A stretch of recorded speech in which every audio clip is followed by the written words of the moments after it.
Hello and welcome to this project course where you will build and deploy full-fledged blog application using the newest version of React.js, Firebase along with Bootstrap and Sass. You will learn how to develop a professional website and deploy it to the internet so that you can share with your friend and potential client or put it on your portfolio. In this brand new project, you are going to build fully responsive blog application with Firebase and React.js. So let's see what feature we are going to implement throughout this course. We will build features like authentication. User can log in or register using email password with Firebase. User can create blog once he logged in into the application. So only authorized person can create blog. User can delete the blog and also he can update the blog. Update and delete operation only performed by those users who create their blog. Hence user cannot delete or update blog which is created by different user. So we have also provided the protection over here. We will be using Firebase Firestore database to store blog data. Now let's move ahead and explore the other feature in this application. We are going to implement a load more feature which is very similar to lazy loading. You can also view the blogs based on a specific tag, or you can also view the blog based on a specific category, and here we are also displaying the category count. We have a nice carousel on our home page. You can see that over here. User can also perform the search operation, so you can search any blog with the Firebase query. So you can see that search is also working. Now let's move ahead and explore the feature on our blog detail page. On detail page, you can like any blog whichever you want, or you can post a comment on blog. We have also have a related blog section as well on our detail page. You can also scroll up by clicking on this arrow up button, and at the end we will see how to implement pagination with Firebase Firestore. We will be writing a lot of different Firebase query to achieve all this functionality in our blog application. We will see how to use limit to last, order by, where, start at, start after, and many more methods in Firebase query to implement all this feature in our blog application. So as of now, this much feature we are going to implement in this course. Hence you will build everything from scratch. You are going to start with some simple stuff and then we are going to move to more complex topic. As we go alongside building this application, you will learn React fundamental like functional component and their reusability. Then React file and folder structure, and you are going to learn how state and props work along with important event like onChange and onSubmit event listener. You are going to learn hooks like useState, which is responsible for managing application state inside our React component, and useEffect to handle application side effects like fetching the data from Firebase Firestore. Also, you are going to learn how to create route, how to use useParam, useLocation and useNavigate using the latest version of React Router DOM. We will be using Bootstrap and Sass to style our component in this project. We will be using React Toastify to show alert message. And once we implement all feature, then we are going to deploy our blog application on Firebase so that you can share with your friend, clients, or you can put it on your portfolio. You might be wondering what are the prerequisites. You just need to know little bit about HTML, CSS, JavaScript along with some basic React. You don't have to be pro, just very basic. Now I'm going to set up a React project. So I am into this directory and I'm going to open a command prompt command prompt, and I'm going to create a React project, npx create React app, and the project name will be like Firebase blog app. Okay, something like this I'm going to give my project name. So it will take 2 to 3 minutes to install all the necessary dependency. So I'll be back once this process get complete. So guys, our project setup got completed over here. Now let's go into this directory, that is Firebase blog app. So let's go into this directory, and I'm going to install some package that is required in this project. So first I'm going to install those packages. So we are going to use here React Font Awesome. So let's install that one first, React Font Awesome. Then we need to install one tag component that we are going to use in this project. So I'm going to use this tag component, so path of dev, and it will be like this way. So you have to install this tag component this way. After that we need to install Firebase as well, because we are working with Firebase in this project. And we need to also install one package, React all carousel, and we need to also install here React router DOM, then React Toastify, and we need to install SAS as well, because we are going to use SAS in this project. So let's install all these packages first, and meanwhile I will open this project in my VS Code. So as you can see that I have opened project in my Visual Studio Code, and let's see our command prompt whether our package got installed or not. So it is still in progress. So now our package got installed, you can see that. So all those packages got installed, and I think I have forgot to install one package, that is Bootstrap. So I'm going to install that one as well. So and to install Bootstrap. So this is also installed. Okay, now let's do here first npm start. So our React development server is running, you can see that, and now it's load into our browser. So we don't have any issue. Now we are going to do a folder and file structure in this project. So first I'm going to create couple of folder here. So we need here components, then we need folder for pages, not inside component, sorry, let's delete this one. We have to create under source. So we are going to have pages folder, we are going to have one utility folder, and we are going to have one Firebase file here.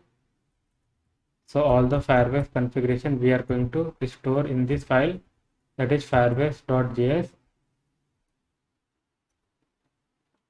And next thing what we have to do, so first I'm going to create some file here. So we are going to have home.js.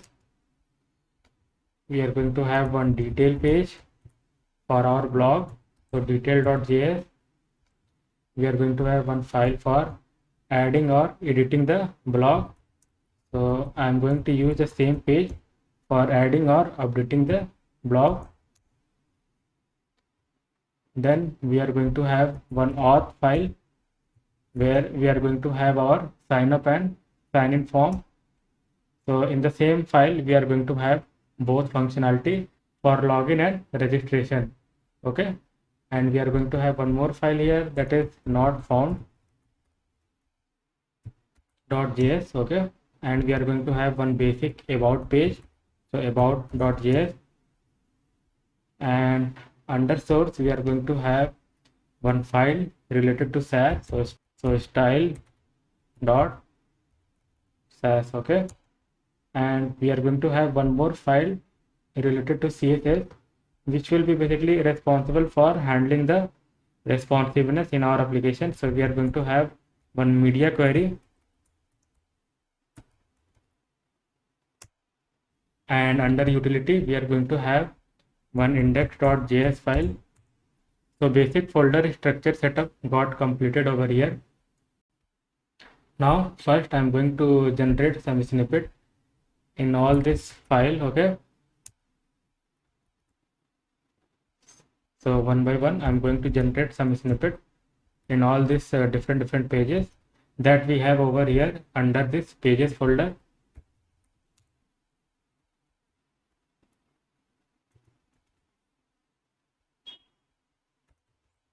So let's generate a snippet in detail page as well.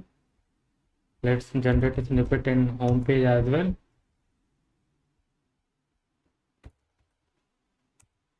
Okay. Now after that, what we have to do? So first I'm going to do some configuration inside this public folder. So I'm going to bring CDN for Bootstrap Font Awesome. Okay. So I'm going to use these two CDN, one for Bootstrap and one for Font Awesome. Okay. So let's save this one and we can quickly verify this one. So I'm just going to use here h2 tag. Okay.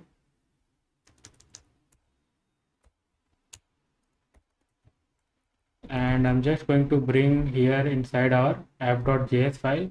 I'm just going to remove all this thing, and here I'm just going to bring my home page. Now let's go into the browser. So it's look like working. So if you remove this CDN, so if you remove this Bootstrap CDN, so it will look something different. Okay, you can see that. And if you enable this one, then it will look like this. So that means this is working. Now after that, what we have to do? So first let's configure React 25 as well, because we have installed that package as well in this project. So first I'm going to configure React 25. So we have to use these two import statements related to React 25. So the basic setup we have done in this project. So now I'm going to start working with our browser setup in this application. So I'm going to enable routing in this application. Then we will start working on other functionality like sign up, sign in. Okay. So first I'm going to enable routing in this application. So from React router DOM, I need to bring some component. So let's bring routes and route. So under routes, we are going to have our multiple routes. So route, let's define path. It will be home only, and we have to define element. And here we can use our home page. Now after that, we are going to have a detail page. So detail, a block detail page, and it will be based on ID. So here we need to bring that detail page. Now we are going to have one page to create block. So that will be like create, and the page will be add edit blog. Now we are going to have page for update. So we are using here same page, and we have to update based on the ID. Then we are going to have about page. So it will be about. Okay. So let's bring this about page. Now we are going to have one more route if URL is invalid. So for that, I'm going to have that not found page over here. Now let's use this toast container as well. So it will be here only. So let's use your toast container. Now let's go to this index.js file, and here we have to bring browser router from React router DOM.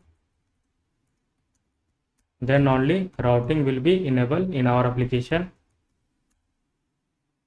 So we have to wrap our app component with browser router.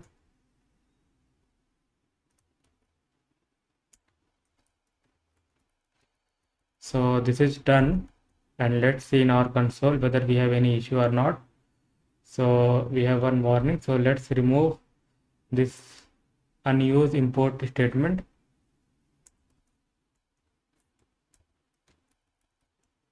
Now let's go into the browser.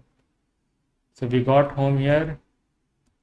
Let's go to detail with some ID. So this is also working. So on this page we haven't used any tag, so that's why the font is different. And let's go to create. So this is also working. And if we give some random route, we got not found. So our all route is working in this application. So we have successfully able to configure routing in this application. Now what I'm going to do, so I'm just going to do some changes in our index.css file. So I'm going to use here font family poppins, and I have just given here line height 1.5. Let's go into the browser, and you can see that some font is getting changes. Okay, so I'm going to use this font. So this is done. Now I'm going to start working with our header component first. So first I wanted header in our application. So header.js, let's generate some snippet over here. Now after that, what we have to do here, so I'm going to use here nav with the class name navbar expand -lg navbar light and background light. Okay,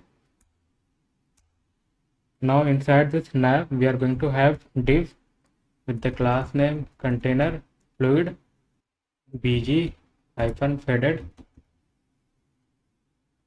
then padding media,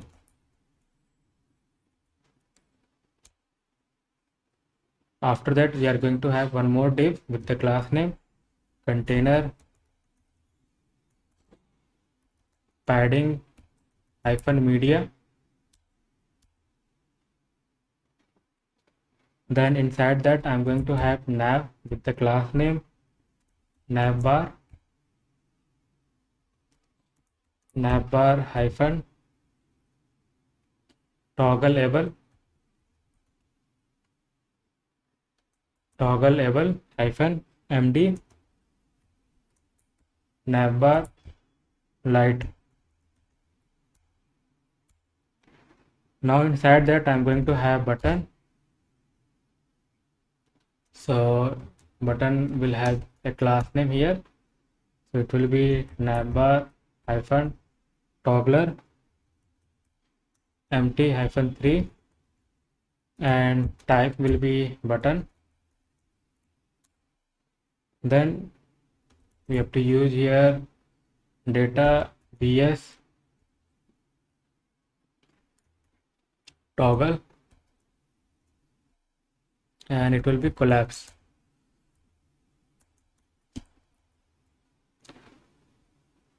Now we are going to have different data bs, so let's just copy this one first. So this will be data bs target. Okay, and this time you can give anything like navbar supported content. Now I'm just going to copy this one, and this time it will be parent. Okay,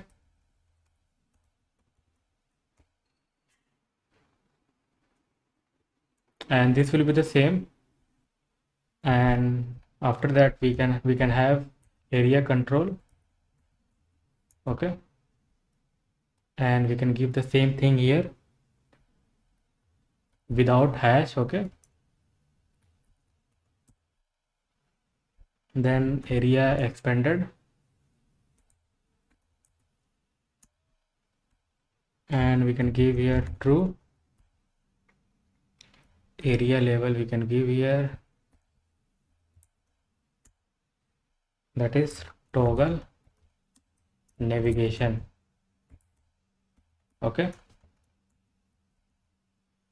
now inside that button I'm going to have a span tag with the class name fa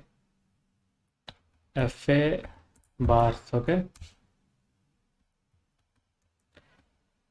now we are going to have one div with the class name collapse, another class name navbar hyphen collapse, and inside that I'm going to have ul tag with the class name navbar hyphen nav me hyphen auto mb hyphen 2 mb hyphen lg. Okay, and here we have to give id, so id will be the same that we have over here, then only collapse will working. Okay, now inside this ul tag we are going to have couple of list item, so I'm going to have list with the class name nav item nav link. Okay, and first we are going to have like home. Okay, I am just going to copy this one, and this will be create, and this will be about. Okay, after this ul tag I am going to have here class name row g-3. Inside that again I'm going to have ul tag, so I'm just going to copy this one.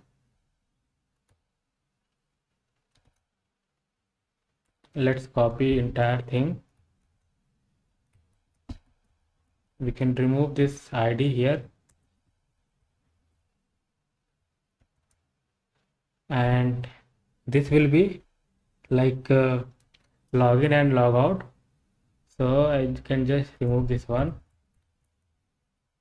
and for now I can just have login.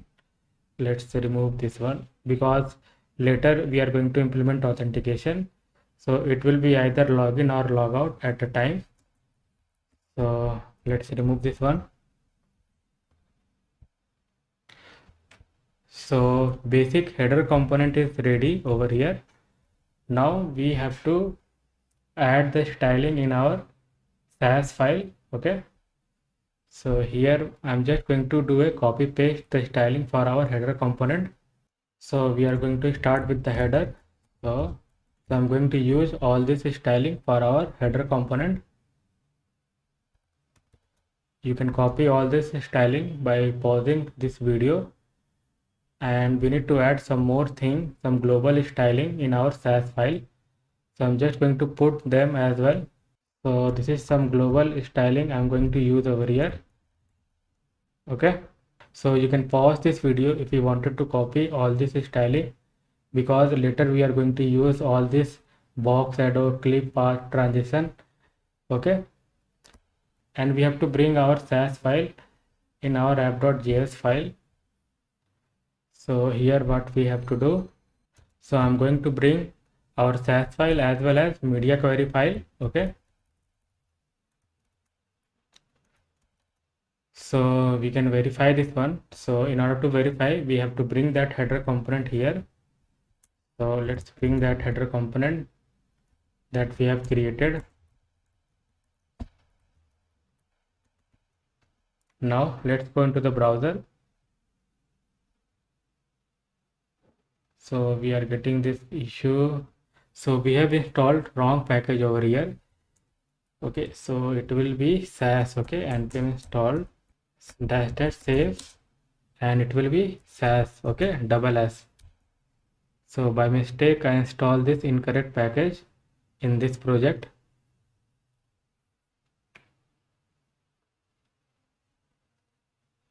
So package got installed.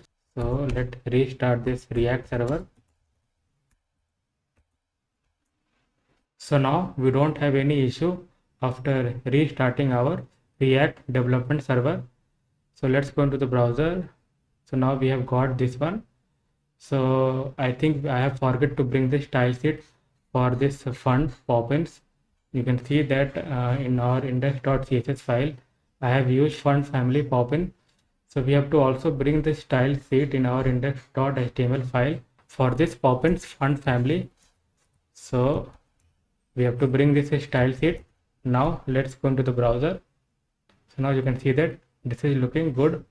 Now next thing what we have to do, so we have to put a active styling. If you are in home page, okay, if you are in create page, then this header link will get active. If you are in about page, then this header link will get active. So we have to achieve that functionality in this application. So for that what we have to do, so let's go to this app.js file, and from React I need to bring here use state.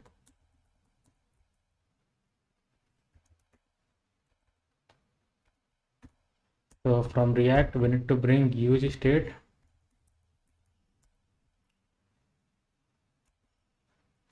and I'm going to achieve this active styling from our parent component, that is app. So active set active use state, and by default our home page will be active. So I'm just giving here home, and I can pass here set active as a props. Okay, and active also we have to pass.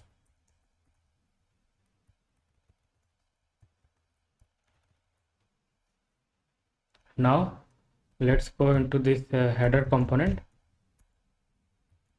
and since we have to also navigate, if you click on create or about, so we have to bring here link from our React router DOM. So from React router DOM we need to bring link. So here I'm going to use link for all list item. Okay, so let's put here,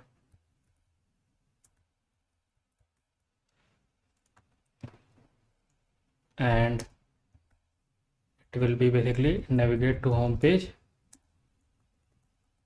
and here we have to give some inline styling, text decoration none, and we are going to have a on click method here. So if you click on home, then we have to make home header link active. Okay, and this class name also we have to adjust. So here what we have to do,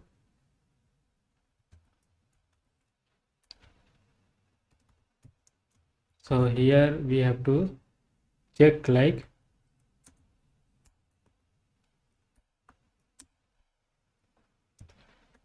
if active. So we haven't bring, I guess, here active and set active. So let's bring that active and set active. Now here we have to check like if active is equal to home, then we have to use the active class name. Basically I am appending the active class name over here, else it will be empty. Let's format this one, and let's go into the browser first. So you can see that this header link got active. Now the same thing we have to do for other header link as well. So let's just copy this one. Okay, it will be almost same for other link. So let's just paste it over here. It will be create,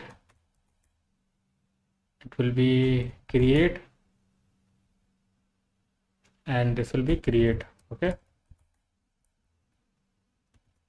let's do the same thing for about. If it's matched with about, then about will get active, and we have to do the same thing for login as well. So for login, I wanted to navigate towards auth, and it will be, let's give here login.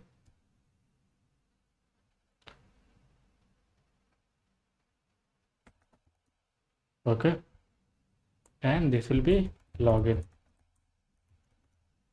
and we have to mention the route here. So it will be about, and this will be the create.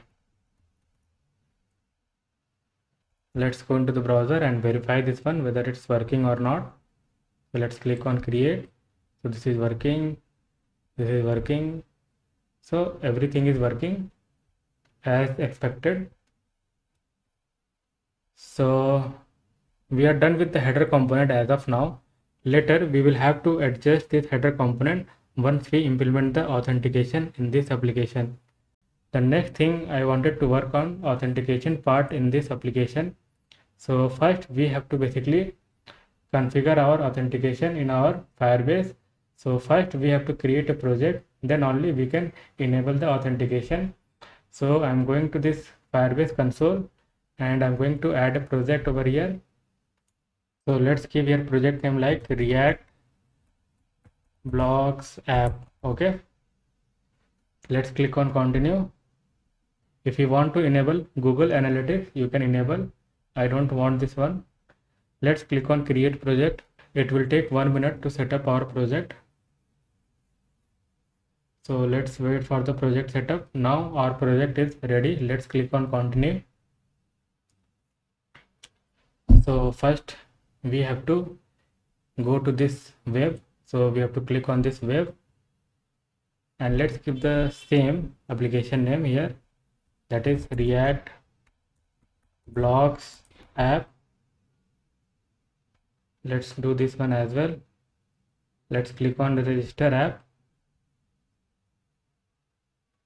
Now we got this Firebase configuration. So let's just copy this one, and we have to paste it inside this firebase.js file. Let's go back to browser, and let's click on next. We will deploy this application later. Okay, now let's click on continue to console. After that we have to enable authentication. So let's click on this authentication. Let's click on get started, and I'm going to use here email password. Okay, let's click on enable, and let's click on save. So this one is enabled in our Firebase console, and at the moment we don't have any user. After that I'm also going to enable this Firestore database. So let's do that one as well. Let's click on create database. You can use here production mode. Let's click on next. Let's click on enable. Our Firestore database is created over here. Now we have to edit the rule as well. So let's go to this rule, and here we have to do one slide changes. So let's make it true. Okay, and let's click on publish.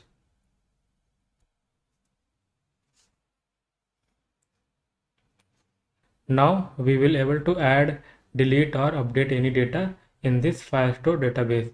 So this one is completed now. Now after that what we have to do, so let's go back to our VS Code first. So here also we have to do some configuration related to Firestore database and our authentication part. So first we have to bring the initialize app from our Firebase app. So from Firebase app we need to bring this initialize app. Then we need to bring get Firestore from Firestore. So we need to bring this get Firestore. After that we also need to bring the storage because we are going to upload the image as well. So from Firebase storage, okay, we need to bring this get storage, and we also need to bring auth as well from our Firebase auth. So from Firebase auth we need to bring get auth.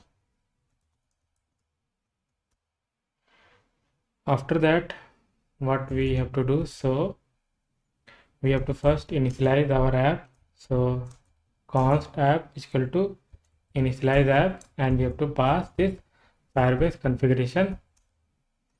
Then we have to also initialize our auth. So get auth, and we have to pass this app. Then we have to also initialize our DB. So get Firestore, and here also we have to pass app, and the same thing we have to do for storage as well. Get storage,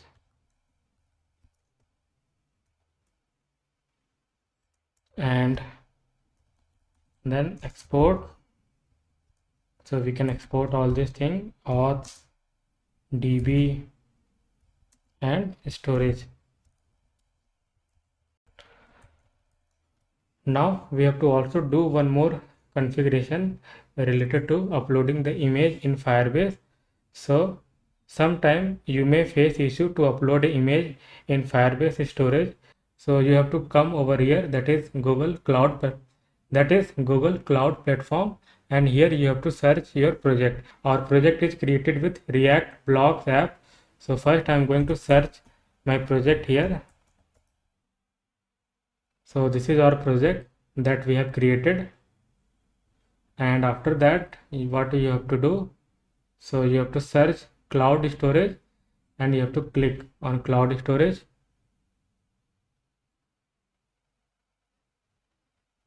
and here you have to select this one, and you have to add one principal here.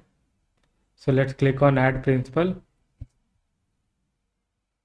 and the principal we have to add here. So this one you have to select.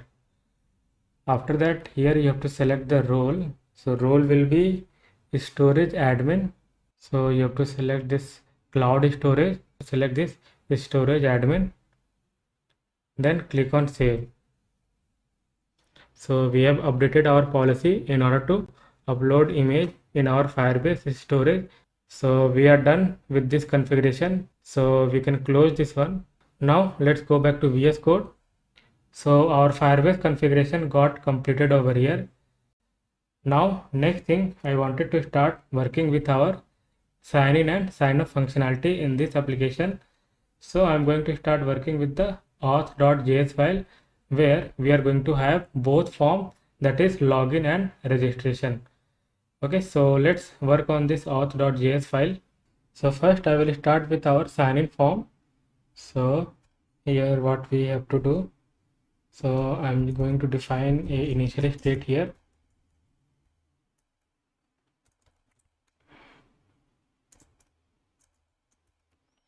And we are going to have email, password, and we have and we have to also bring use state from React. And here let's define our state, set state,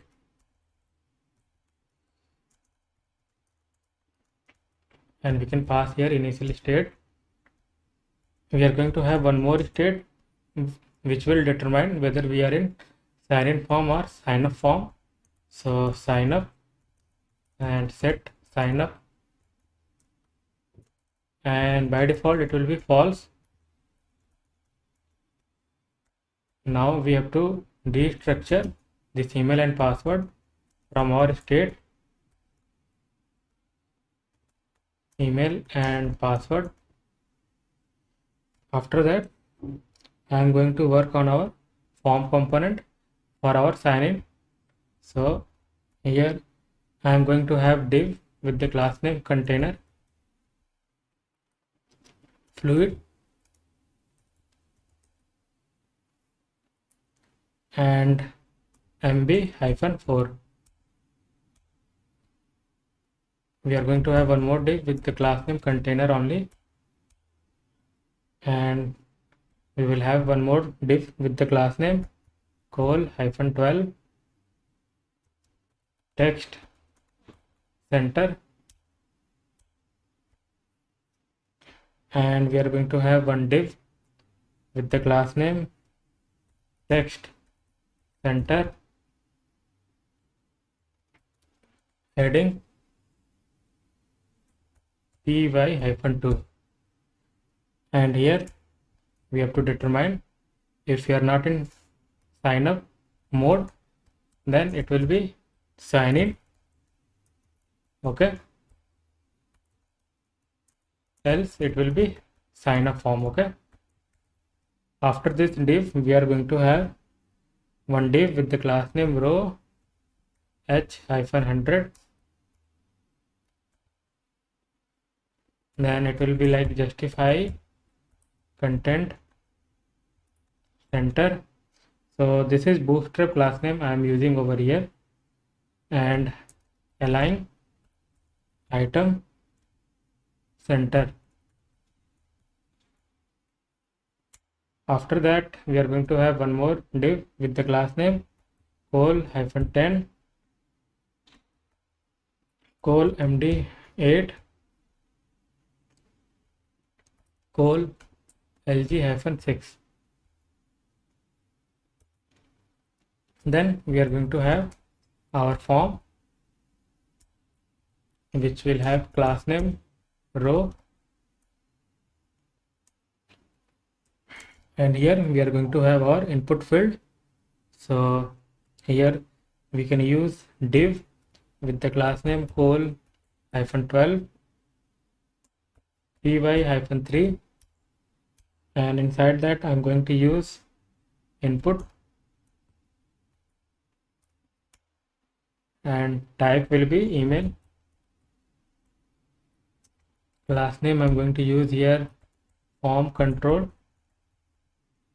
and one more class name I'm going to use here like input text box, and placeholder we are going to have here email.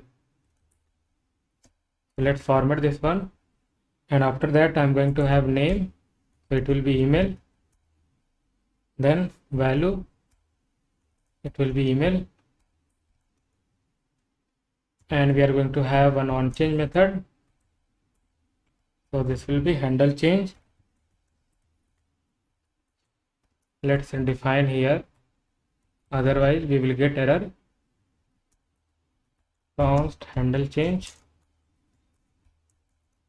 this will receive event.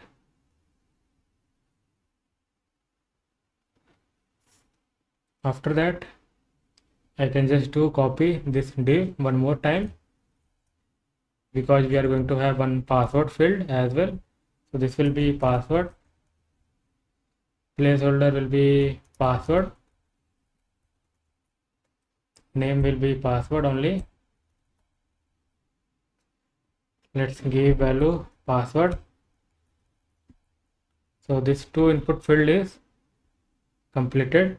Now after this div we are going to have one more div with the class name col-12 py-3 and text center, and here I'm going to use button, So button will be having a class name btn, and here we have to determine whether we are in sign up or sign in form. So the color of button will change for sign in and sign up form. So here first we are going to have a btn, which is a common class name for both button, and here we have to determine, like, if you are in sign in page, that means we have to give this class name, that is btn sign in, else btn sign up. Okay, and type will be submit. Let's format this one, and the value of button will also determine based on this sign up.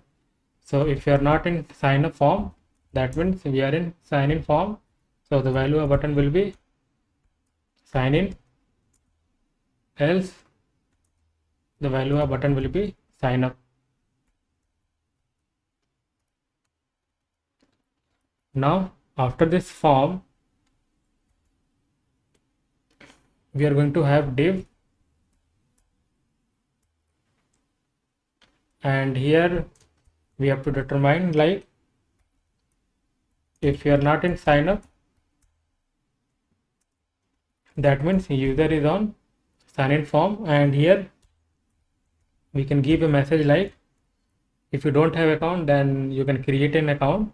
So something like that we can give message. So here I'm going to have div with the class name text center. Again I'm going to have this justify content center,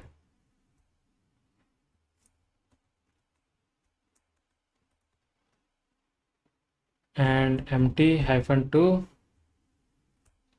padding top -2. Okay, so inside this div I'm going to have p tag with the class name small f w -bold empty -2 pt -1 mb -0, and here we can keep a message like don't have an account. So in that case user can click on sign up. So I'm going to have a span tag with the class name link danger, and here we have to give some inline styling as well. So let's give text decoration none and cursor pointer, and here we can give like sign up. After that we have to also write the condition for else part as well. So here we can have fragment, and here we can just copy all this styling. Okay, so you can just copy this one, we can paste it over here.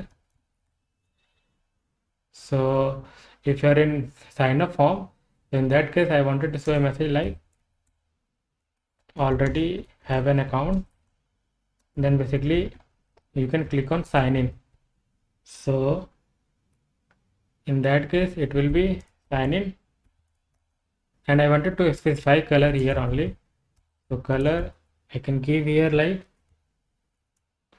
298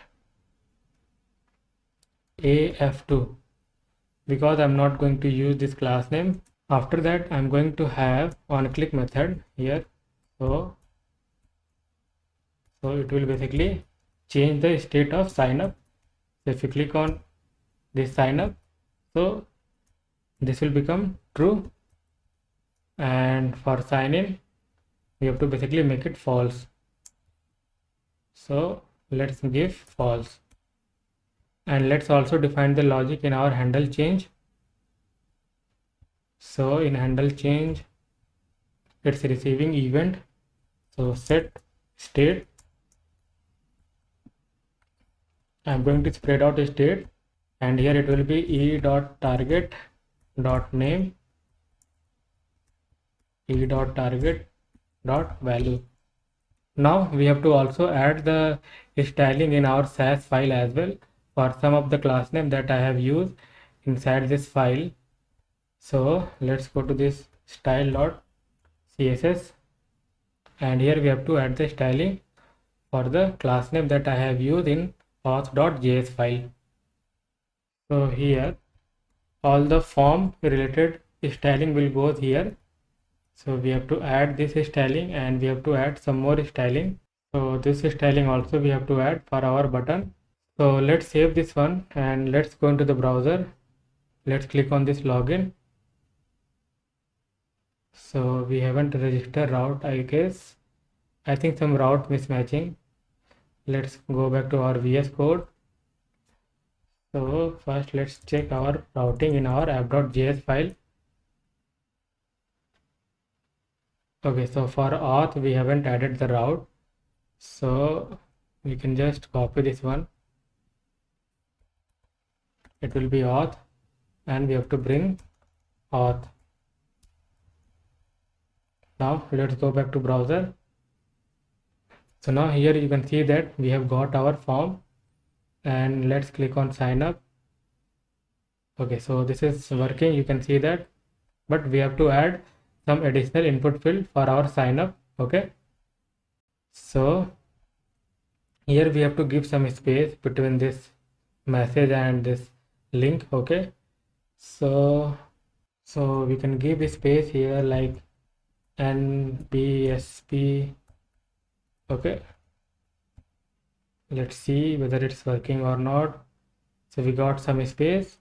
Same thing we can add over here as well.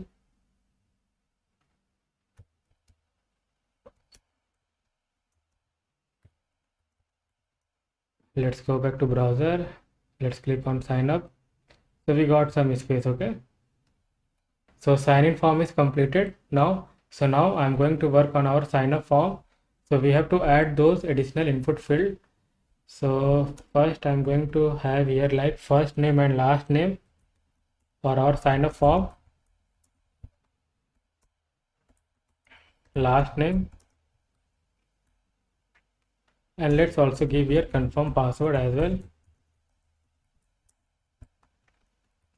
Let's destructure this additional input field, that is first name, last name, and confirm password.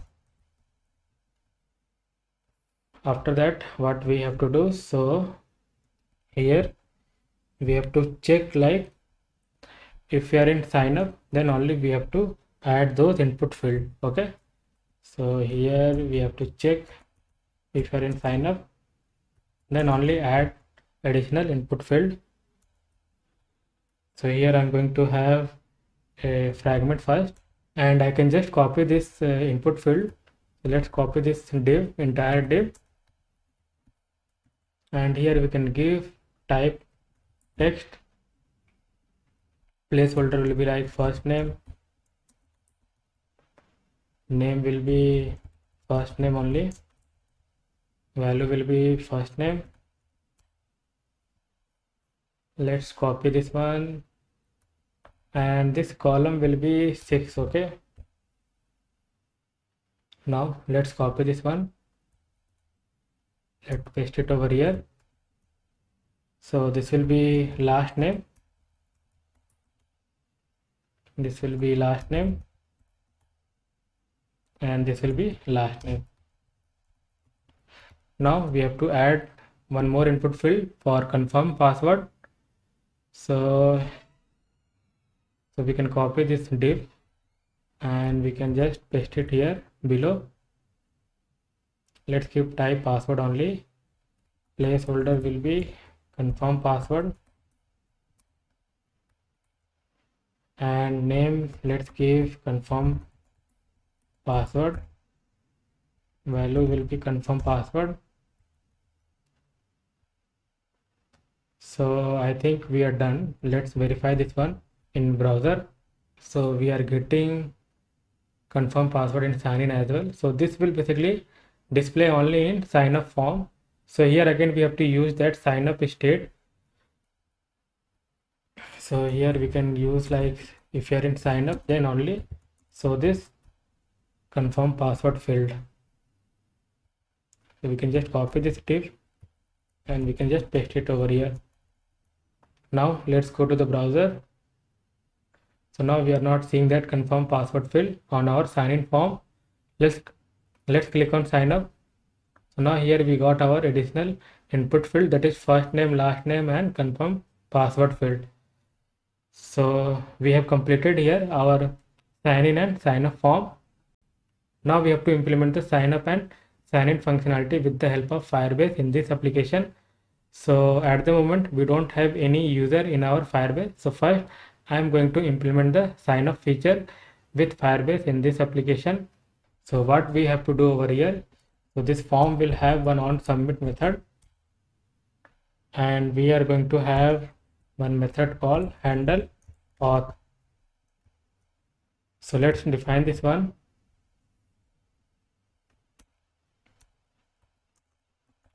So const handle auth, and this will be async, okay?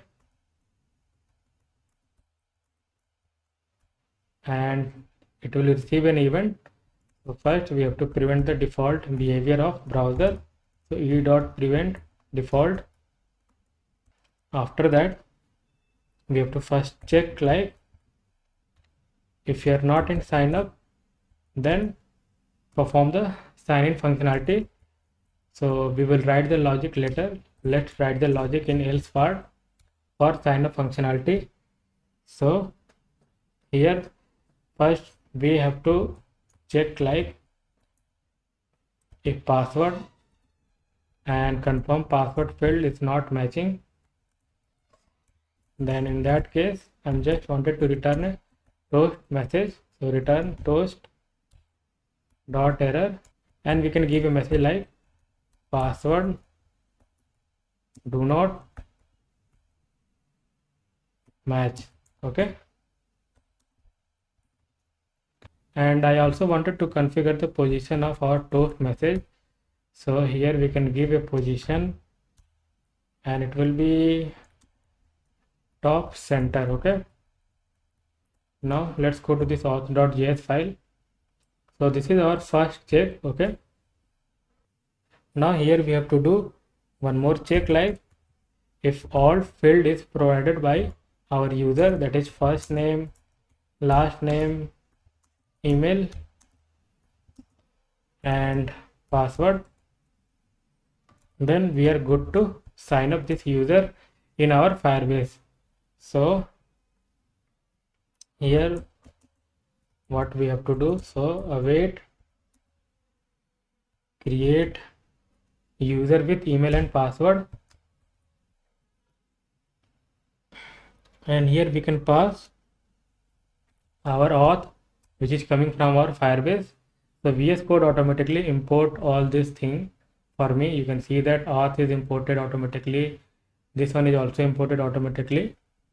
So you have to check this one if it's not imported automatically for you. Now we have to pass here email and password.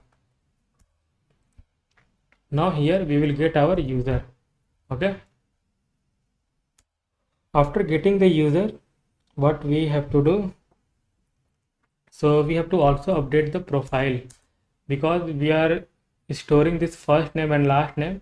So we have to update the username as well. So in Firebase we update the profile name like this way. So await update profile, and here we have to pass this user and we have to basically update our display name, okay? So display name, and here we can combine our first name and last name.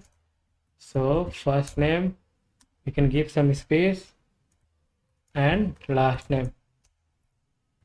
So after successful sign up, we have to basically navigate back to our home page. So here from React Router DOM we need to bring use navigate.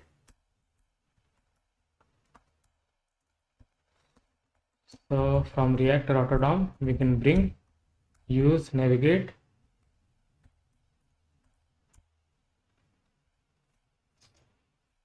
And first we have to store the reference of use navigate into a navigate variable,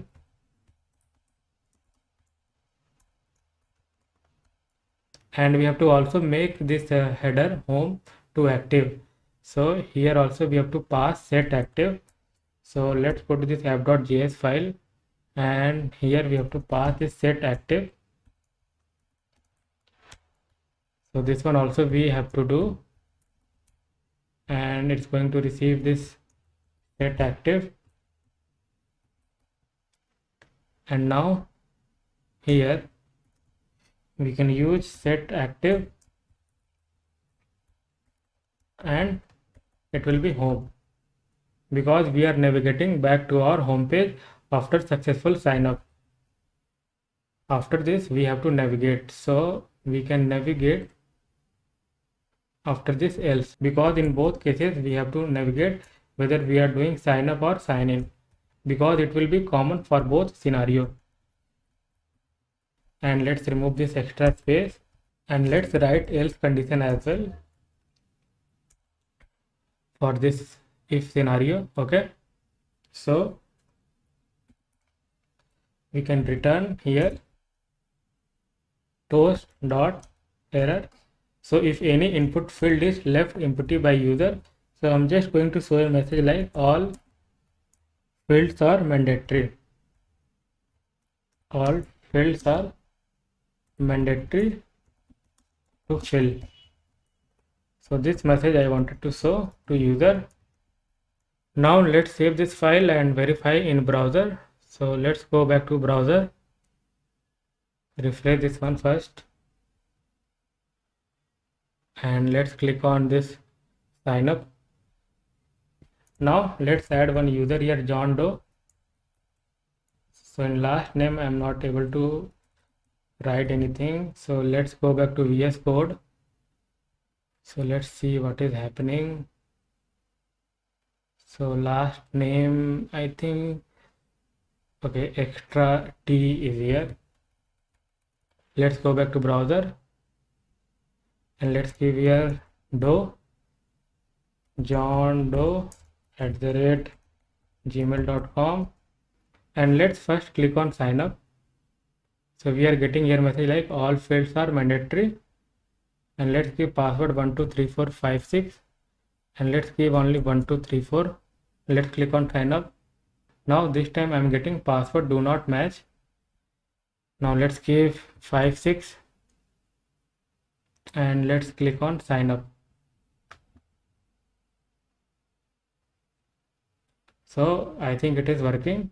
So we can verify this one in our Firebase. So let's go to this authentication. So you can see that we have successfully able to add our first user in Firebase.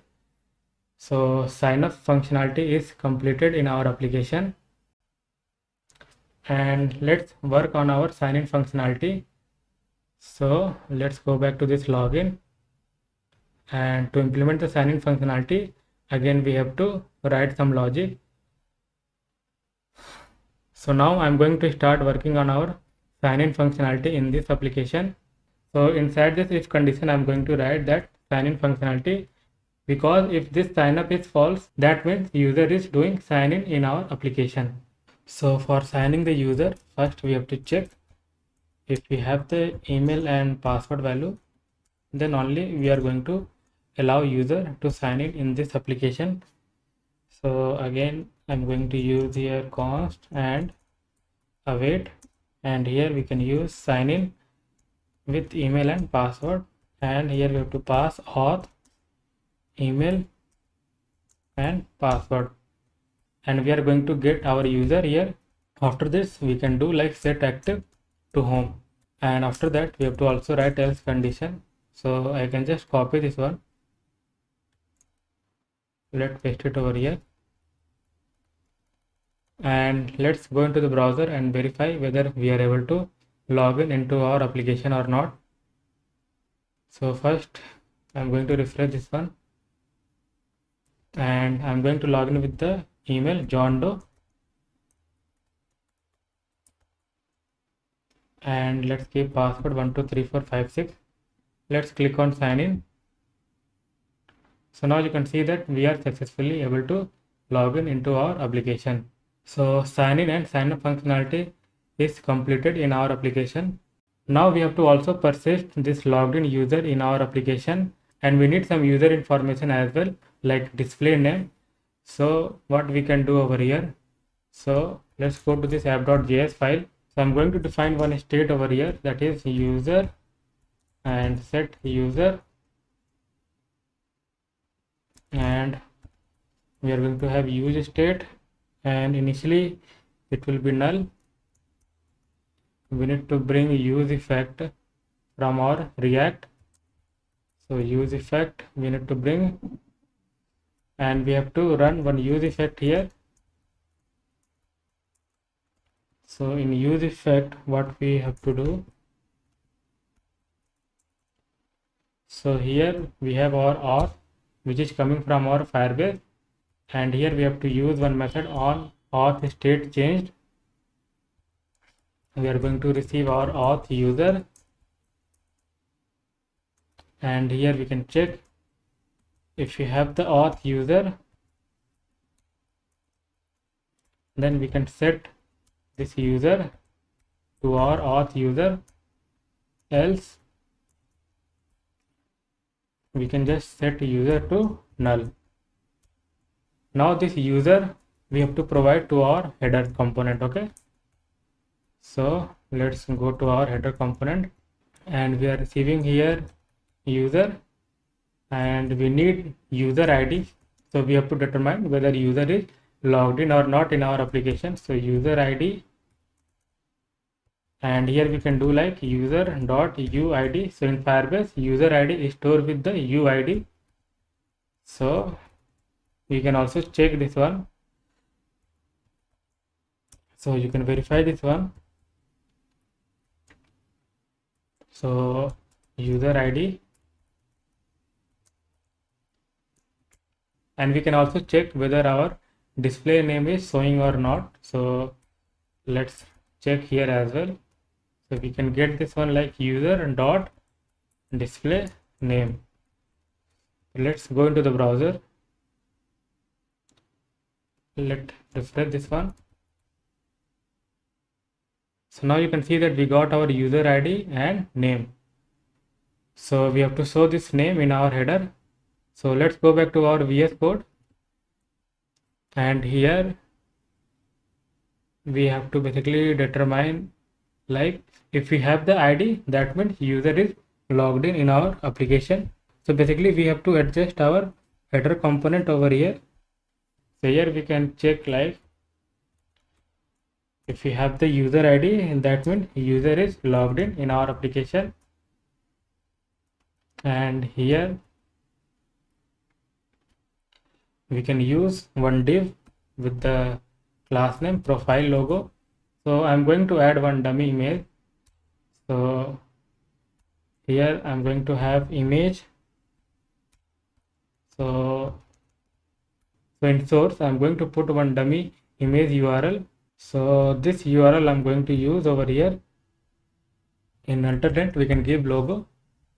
So in else part we can just cut this one, and we can paste it over here. After that, what we have to do, so we are going to have some inline styling for this image. So width I'm going to give here 30 pixel. Height I'm going to give 30 pixel only. Border radius I'm going to give 50%, and margin top I'm going to give 12 pixel. Now after this div I'm going to have one p tag, okay, where I'm going to show the display name, that is the name of logged in user. So it will be like user dot display name, and here we can give some inline styling. So style margin top, it will be 12 pixel, and margin left I'm going to give 5 pixel. After that I'm going to have one list item here with the class name nav item nav link, and inside that I'm going to have logout. So let's save this one and let's go into the browser first. Now you can see that we are getting our profile name over here, John Doe, and we got logout. So we have adjusted our header component. Now we have to work on our logout functionality in this application. So that too also we are going to handle in our app.js file only. So let's go to this app.js file, and here I'm going to have one function called handle logout. So the function will be handle logout only,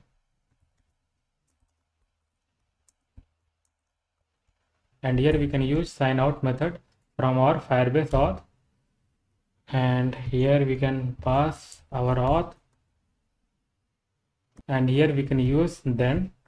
So I'm using then because if we wanted to do some more thing after signing out from this application, so I wanted to set user to null and set active will be login, and navigate. So I'm going to use here navigate. So here we have to bring use navigate as well. So once user click on logout, so he will basically get logout from the application. So in that case we have to also make this set user to null, and we have to make our header link to active, and we have to navigate towards our auth page, that is sign in form. So that's why I'm bringing here use navigate. You can see that. So let's first store the reference of use navigate into navigate variable, and then we can navigate towards auth. Now we can pass this handle logout to our header component.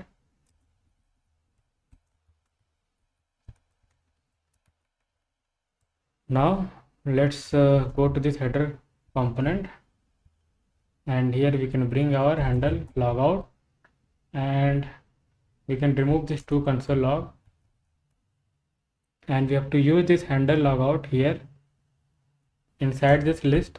So on click, and we can have handle logout.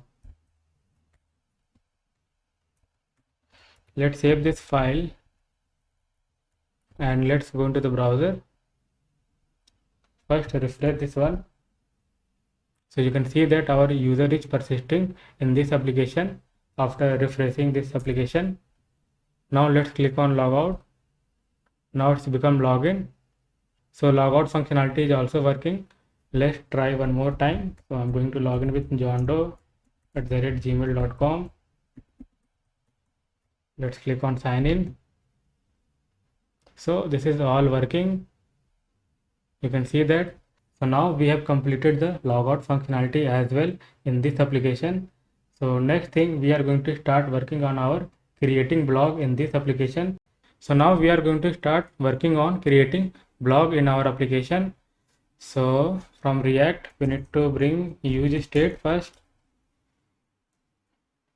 and we need to bring React tag input from this package that we have installed, and we have to also bring the CSS file for this tag input. So what we can do over here, so you have to bring this CSS file for this React tag input component, and we also need here use effect. Okay, and let's define here initial state for our form. So I'm going to have a title for our blog, then tags, which will be a initially empty array, and we are going to have a trending. So you can mark it your blog whether it is a trending or not. So by default it will be no, and we are going to have a category which will be empty initially and description.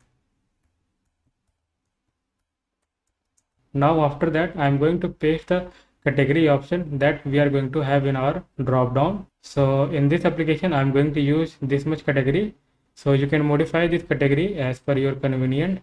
Now here I am going to define one state. So form set form use state,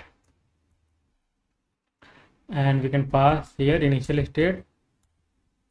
Then we are going to have a state for our file as well. Set file use state, initially it will be null, and we can destructure all this state value. So from form we can destructure our title tags category. Okay, so title tags category trending description. Okay, now let's work on our form component first, then we will work on functionality to add blog in this application.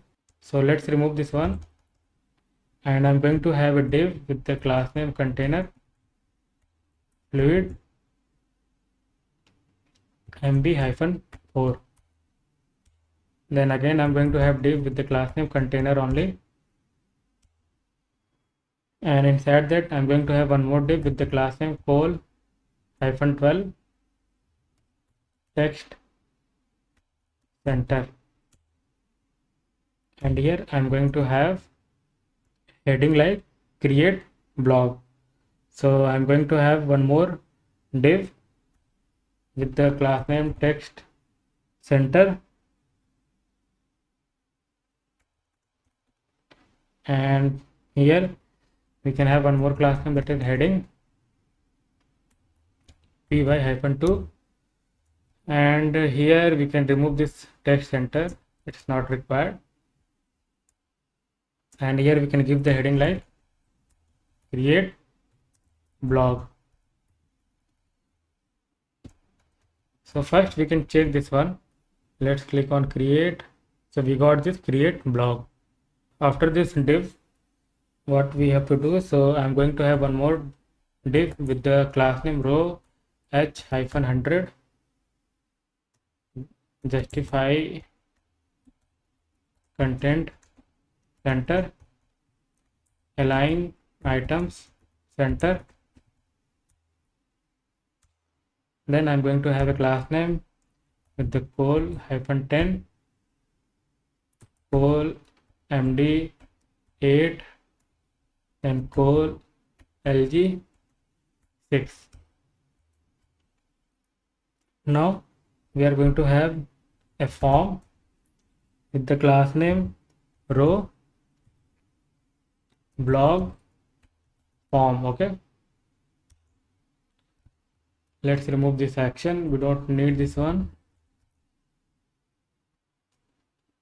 Now inside this form I am going to have a div with the class name col-12 py-3. So first we are going to have an input field, so I can just copy from our this auth.js file. So let's copy this one, and I'm going to paste it over here. So placeholder will be title, name will be title, value will be title, and this handle chain will stay as it is. So we can copy this one and we can create one function here. It's also going to receive a event. So first input field is ready. After this we are going to have one more div. So I have just formatted this one. So the second field will be our React tag component. So we can just get rid of this and we can use here React tag input, and here we have to pass tag placeholder. We can give here tags, and we want having an onChange method. So for this I'm going to write handle tags. Okay, so let's define this one as well outside this return.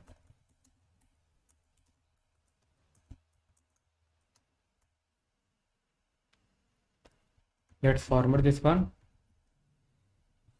After this div we are going to have a radio button, so let's just copy this one and let's remove this one, and here we are going to have a p tag with the class name trending, and we can give like is it trending blog.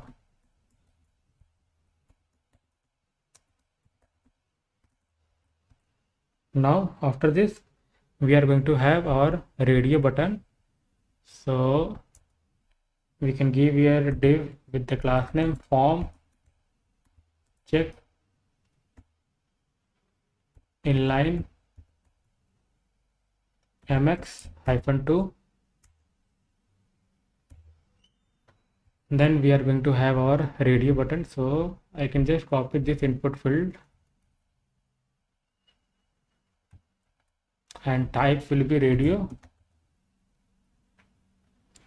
class name will be like form check input, placeholder is not required. Let's give here value yes, and we can remove this value. Okay, name we can give here radio option, and on change we can have different on change method here, so it will be handle trending. After that we are going to have checked method here, so we can check like if trending is yes, then select this radio button. So let's define this one as well outside return.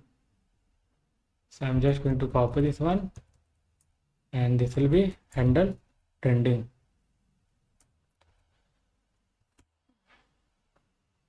Now after this input I'm going to have a label with the class name form check label,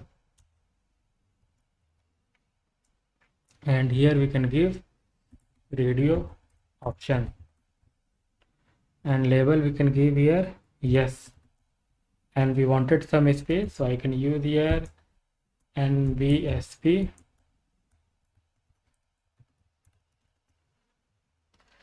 so this one is done. And same thing we can do for no as well, so we are going to have a two radio button here, yes and no. So let's just copy this one, and this will be no, this will be no, and this will be no. Okay, and here we don't need this space. Okay, now after this div, so this div is closing here, I guess. Yes, so after this div we are going to have a drop down, so we can just copy this one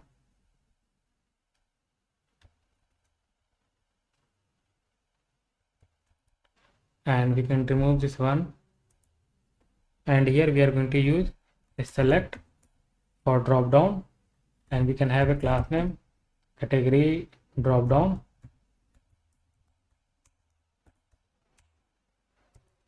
Okay, and here we can remove all this thing we don't need.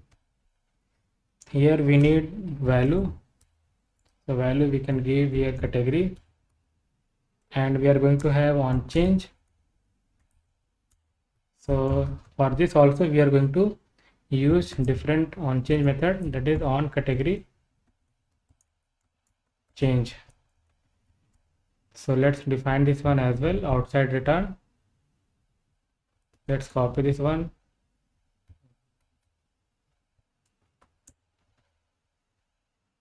So now inside this select, we are going to have our default option first, like option, and we can have like please select category. Then we have defined this category option. You can see that outside this functional component. So we are going to use here map to show this category in drop down. So category option dot map, and here we can use option index,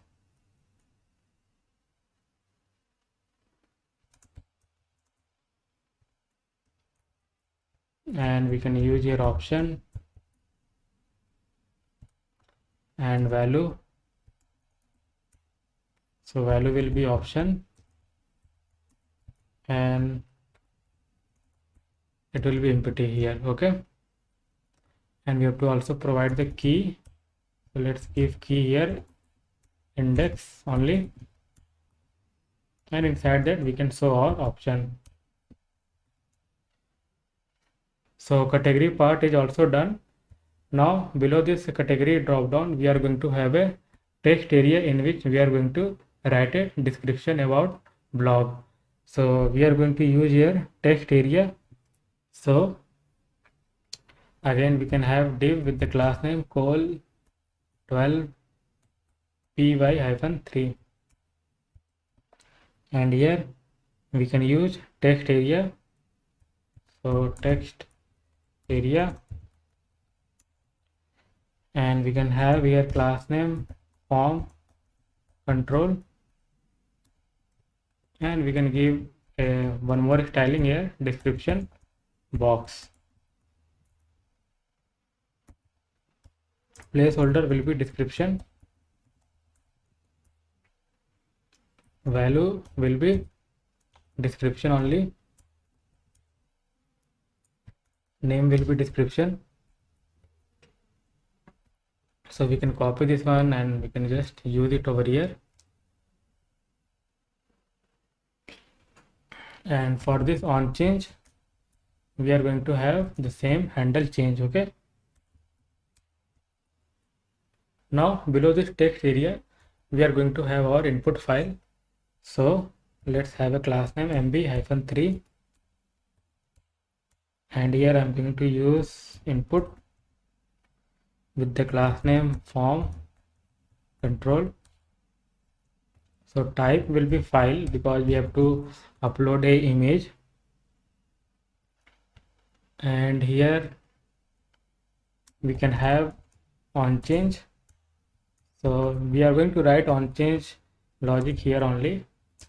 So set file, and you can get this file whenever you upload any image file at 0th index. So e.target.file, so it will contain a single array of objects. So you can access that object at 0th index because it contains only one single array of object.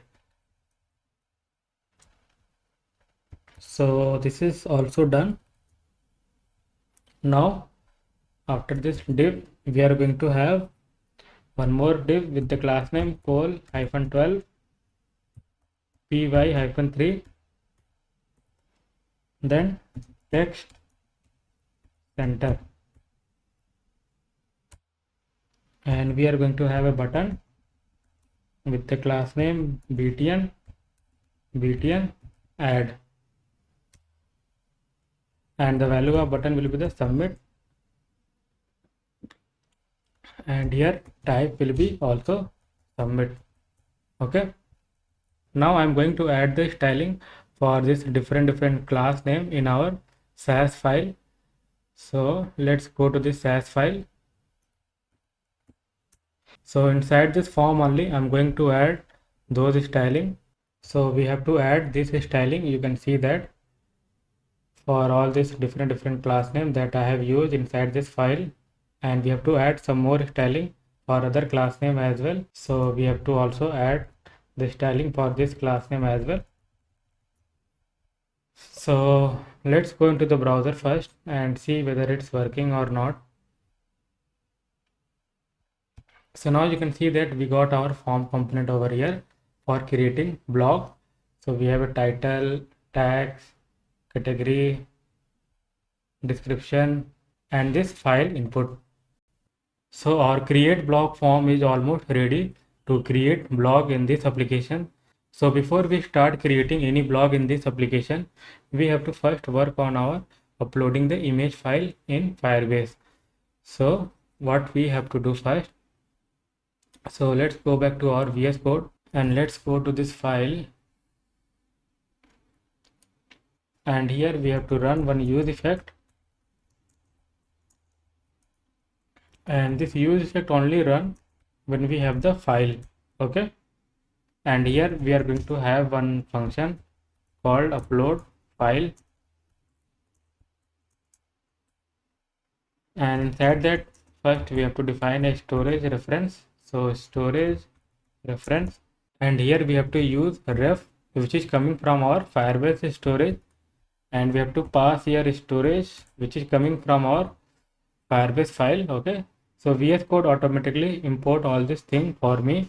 So you can see that at top, so ref is not coming. So let me see why ref is not coming.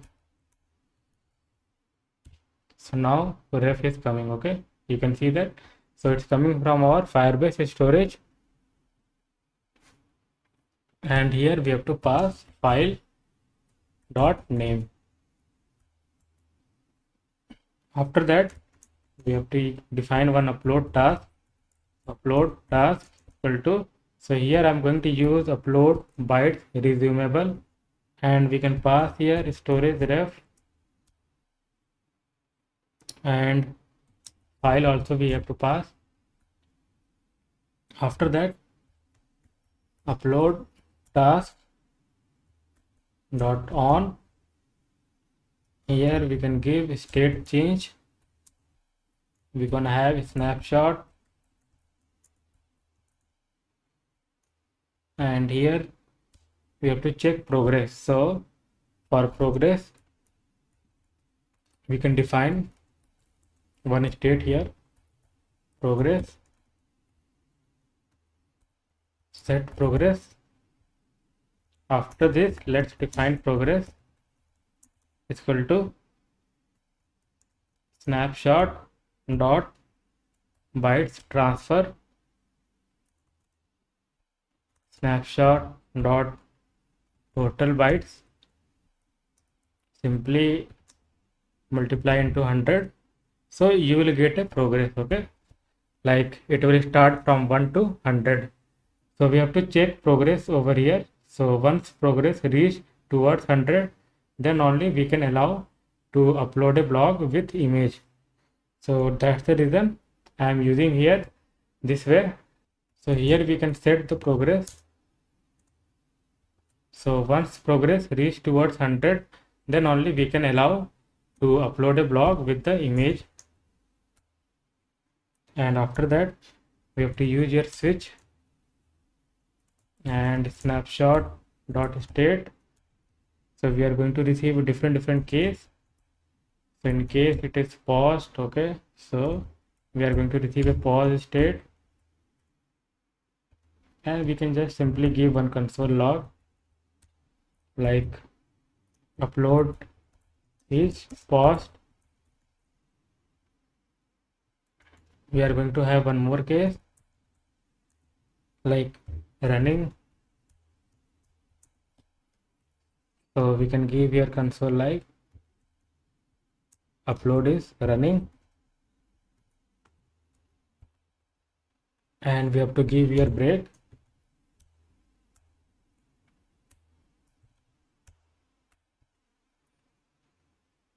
and we are going to have default break. Let's format this one. Now after this we can have error. Okay, so if you have an error, then we can simply do like console.log and we can paste our error. Now after this, what we have to do, so we are going to have one function, and inside this we can use here get download URL, and we can have upload task dot snapshot dot ref. We can use here then. Now we will get here our URL, so download URL, and we can use here set form, we can use here previous, and we can just do a spread out, and we can have here image URL, and we can just use here download URL. Okay,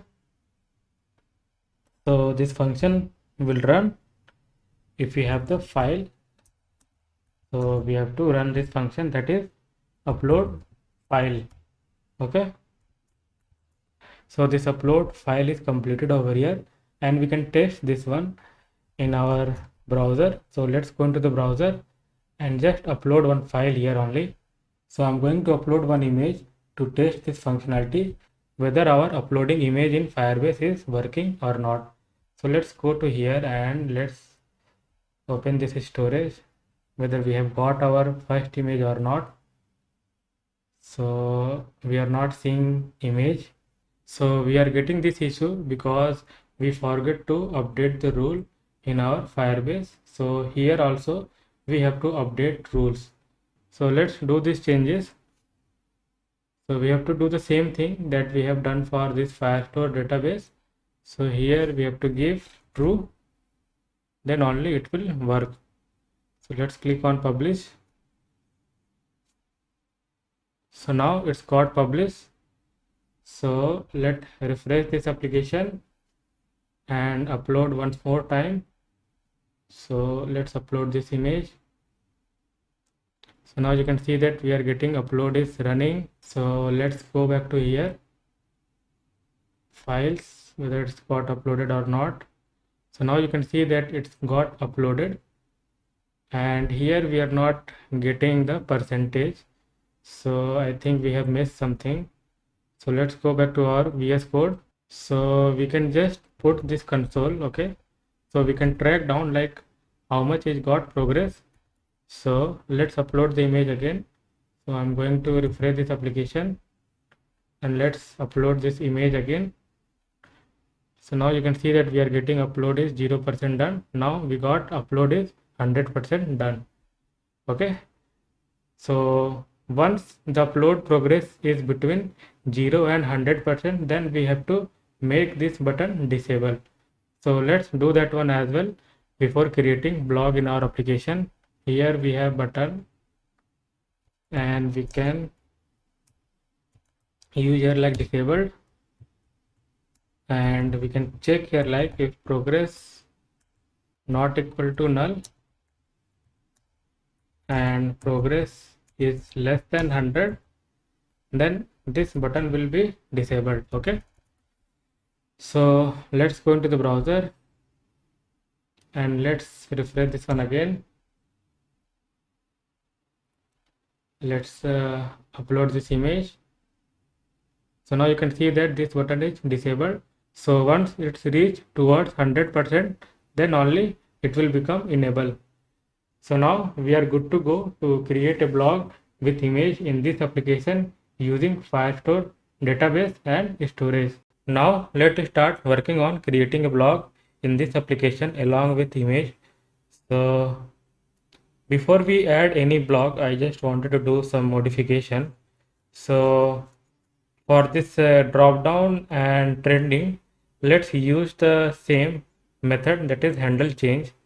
So I'm just going to use the same method for this radio button and drop down. Okay,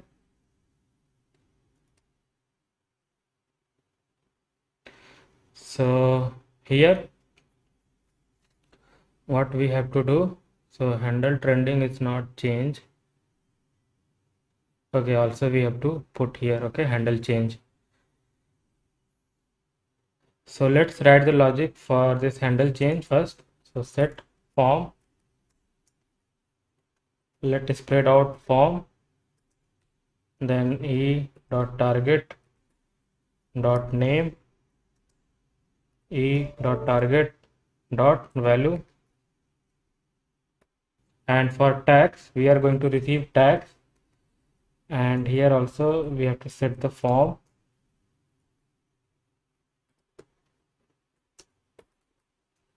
and we have to just pass tags. Okay, so let's save these changes and first see whether we are able to see all the value or not in our form. So I'm just going to give here title something blog. Let's add some tag test blog. Let's select this one. So it is not selecting. Okay,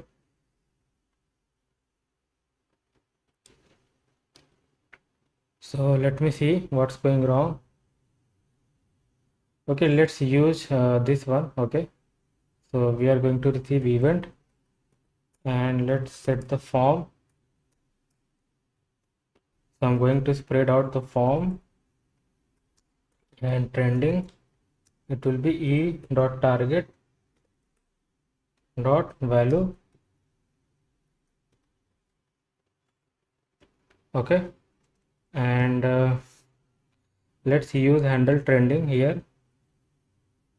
So it will be handle trending,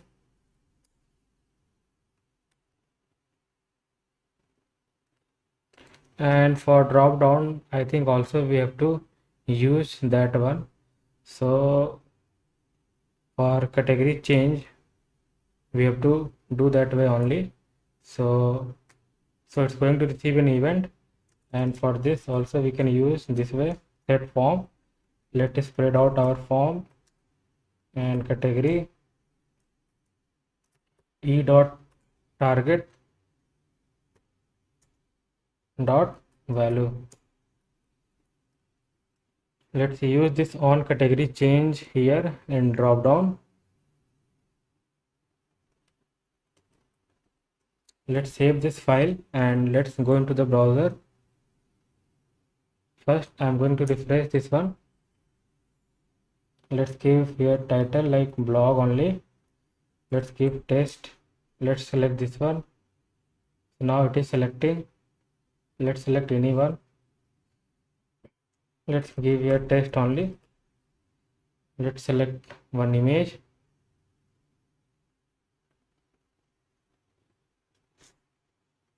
Now we have to verify our form state. I have already put the console. So here we have our form object. So you can see that we got all the value in each respective field, that is category, description, image, URL, tags, title, trending. So everything is working now. So this data now we have to push to our Firestore database. So we have to write logic in our handle submit. So let's go to VS Code, and here we have to define on submit method first. Okay, and let's give the method name handle submit. Let's define this handle submit outside this return. So const handle submit, and this will be async and it will receive an event. So again here first I'm going to prevent the default behavior of browser.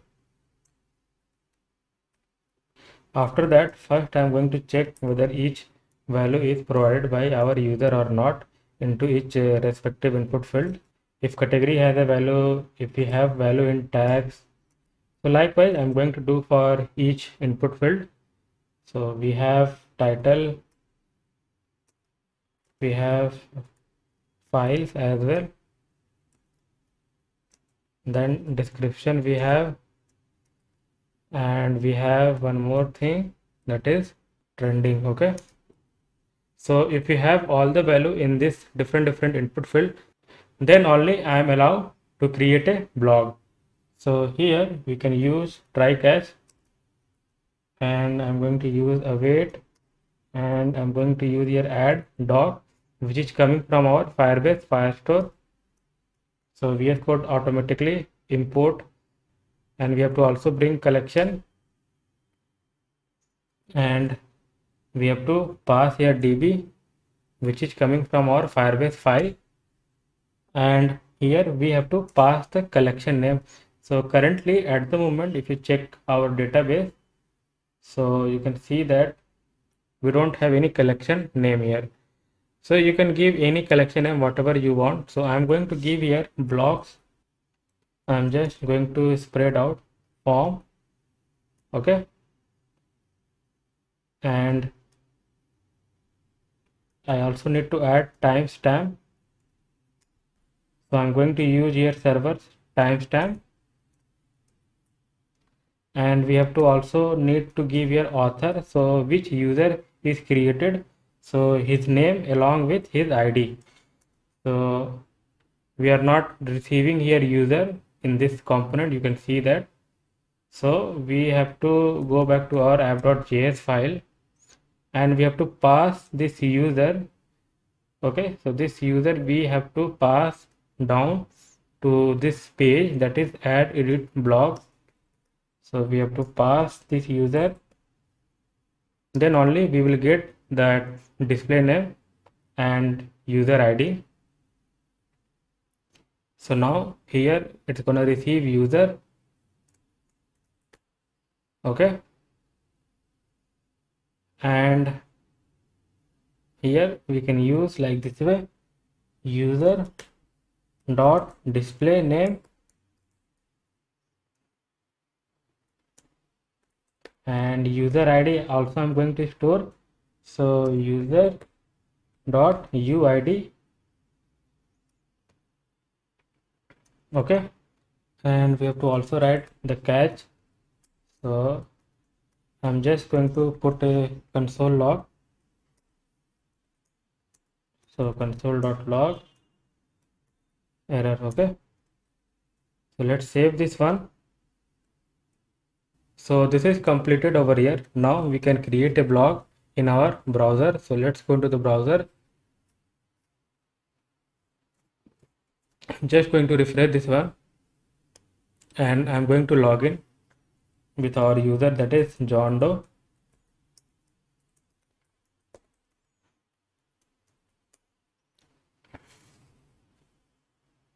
So we are logged in. Let's click on create. So I'm going to create a fashion blog over here. So fashion blog, let's give here style tag fashion, and let's make it trending, this blog. And I'm going to select category fashion. Let's keep some long description over here. So I'm going to give this description, and let's select image here. So this is a fashion blog, so I'm going to select a fashion photo, and let's click on submit, and we can verify this one in our Firestore database. So now you can see that we got one document in this blog collection, and you can see that we have the same detail that we have provided from this form. Okay, so we have two tag, style fashion, we got image URL, we got timestamp, title, trending, user ID, and we also got author, that is John Doe. Okay, so this is working. So we have successfully able to add our blog in Firestore database. Now we have to add few more stuff in our code. So after clicking on submit, we should navigate towards this home page, and this create page should not be accessible if user is not logged in. So let's do that one. So first we need to bring use navigate from React router DOM.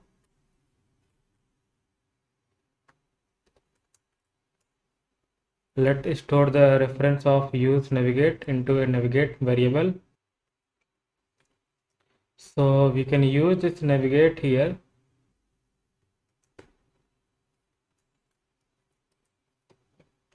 So let's save this file and add one more block. So I'm just going to create a sport block here.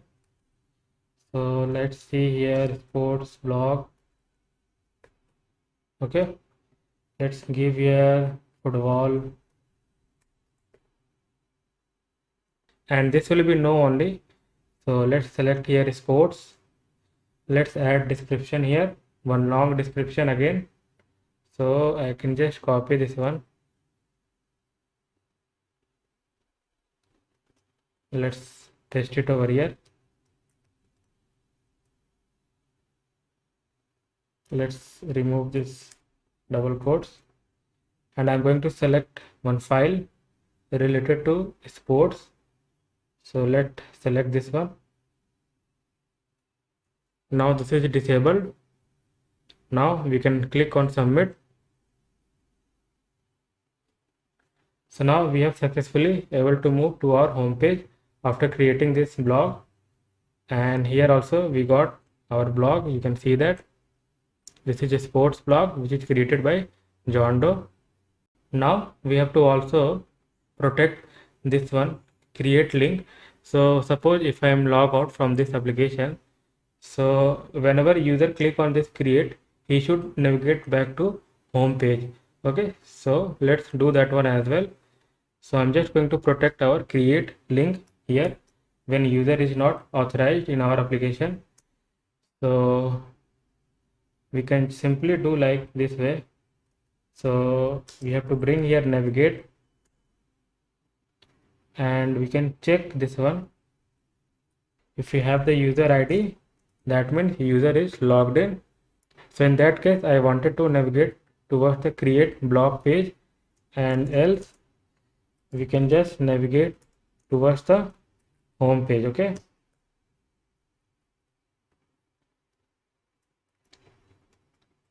and same thing I wanted to do for this update scenario as well. So let's copy this one and we can just paste it over here. Okay, let's remove this extra brackets, curly brackets, and here we can do like this way, user dot id. So it will first check. So this is a shortcut of doing like this way. So instead of doing like this way, so we can do this way. Okay, so this is a shortcut, that's why I'm using here question mark. So let's save this one and let's go into the browser, and if you click on create, you will navigate back to the home page. But this create link is still active in header, so we will fix that one once we start working on our home page. So creating a blog is completed with the help of Firestore database in this React application. Now we are going to start working on our home page. So you can see that in Firestore we have already couple of blogs. So we are going to display this blog on our home page. So guys, let's start working on our home page because we have already couple of blog in our Firestore database. So let's start working on this page. So let's go back to the VS Code first. So first I'm going to design our home page. So this div is gonna having a class name container fluid with padding bottom -4, padding top -4, and there will be one padding class name as well. Now inside this div we are going to have one more div with the class name container and another class name that is padding. Now we are going to have one more div with the class name row mx-0, and inside this div we are going to have our trending section. So we will work on trending part later. Now after this we are going to have one more div with the class name col -md -8 col md -8, and inside this div we are going to have our blog section, so in which we are going to show our daily blogs. So we will write the component. Okay, first let's design our home page. Now after this div we are going to have one more div with the class name col md-3, and here we are going to have our tags. Okay, and most popular section. So one by one section we are going to cover. Okay, so first I'm going to start with the blog section, then tags, then most popular section, and at last we will work on trending. So let's save this one first and see how it's look like our home page. So now you can see that in this part we are going to have our trending section, in which we are going to use carousel to display our blogs, and here we are going to have our all blog in this blog section, and here we have a tags and most popular section. So we are going to start first working with this blog section component. So let's work on this blog section component. So in the component folder we are going to have one file, that is blog section.js, and I'm going to generate a snippet here. So here first I'm going to bring font awesome from React Font Awesome, and we also need link from React Router DOM. So from React Router DOM we need to bring link,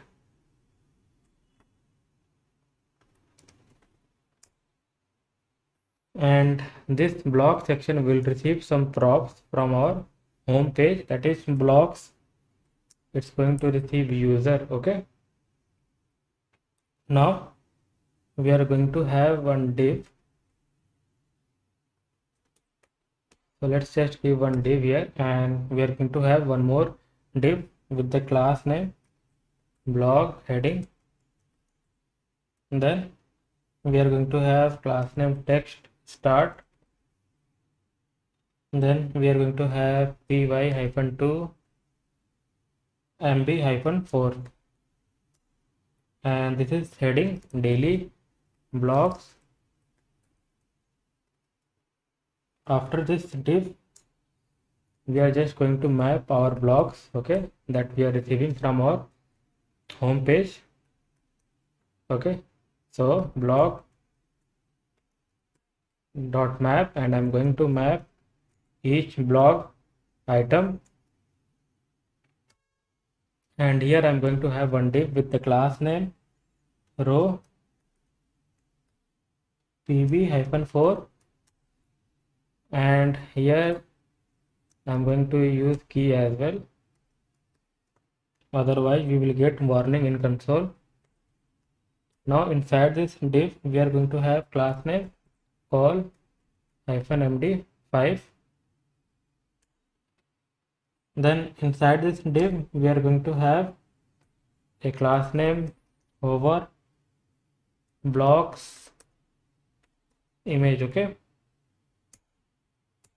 now inside this div we are going to have one more div with the class name blocks-image, and inside that I'm going to use image.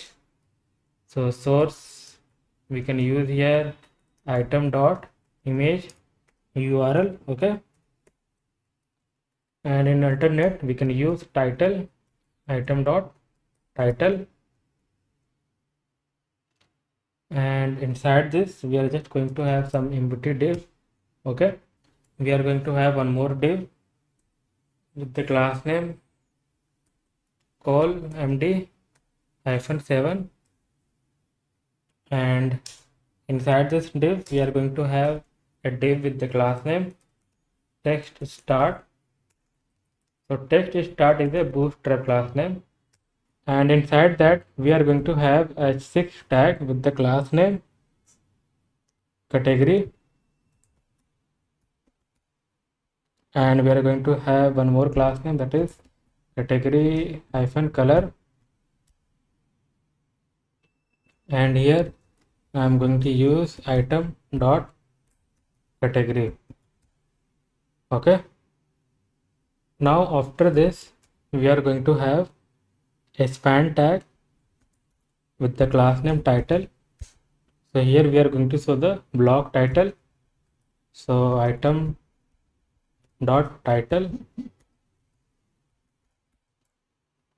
and here we have to add one more class name, that is py-2. Let's format this one first, and after this span tag we are going to have some more information about the block, like author and when this blog is created. So we are going to have a span tag with the class name meta info, and inside this span tag we are going to have p tag with the class name author, and here we can have our author, like which person is created this blog, and here we can have our blog creation date. So here we can use item dot time stamp, and we have to convert it to date, because if you look at our Firebase database, so if you look at our Firestore database, so date is something is written in this way, so we have to convert this one in proper date format. So I'm just going to use here JavaScript method, so to date, and we have to use here to date string, so you will get day along with date. Okay, so after this div we are going to have one more div with the class name short description. Okay, and here we can have our description, so item dot description, so we can use here curly bracket. Now you will notice that this description is very long in our Firestore database, as you can see that. So we have to sort this description, so we are going to use excerpt. So I'm just going to create one function helper method here in our utility folder under index.js file. So here what we have to do, so we can use this excerpt method, a helper method, which will basically sort our description on our home page. Okay, so we can write this logic, okay, to sort the description, and we can use this excerpt in our component, that is blog section. So here we can bring that excerpt. Okay, so VS Code automatically import this excerpt utility method for me, and here this excerpt basically receive the string along with the count, like up to how much letter you wanted to display. Okay, so I just wanted to show 120 letter. Okay, so we can pass here 120. Now after this div we are going to have one button with the class name btn hyphen read, and here we can give the value like read more. Okay, and after this what we have to do, so after this button we are going to have our delete and edit button. Okay, so here we can have one div, so we have to just give one inline style, that is float, right? Okay, and inside this div we are going to have our font awesome, so we can have name here. So first it's gonna be delete button, so I'm just going to give trash, and I'm just going to use a style. So here we can have margin 15 pixel, let's give cursor pointer, and we are going to have size. So I'm just going to give size here 2x. Okay, now let's copy this one. Let's paste it one more time, because we are going to have update icon as well. So this will be edit, and let's remove this one, and the rest of the thing will stay as it is. So this component is ready. Now we need this blocks and user from our home page. Okay, so first let's get all block that we have in our Firestore database in this home.js file. So from home.js file we are going to send all this detail. So here what we have to do, so now we have to provide our all block to this component, that is block section component. So we have to bring all the block that we have in our Firestore database. So first let's bring that use state and use effect, and here I'm going to define some state here, that is loading, set loading. Okay, and it will be true. Okay, after that we're gonna having a state for our block. So I'm going to store all the blocks in this state.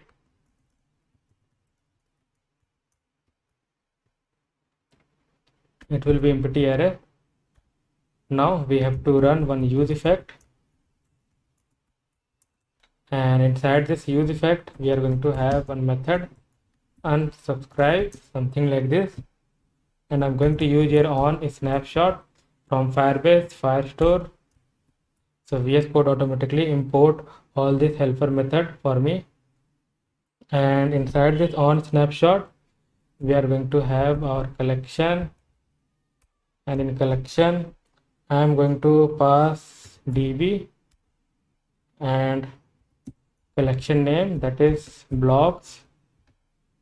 Okay, and after this we are going to have a callback method, that is snapshot,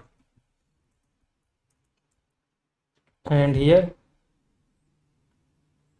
I can have one list empty array, and we can run here a snapshot dot docs. Okay, and here we have to use for each method, and we are going to run for each method on each doc, and we can simply do like list dot push. So first we want id. Okay, so we can get the id like this way, doc dot id, and then the rest of the data, so doc dot data. Okay, after this what we can do, so we can just do like set blocks to list. Okay, so this list contain all the block that we have in our Firestore database, and after this we can have error method as well. So error, if you have any kind of error, so we can just do a console log,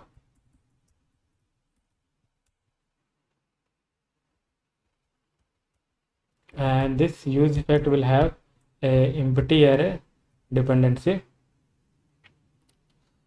Now let's format this one first, and after that we have to also write a logic to unmount. So we can just do like this way, return, and we can just do like unsubscribe. Okay,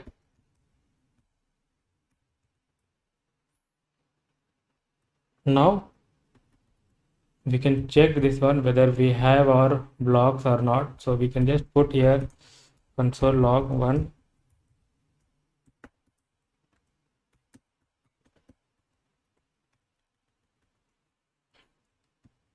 Let's save this file and let's go into the browser. Let's refresh this application, open the console, So now you can see that we got two blocks. This is the two blocks that we have in our Firestore database. Okay. So now we can pass these blocks to our block section component. So we can remove this one and we can bring that block section component and we can pass these blocks. Okay, all the blocks. Now in this block section component we have used some additional class name here, so we have to provide the CSS styling in our SAS file. So let's go to the SAS file first, and here I'm just going to put one comment. So here we are going to have styling for our block section. Okay, so this all styling I'm going to use for our block section. So you can see that this much styling we have to use for our block section. So from here it start, and you can copy all this styling by pausing this video. Okay,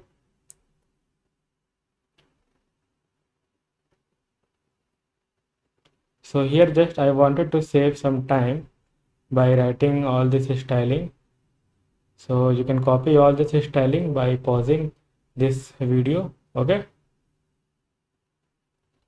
so let's save this one and let's go into the browser first.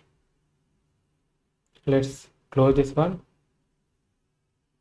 So now you can see that we got our this blog.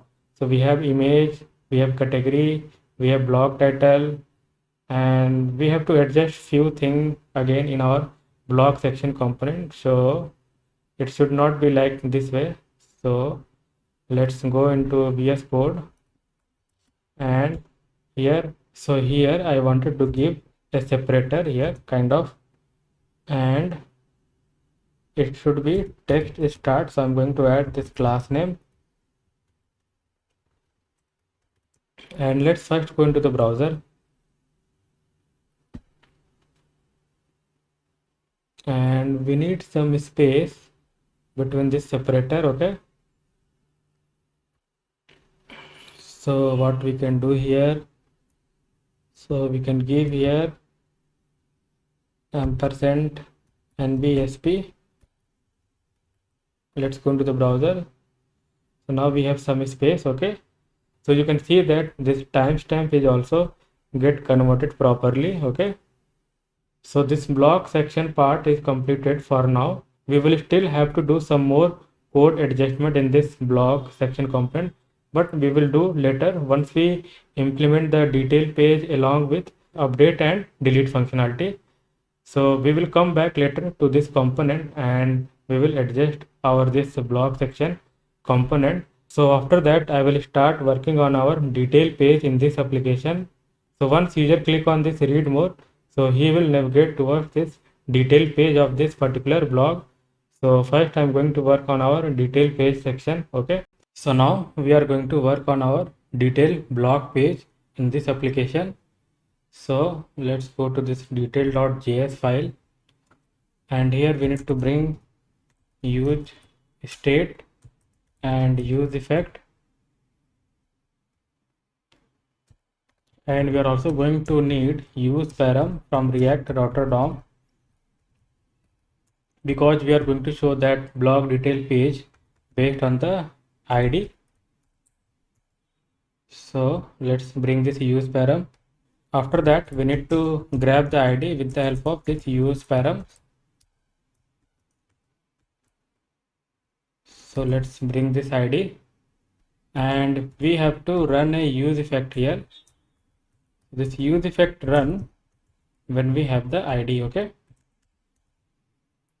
and here if we have the ID, then I'm going to run a function here, that is get blog detail, which yet to be defined. So I'm going to define below this use effect only. So const get blog detail, and it will be async.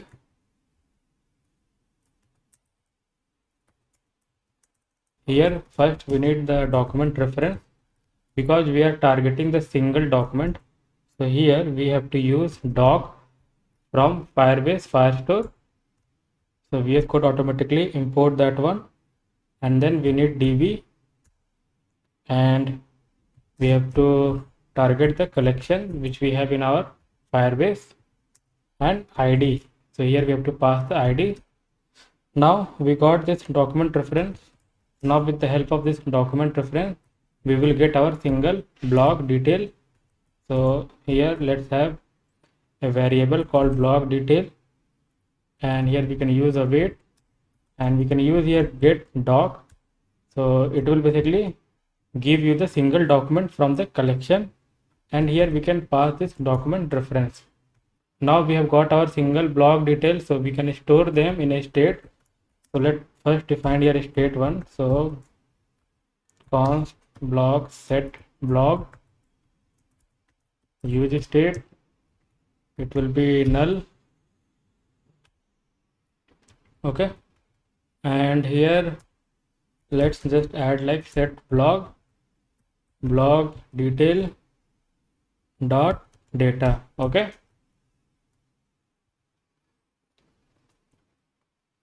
and after that we have to also use here set active.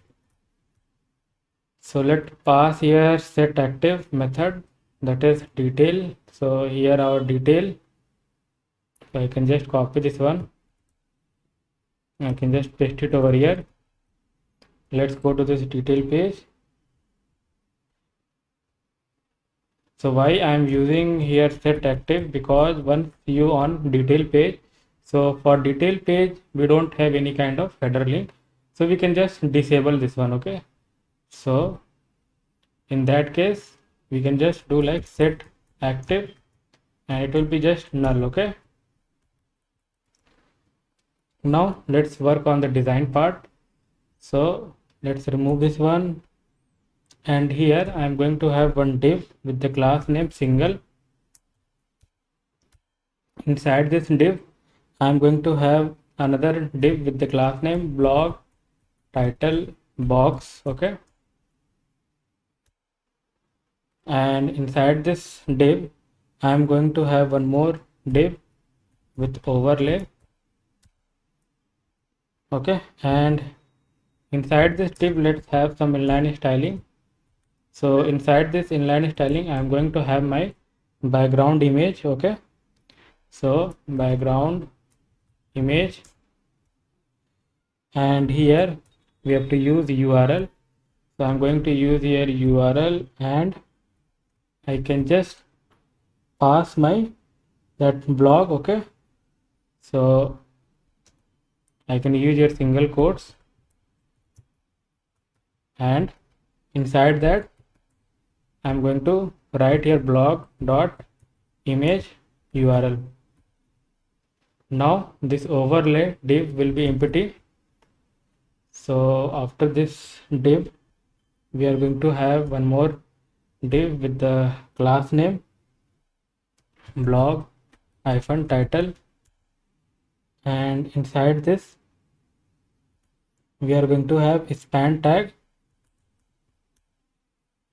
Okay, and inside this span tag first I'm going to show the time. So blog dot time stamp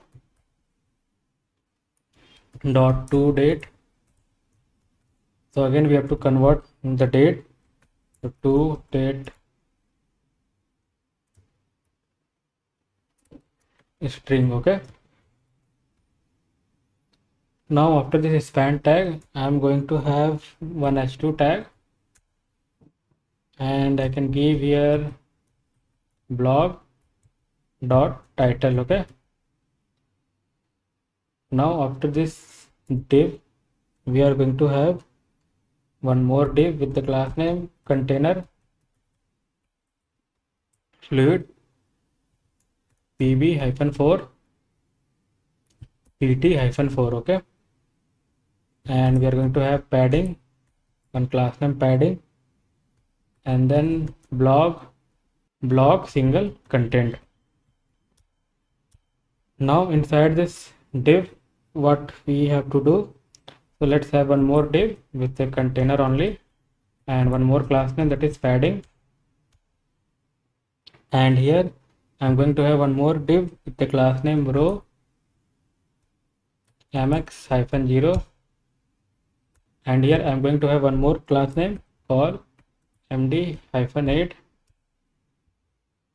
And first I'm going to show our meta info like author name and date time. Okay, so what we can do over here, so we can have a span tag with the class name meta info and another class name, that is text start.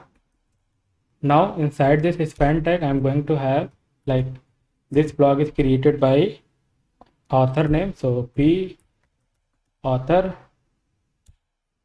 and inside that I'm going to put like blog.author, and after this again I can have one separator here and we can give here space like nbsp, and below this I can copy this one.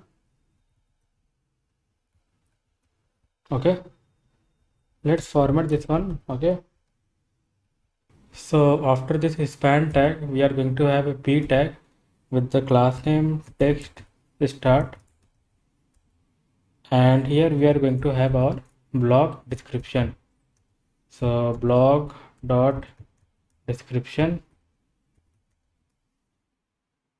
And after this div we are going to have one more div with the class name called md3, in which we are going to show our tag and most popular section. Okay, so let's just give here heading.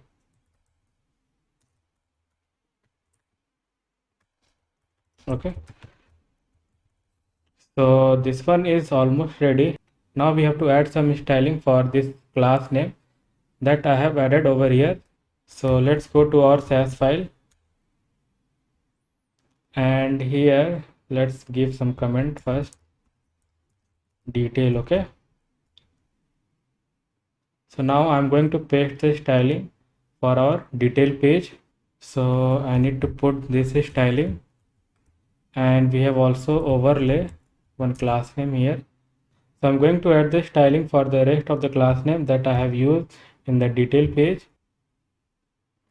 So I have just pasted the styling, you can see that, and you can remove this one, this is not required. Okay, so let's remove this one, and you can copy all this styling by pausing the video. So you can copy all this styling,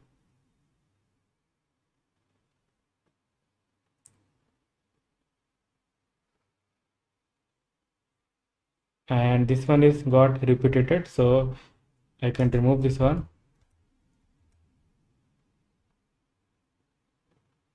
So in order to verify detail page, so first let's go to this component block section. So we have to add the link on our read more button. So this is our read more button. Okay, so you can see that we have this read more button, so I can use your link, and we can wrap this button with link, and we can just navigate towards our detail page. So here we can give detail, and we have to include the ID, so item.id. Let's first go to our home page, so we can refresh this application first, and let's click on read more.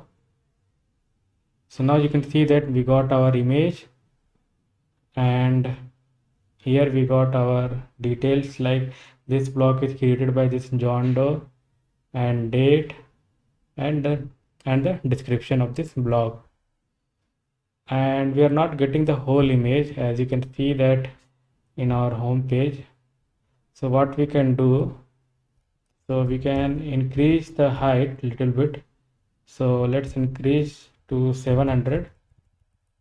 Now let's go into the browser, Let's click on read more again. So now it's looking fine. Okay, you can see that. So detail page is completed almost. So we have to work on this tags and most popular section. So we will work on those section later. Okay, but first we have to work on the functionality like delete and edit blog in this application. And before we perform this delete and edit operation, we have to add a spinner in our application. So let's add that one. So guys, now I'm going to start working on our spinner component first in this application. So I'm going to create one file here, and let's generate a React snippet. And here let's have a div with the class name spinner hyphen border text primary, then empty hyphen 5, then spinner. Now inside that I'm going to have a span tag, and let's give here class name visually hidden. Okay, and here it will be just loading with 3 dot, and here let's give role status. Okay, so this is done, and I'm going to add the styling for this spinner in our SAS file. So I'm going to put a comment here home, and let's add the styling for our spinner. Now this component is ready, and we can use this component in our home page. So let's go to this home.js file, and here we haven't used this set loading. Okay, so once we get our all the blocks, so we can set this loading to false, and here also we have to check like if we have the loading, then we have to show the spinner. So let's bring the spinner component. So VS Code automatically import that one, and we have to also do one more thing. So this home page is also going to receive set active and user. So let's use this set active here. So set active, and it will be home. Okay, and we are going to pass this user to our blog section, because we are going to implement delete and edit functionality in this application. So we need this user as well to our blog section component. Now let's go to this app.js file, and in the home page we have to pass this set active. Okay, and we have to pass the user as well. Let's save this one, and let's go into the browser, refresh this one. So now you can see that we are getting spinner. So this part is completed now. Now we will start implementing the delete and edit functionality in this application. So guys, now we are going to implement the delete functionality in this application. So user can also delete a blog in this application. So from this page we are going to handle delete. So let's define one function here, handle delete. So first it will be async, and it's going to receive ID from our blog section component. And here first I'm going to give some kind of pop-up confirm message to user. So window.confirm, and message you can give like, are you sure you wanted to delete that blog? Okay, if you click OK, then he will basically come inside this if condition, and here I can use here try catch. So first set loading will be true, and here we can use await delete doc. So we can use this method from Firebase Firestore, and here we have to pass this doc. Okay, and here we have to pass the DB, and we have to pass the collection, that is blocks, and we have to pass the ID. Now we have to also make set loading to false, and let's define the catch block as well. So just put here console.log. Let's format this one, and I'm going to pass this handle delete to our block section. Now let's format this one, and let's go to this block section component, and here I'm going to receive that handle delete. Okay, and here we have to use that on click method, and we have to pass the ID. So handle delete, and we can pass the blog ID here which we wanted to delete. Now we can try this one. So let's go into the browser, refresh this one, and in order to delete the blog you have to first log in into this application. Okay, so that's why I have bring this user. So here we need to check whether user is logged in or not, then only he can delete the blog. So first we need the user ID. So user dot uid, and we have to also match with the ID which is created by this John Doe user. So if the ID is matched, then only the delete and edit icon will display. If another user logged in our application, so he cannot delete the other block which is created by different user. So I'm just going to quickly create one more user in this application. So I'm going to create a user here like John Wick. Let's give Wick here in last name, John Wick @gmail.com. Let's give password 123456 123456. Let's click on sign up. So user is successful login. Now I'm going to create blog with this John Wick user.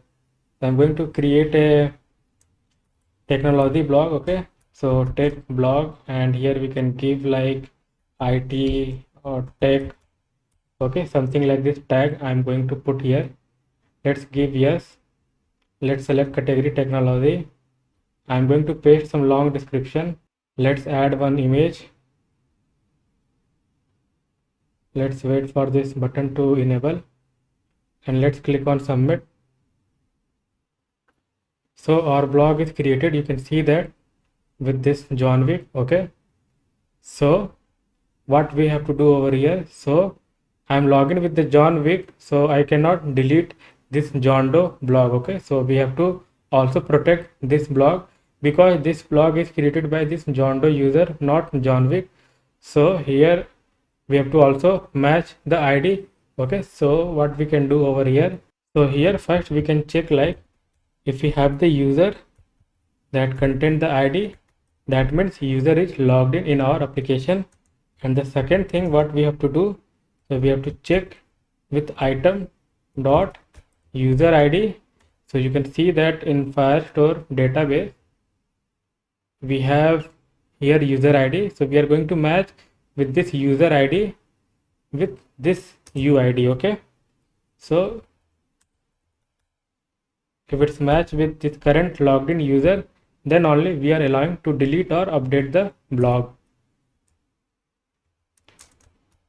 Now let's put this entire div inside this. Okay, now let's save this one and let's go back to browser, and you can see that now we are seeing only this delete and edit button for this blog because this blog is created by this current logged in user, that is John Wick. Okay, so I'm going to log out from this application first. and let's go to this home page.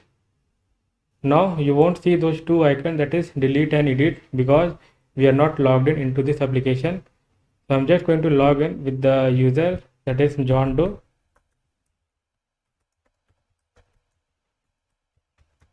Let's click on sign in.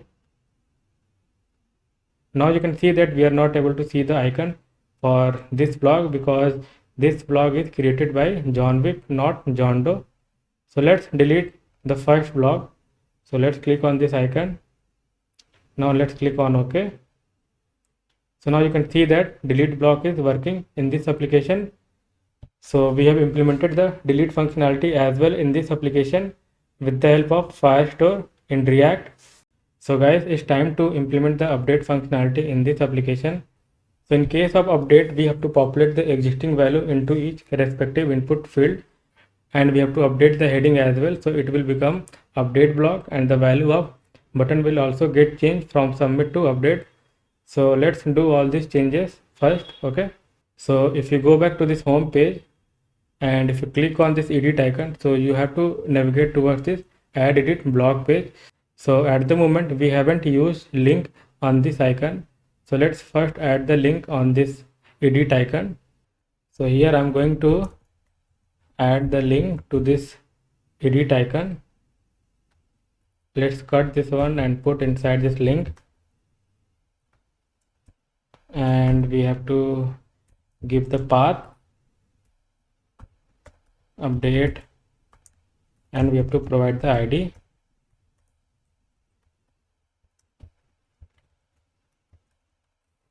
Now let's go back to browser first, and if you click on this edit icon, so you can see that we are navigating towards this create blog page.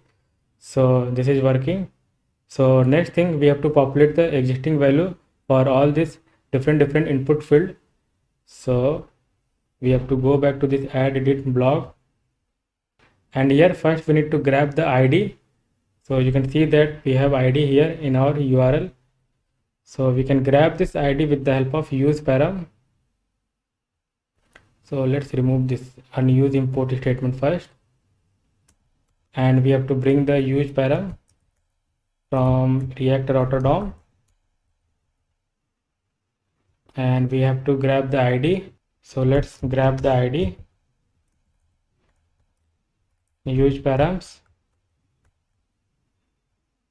Here we got ID. So we have to run one more use effect. So this use effect only run once we have the ID. And if we have the ID, then I'm going to run one method here, that is get blog detail. Okay. Let's define this function here, get blog detail, and it will be async only. And here first we need document reference. So doc db, so we have to pass db, we have to pass the collection names and ID. Now we have got our document reference. So here we have to use snapshot await get doc. From Firestore we have to use this method, and we can pass here doc ref, that is document reference. And here we have to check if snapshot.exist, that means if we have the data, then we can just do like set form, and here we can just do like snapshot.data. Let's format this one first. And here I also wanted to make the active state of header link to null. Okay, so I think we haven't bring the set active here. So let's bring the set active here as well for our add edit blog. So let's go to this app.js file, and in case of update we need, okay, so set active, because we don't have any header link for update. So in that case I don't want header link should be active. So let's save this one first. Let's go to this add edit blog, and here we can just make it null, okay.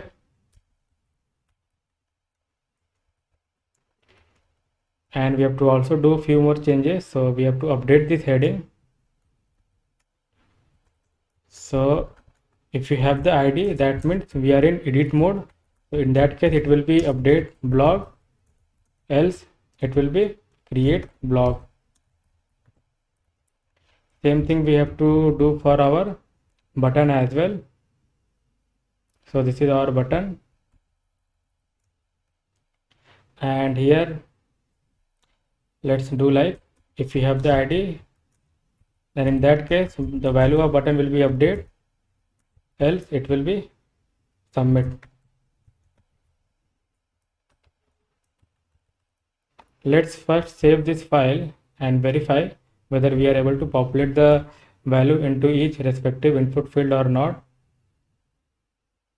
So doc is not defined, okay.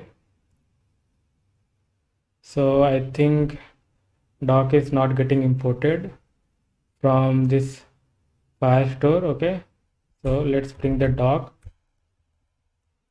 let's save this one, and let's go into the browser. So now you can see that we are able to populate the existing value into each respective input field. So for title we got this title, we also got tag, okay. So all this working. And image file you cannot populate because input file doesn't have the value, okay. So if you're using type as a file, so value does not exist for this input, okay. So it won't work if you have the type file, okay. So we have successfully able to populate the existing value into each respective input field. Now we have to update this blog. So we have to write the logic in our handle submit. So here what we can do, so if you don't have the ID, that means user is adding a new blog. So we can put all this logic inside this if condition, okay. Now if you have the ID, then it will go else part, that means user is try to update the existing blog. So we can just copy this one and we can just paste it over here, and here we have to do some few changes. So it will be update doc, okay, and here it will be doc, not collection, because we are targeting the specific document, and here we have to pass that ID, and then the rest of the thing will stay as it is. And one more thing I wanted to do over here, so we have this if condition, and if any field is left empty by user, so I just wanted to throw an error message. So we can copy this error message from our auth.js file. So error message, I just wanted to return this one. Let's just paste it over here. So we have to paste inside this else part. We have to bring this toast, okay, from React Toastify.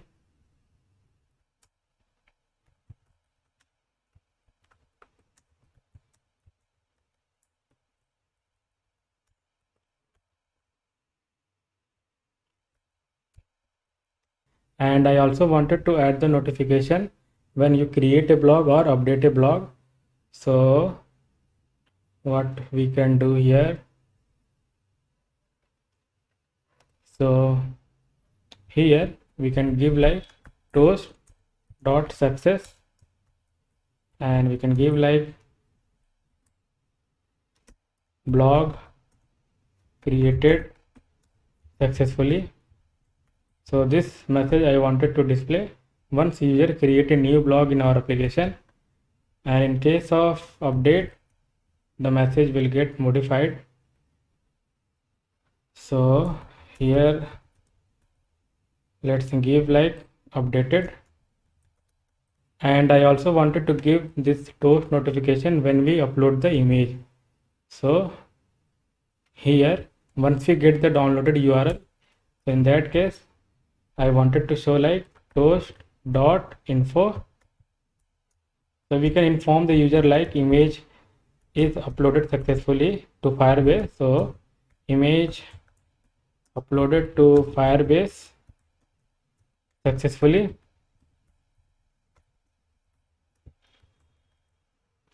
And same kind of message I also wanted to give once we delete a block from our application. So let's go to this home.js file, and here we are deleting the block. So we can give a message like block deleted successfully. So let's bring that React Toastify as well in this home.js file.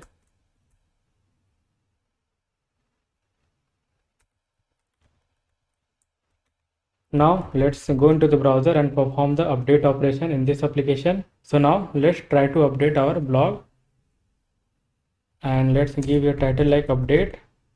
Let's give a test. I'm going to select this radio button and let's click on update.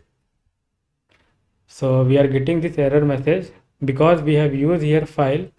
So once you upload the image to Firebase, so ultimately we are getting this image URL. Okay, so from this if check we can remove this file. Okay, and we can try to update this record again. So let's go into the browser and let's give here update. Let's give here test only. Let's select this radio button and let's click on update. Let's close this one. We got the message like blog updated successfully, and here also our blog getting updated. You can see that title got updated, and we can also verify rest of the field by clicking on this icon. So you can see that we have successfully able to update our existing blog in this application. So guys, we have successfully able to implement the update functionality in this application with the help of Firestore in React. So now it's time to work on our other section as well, that is tags and most popular section. So let's work on this section. So now I'm going to start working on our tag section. So I'm going to create one file here, that is tags.js. okay, and I'm going to generate a snippet over here. So this tag component is going to receive a tag from our parent, that is home.js file, and here we can remove this one first, and inside this div we are going to have one more div, and one more div with the class name blog heading, then text -start, then py-2, then mb-4, and let's give here tags only. Now after this div we are going to have a div with the class name tags only, and I'm going to map our all tags. Okay,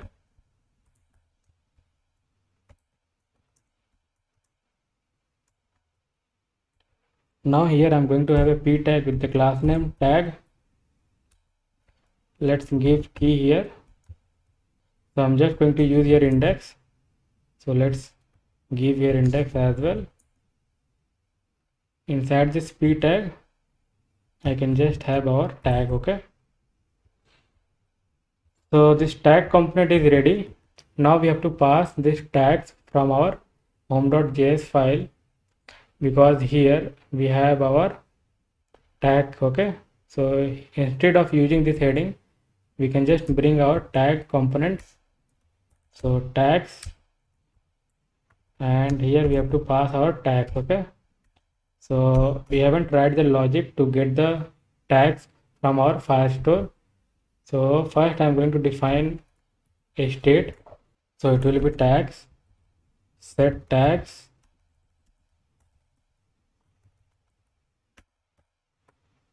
it will be empty array only. And here let's define let tags equal to empty array. And here what we can do, so tag dot push, and here we can get the tag by this way, doc dot get, and here we have to pass the property name. So property name is tags only. So by this way we will get our tags from our Firestore. After this, what we have to do, so tags may be duplicate whenever user create a blog in our application. So we need unique tag. So I'm just going to have one variable here, unique tags, okay, and here we can just spread out new, and we can use here set for uniqueness, and we can pass here tags, okay. Now we can set the tags, okay, and we can pass here unique tags, okay. So we have completed this one. Now let's pass this tags to our tag component, and we have passed this tags, okay, to our tag component.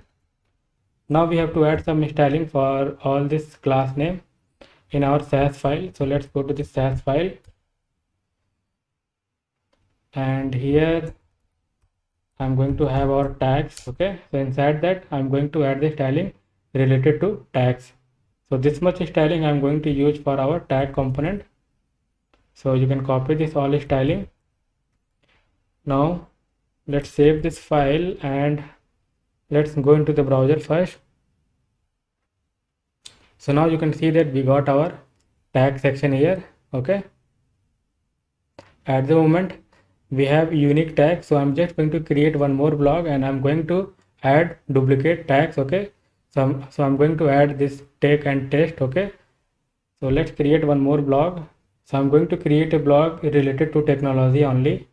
So new laptop got launched, okay, something like this. I'm going to give heading, and let's give a tag like laptop, and the duplicate tag we have like test, we have IT as well, I guess, and tech also we have.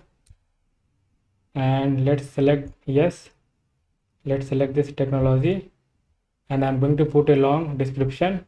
So I'm going to paste the long description over here. Let's select image. So I'm going to select this image,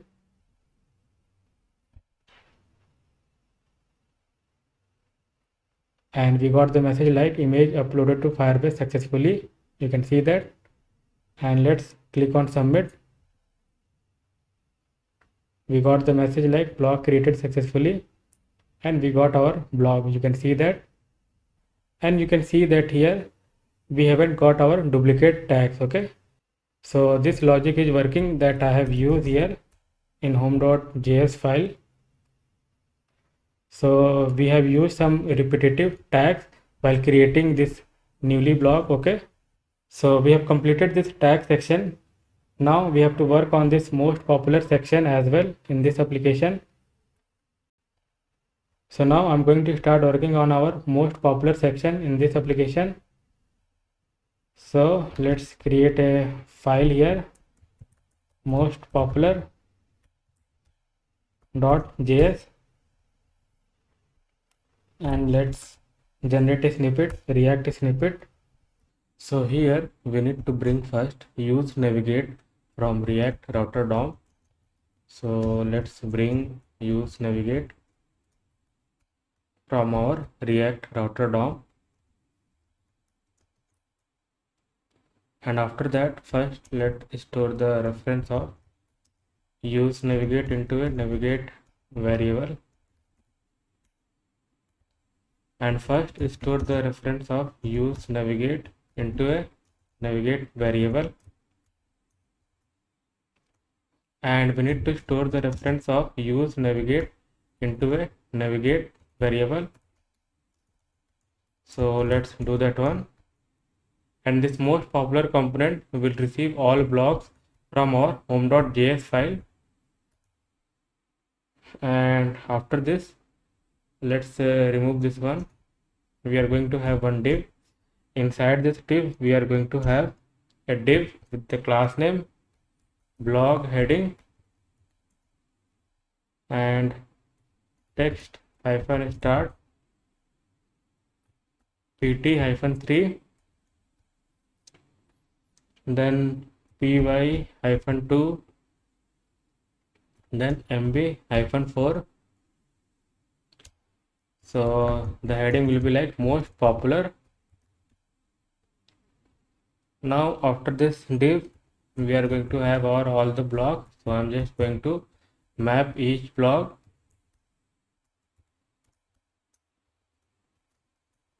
Item, and here first I'm going to have a div with the class name row pb hyphen 3, and I have to also provide the key.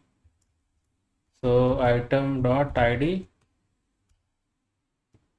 and here first I'm going to have a div with the class name col hyphen 5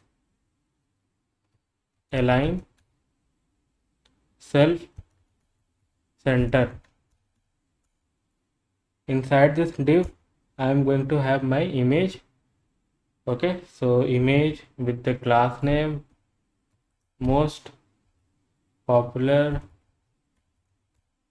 image. Okay, so this class name I'm going to give over here, and here you can simply use item dot title,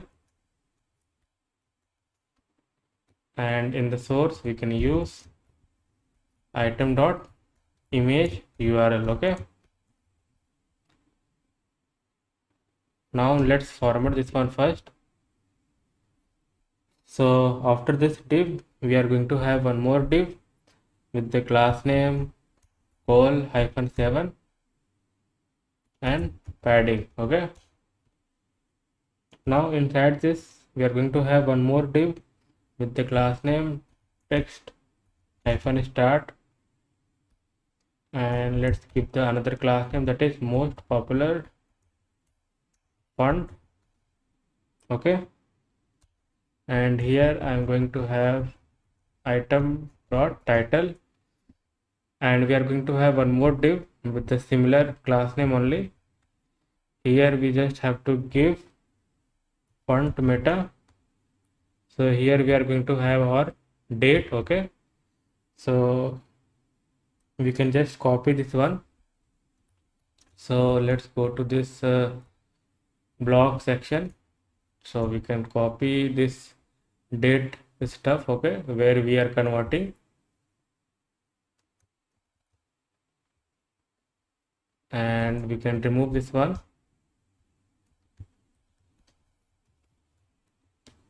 Okay, now let's use this navigate.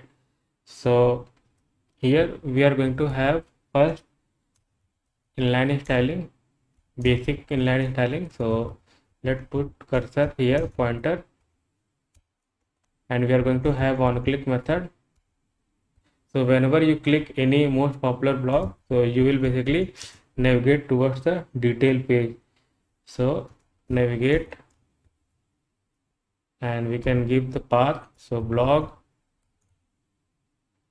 and it will be item dot id. So let's format this one. So let's first format this one, and I'm going to add the styling for all this class name in my SAS file. So let's put this SAS file, and here let's put one comment. So we are going to add the styling for this most popular section.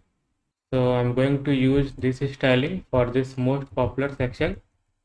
Okay, now let's go to our home.js file, and here we have to bring our newly created most popular component.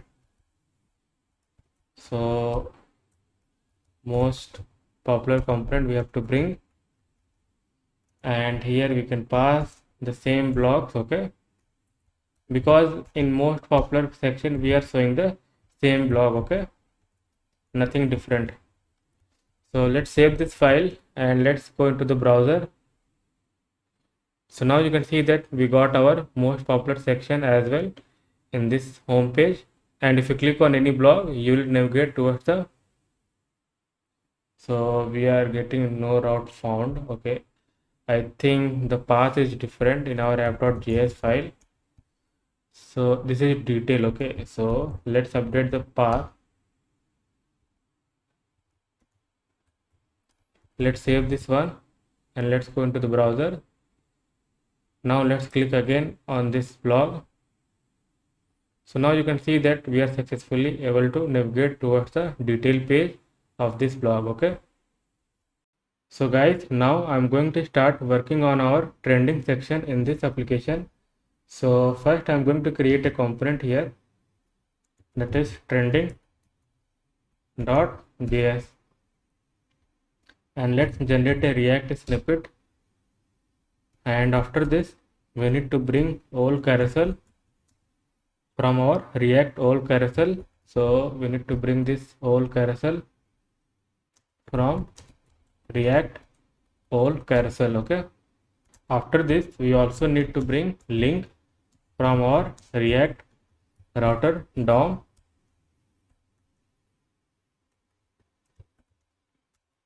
and we have to also bring the CSS file for this all carousel.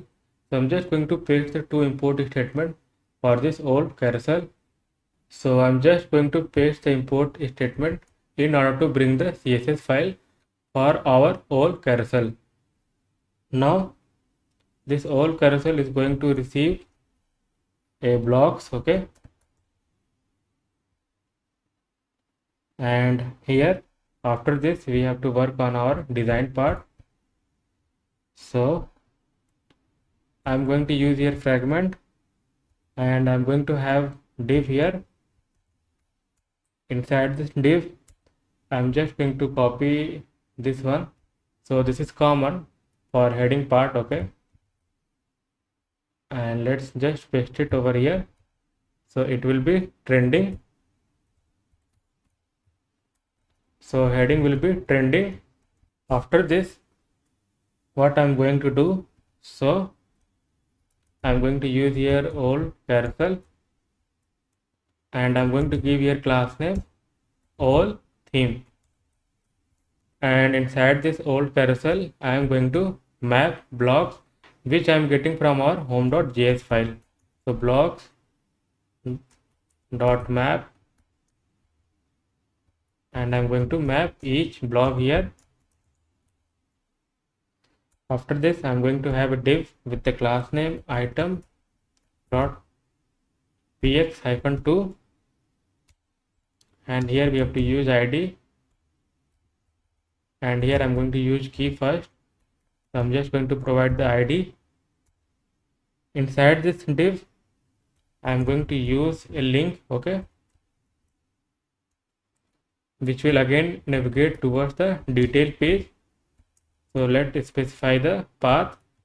So detail, and it will be item.id, and inside this link I'm going to have a div with the class name trending image position. Now we are going to have one more div with the class name trending -image size, okay. Inside this I'm going to use image tag with the class name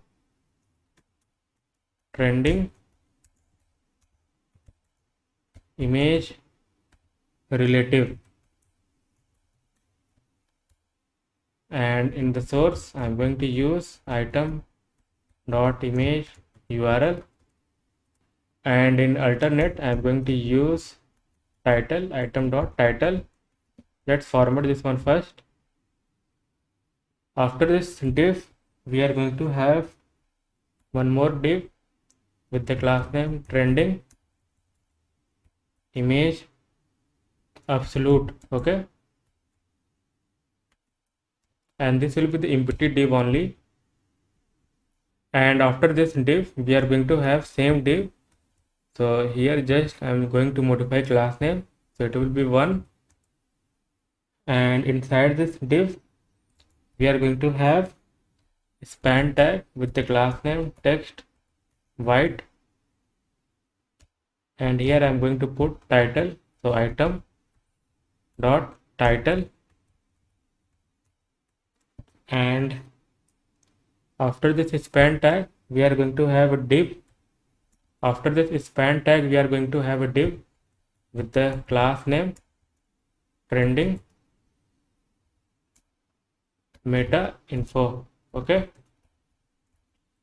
now inside this div I'm going to have my author, like item dot author, and I'm just going to put here separator, and inside that I'm just going to put the date. So we have to format the date which we are receiving from our Firebase. So I can just copy this one and I can just paste it over here.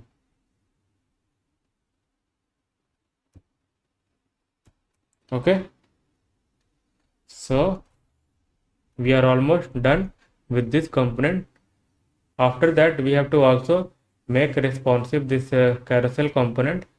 So for that what we can do, so here we can have one object here const options. Inside that I can have loop which will be true, margin I can give here 10, new I can give here true, and responsive we have to give here so 0, and it will be like item 1. Okay, after that it will be 400, items 2, then I can give here 600, items 3, and then 1000, items 4. I can pass this option here in this old carousel component. So we can just pass like this way. Okay, now we are done with this trending section component. Now we need to get this all blocks from our home.js file, and this should contain only those blocks whose trending is yes. Okay, so whose trending mark as yes, we are going to show only those blocks. So at the moment we have this block is yes, so trending set to yes, and this is also trending set to yes, and this is also trending set to yes. Okay, so we will create one more block with trending no. Okay, so first let's work on our home.js file. So first let's work on our home.js file. So we need to get all those blocks whose trending is yes. So here what we can do, so here first I'm going to define one state. So let's give here trend blocks. Okay, set trend blocks,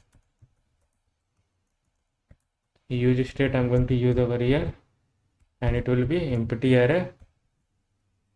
Now I am going to define one function here, method. So get trending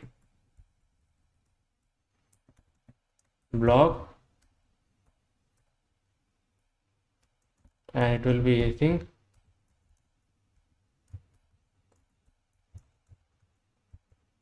Inside this first I need the block reference, and I'm going to use here collection, db blocks, and I'm going to use here query. So let's use here like trend query. So we need to query our Firestore database. So I can bring the query from Firestore, and here we have to pass the block reference, and here we can use where from our Firestore. So make sure this all thing is imported successfully from our Firestore. So it's imported. Now we have to pass the property name. So we are targeting trending field. Okay. So we are targeting the trending field in our Firestore database. After that, we have to use this equal sign. So we have to match, like if it's contained yes, then only bring those block. Okay. After this, we have to do like const query snapshot equal to await get docs, and here we have to pass that trend query. Now let's define here a trend blocks empty array, and we are going to use here query snapshot dot for each, and here we are going to have our document. Each document we are going to push inside this empty array. So trend blocks dot push, and first we have to put the ID for each block, and then we can spread out data like this way. Now we can set this trend blocks to trend blocks. Okay. Now let's format this one, and I can use here get trending blocks here, get trending blocks, and you can use the same thing here under this unmount phase. So get trending blocks,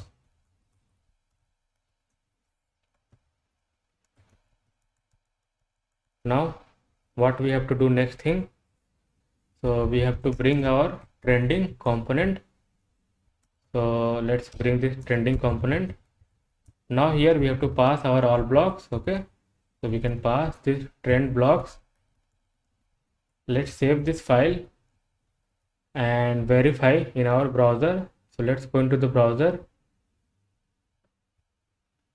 and refresh this one.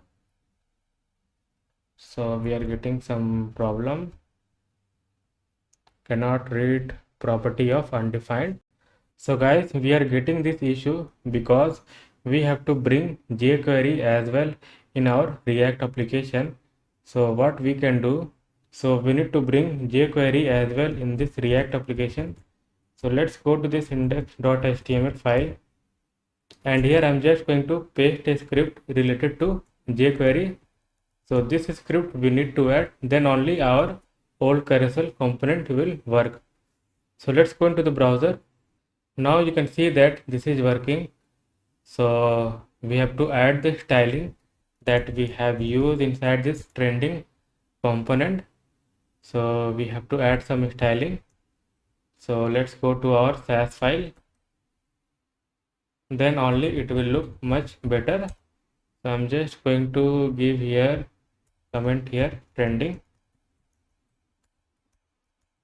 and I'm going to paste the styling for those class name that I have used inside our trending component.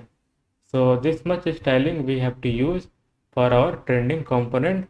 So it start from here. Okay, so you can copy all this styling,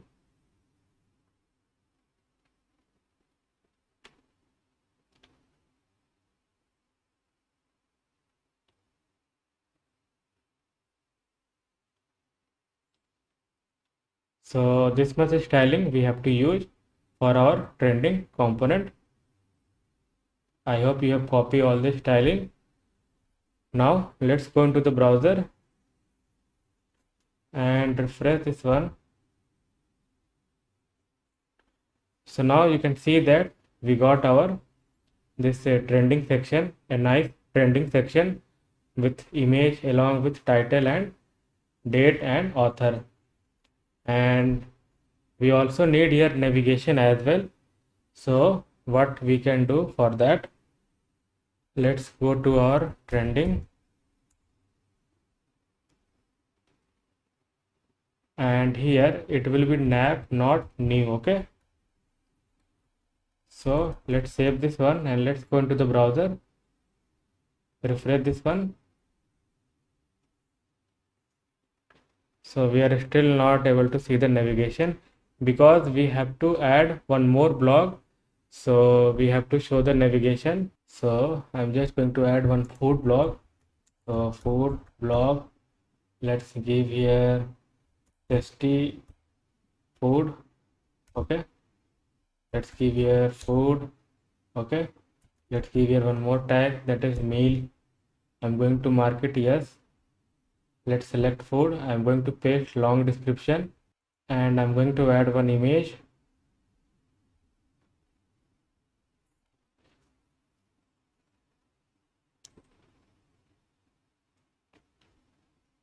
Let's click on submit.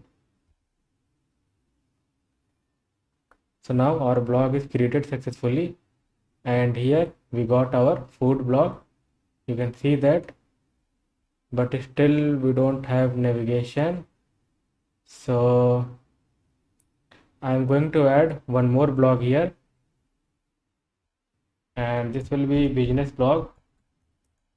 Let's give here meeting, something like this, people. Let's click on, let's mark it yes. Let's select business.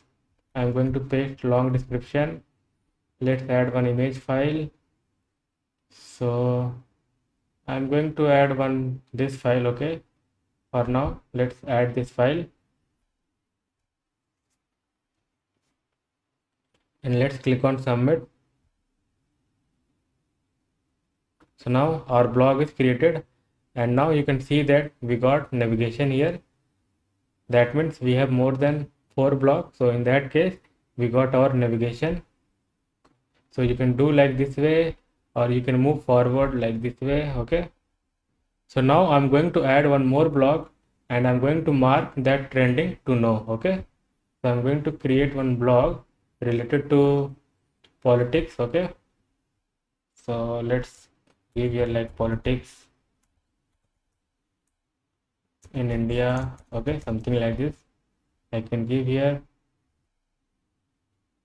Let's give here tag like election India. Okay, something like this I can give tag.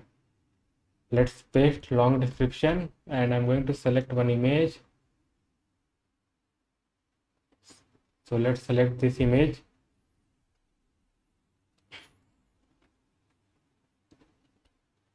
And the spelling is wrong here, so it will be politics. Okay, now let's click on submit. So our blog is created successfully. So you can see that here we got our blog, but if you look at our carousel component, so we don't have that blog because we have select trending no for that blog. Okay, so you won't see politics blog here in our old carousel component. So this is working, you can see that. And if you click on any card, okay, so let's click on this one. So you will navigate towards the detail page. So this is all working, you can see that. So we have implemented this trending section as well in this application. Now I'm going to work on our not found page. Okay, so for this I'm just going to add one image folder here.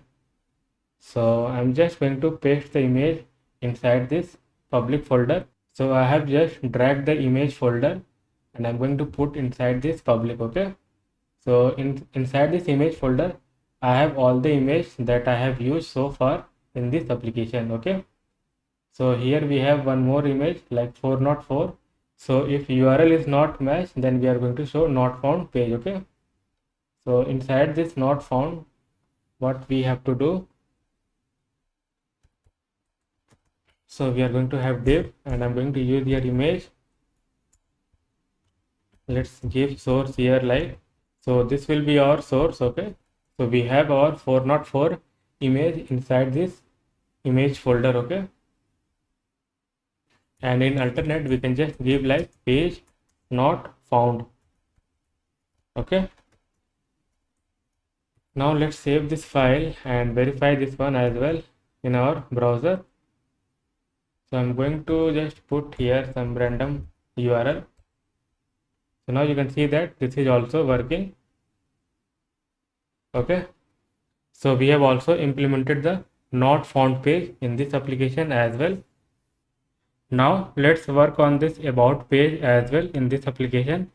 So I'm just going to put a dummy content for this about page. Okay, so in about.js file, I'm just going to have a class name here with the container, and one more class name padding, and one more div with the class name call md-12, and I'm going to have one more class name with the row mx-0, and inside that I'm going to have a p tag, and inside this div I'm just going to put a dummy content. So let's close this p tag as well. Let's save this file and let's go into the browser. So now you can see that we got some dummy content for this about page as well. So this part is also done in our application. So next thing, I wanted to see the responsiveness of this application. So I'm just going to decrease the screen size. So one by one, I'm going to check the responsiveness of this application.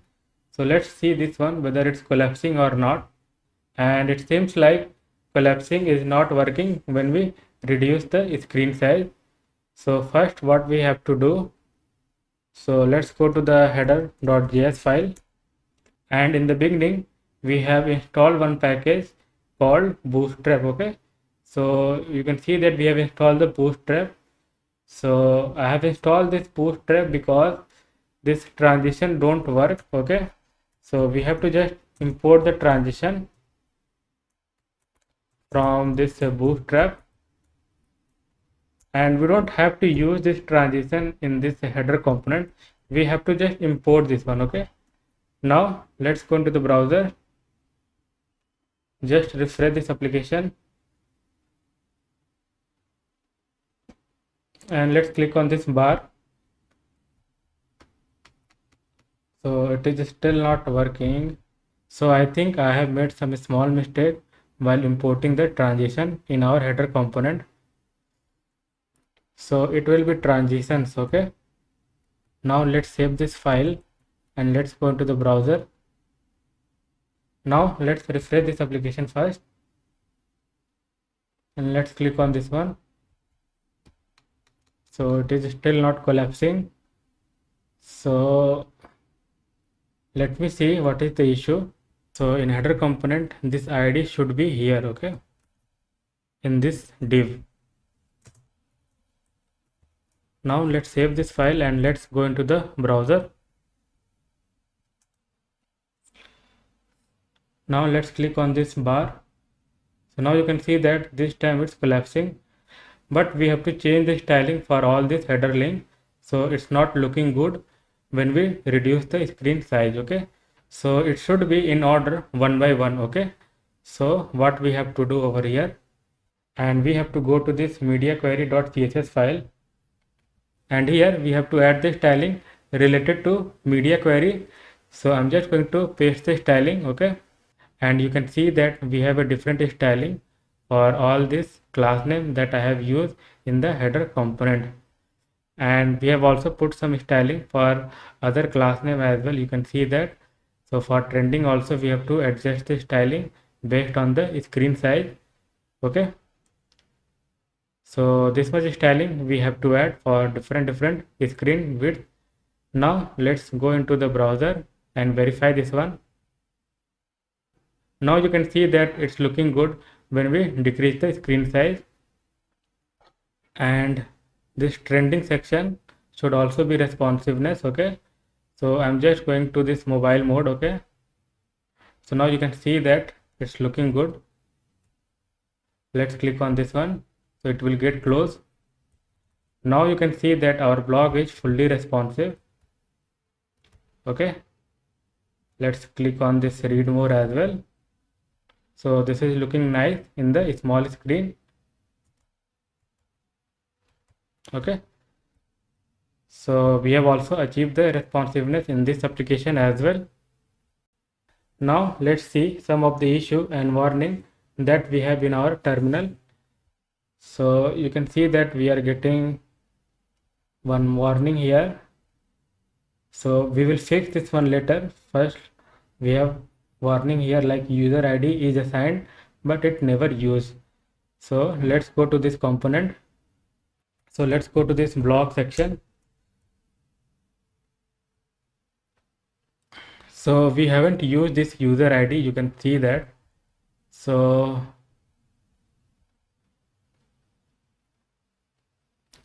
instead of using this way user.uid, so here we can use like user ID only. Okay, and here let's replace with user ID. Let's save this file and let's go into the browser and let's open the terminal first. So now we don't have the warning, and this warning we can ignore because only this way our transition is working in this application, so we can ignore this one. And for this warning what we can do, so let's go to this add edit blog.js file, and here we have write one use effect. So let's check on which line it's coming. So it's coming 84. Okay, so here we can just put like this comment. Okay, so now let's save this file and let's see our terminal. So now you can see that we are not getting that warning, and let's do the same thing in this file as well, that is detail.js. So in detail.js we have this use effect, so we can just put that comment. Now let's open terminal. Now we are getting this one, so set active. Okay, so what we can do, so we have to include this one in our home.js file. Let's go to this home.js file, and here we can include this set active that we are receiving from our app.js file. So you can basically use this one here. Now let's save this one and open terminal. Now we have this warning like user is assigned but value never used. So let's go to this auth.js file. So in auth.js file you can see that we are getting this user when we sign in with email and password, but we haven't used this one. So what we can do over here, so let's go to this app.js file and we can pass this set user to our auth.js file. So this is our auth page. So here we can also pass set user. Okay, let's go to this auth.js file and let's bring that set user as well, and here we can use that one set user. Let's save this file and see our terminal. So now we are not getting that issue anymore. So let's try to log out first from this application because we did some changes in our auth.js file. So I'm just going to log in again with John Doe user.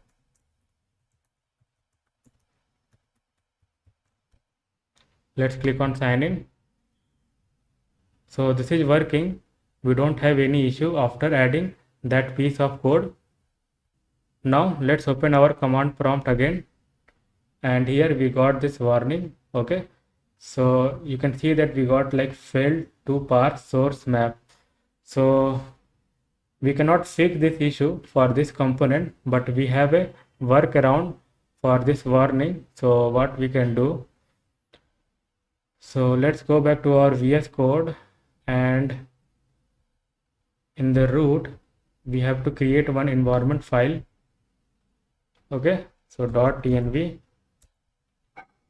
So we have to add this one in our environment file in order to remove that warning from our terminal. So now let's see our terminal again. So this warning is still there, so you have to kill the server and you have to do npm start again. So now you can see that we are not seeing that warning anymore in our command prompt. So we are almost good to go to deploy this application on Firebase. So let's open the console first here. So you can see that in the console we are getting this warning like using unsafe component will receive props. So this warning is basically coming from this React old carousel component that we have used in this application. So that component is still used the old React lifecycle. That's why we are getting this warning. So they have used this old React lifecycle in some of their file. So that's the reason we are getting this warning, and we cannot do anything as of now to avoid this warning. So we can ignore this warning for now. Okay. So in console you can see that we have some console log as well. So I'm just going to remove all this console log before we deploy this application on Firebase. So I'm just going to search the console where we have used this console. So we have used here in header. So I'm just going to remove from header, and we have a lot of console here. So this console we can ignore because here we are checking the progress of image upload on Firebase. So this console we can ignore, this console we can ignore, and we can remove this console. So we can ignore this one as well, and we can remove this one. Okay, now let's save this one and let's go into the browser, refresh this one.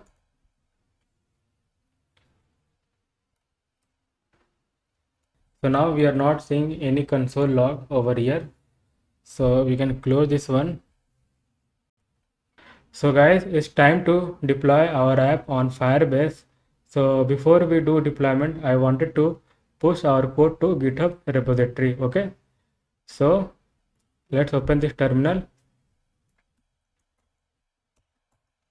and first I wanted to generate a build folder for this project. So I'm just going to run here npm run build, and it will take 1 to 2 minutes to generate a build folder. So guys, you can see that our build folder got generated over here. So let's verify in VS Code as well. So you can see that here we got our build folder. Now next thing what I have to do, so I'm just going to create a repository here. So I'm just going to give a repository name like Firebase blog. Okay, and I'm just going to create a repository. Now next thing what we have to do, so we have to do git init. Now I'm just going to add all the file, and then I'm just going to commit. So let's give a message like build Firebase blog using React. Okay, let's hit enter.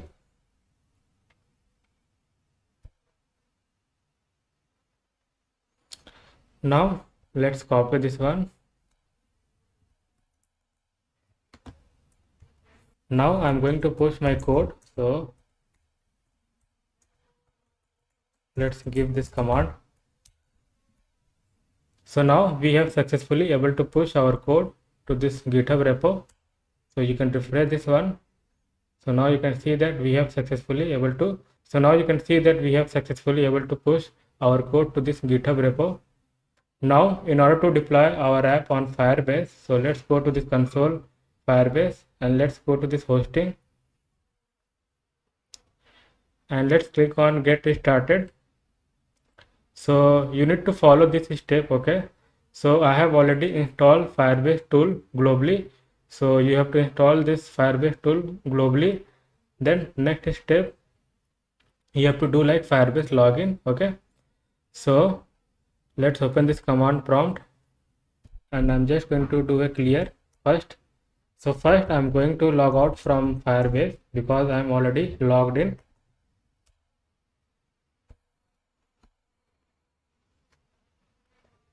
So I got log out from the Firebase. Now I'm just going to do Firebase login.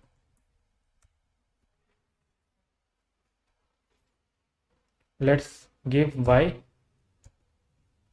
So it will open new window. I'm going to select this account.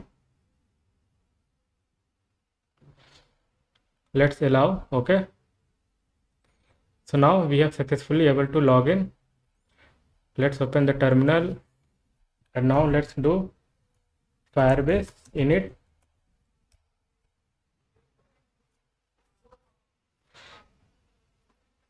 Let's give yes, okay. And here we have to select this one, this hosting, configure file for Firebase hosting, okay. So this option we have to select by pressing arrow down key, and in order to select you have to press space, okay. Then you have to hit enter. Then I'm going to use here existing project. So this project I'm going to use. So this React blocks app, okay. So this project I'm going to use. Let's hit enter. And here we have to give the directory. So here I wanted to give the directory build, okay, not public. So let's give here build. And here I have to give here Y because we are creating single page application. And this will be also Y. And this will be no, okay. So now you can see that Firebase CLI GitHub login successful. And if you are doing for first time, so you might see different screen. So you have to just click on authorize button. So here you will get authorize button. So I have already done before, so I am getting this screen. But if you are doing for first time, so you will have to authorize first, then you will see this screen, okay. Now after that we have to give the repository name. So we have to give in this format user and repository. So we can copy this one up to this, okay, and we can just paste it over here. Let's wait for retrieving a service account. Yes, okay, and just hit enter. And here we have to give yes, okay. And here let's give Y.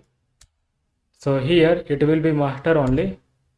So basic configuration is completed over here. Now we have to write a command here like Firebase deploy.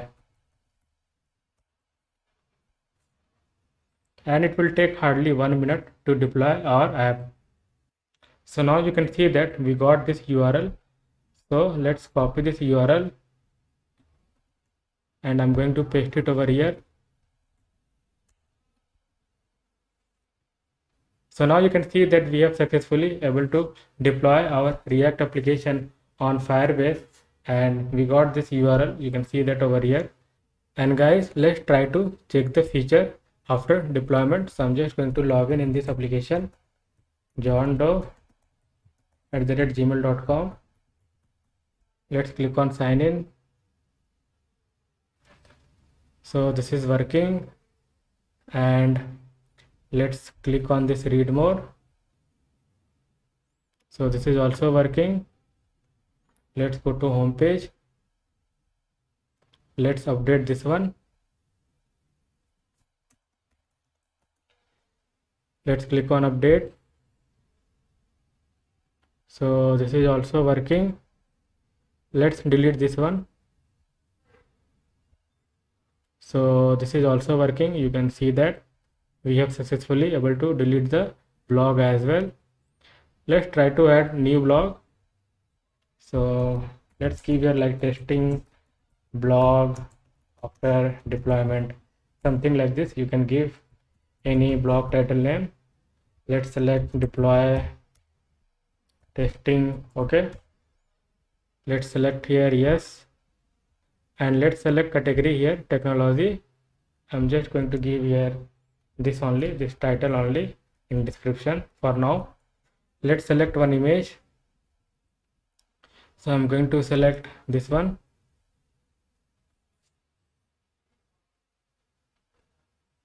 Now let's click on submit. So we have successfully able to create blog as well in this application after deployment. So you can see that we got our blog. Okay, testing blog after deployment. So all functionality is working in this application after deploying our React application on Firebase.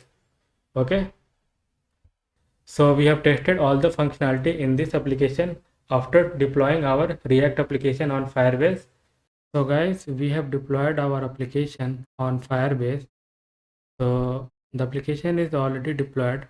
Now it's time to add some more functionality in this application. So I'm going to start implementing the search functionality in this application.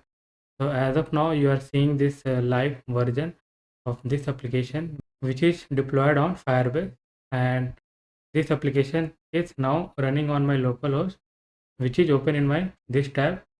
So I'm going to close this one, and now we are going to implement the search functionality with Firebase in this application. So let's go into the VS Code.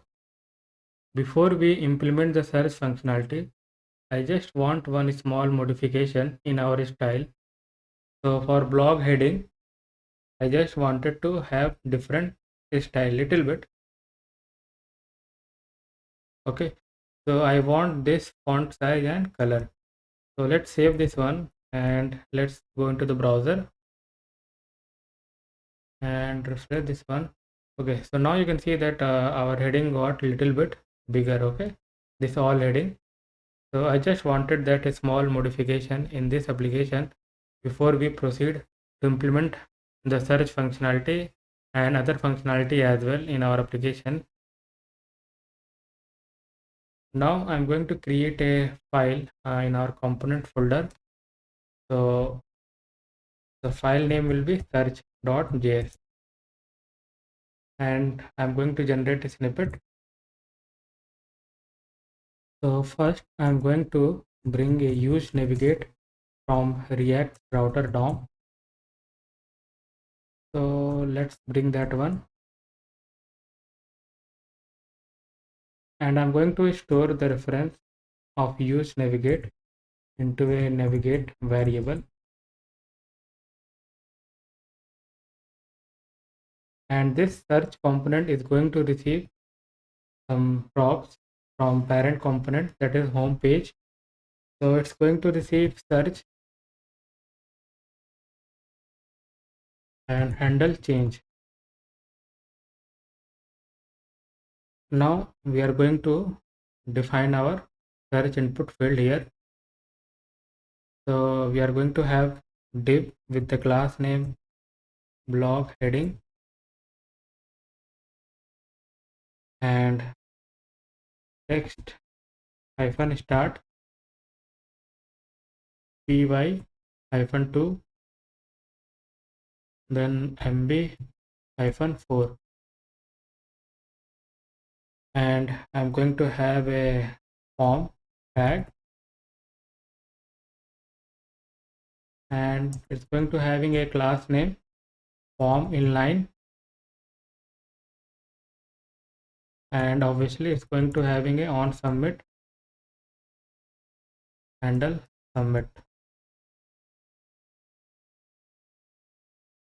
Now after this form, so we are going to have div with the class name whole -12 py -3. Then we are going to have our input field. So type will be text only,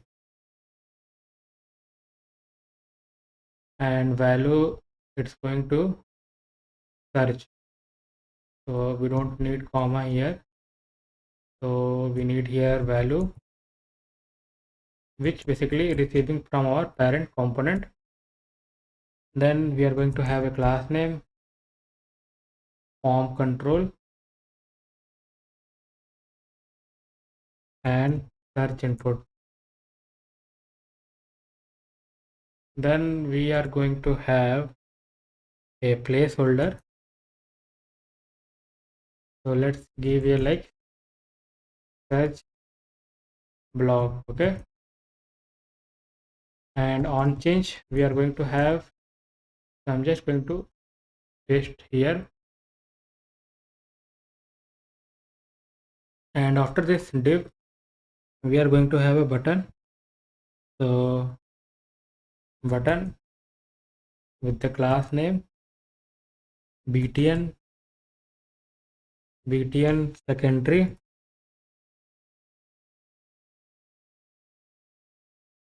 and search btn. So here I'm going to use font awesome icon. So fa search. So we are going to have an icon inside button. Now this font awesome icon will be a self closing.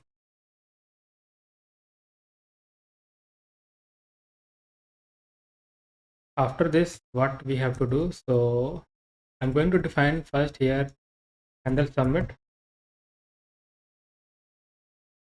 So once you click or press the enter button, so we wanted to basically navigate towards different page. So that's the reason I have bring here use navigate in order to navigate into different page. So first it's going to receive an event, and first I will do prevent default. So I wanted to basically prevent the default behavior of browser. And if you have any value like inside the input field, so we wanted to navigate towards this page. So search. So this route is not registered in our app.js file. We will register very soon. So it's going to basically navigate towards this page, and we are going to have a query. So here we can pass this search, else it's going to navigate back to home page. So the component is ready. Now let's use this component in our home.js file. So for that we need to define one state here. So it will be search set search, and that will be the empty string.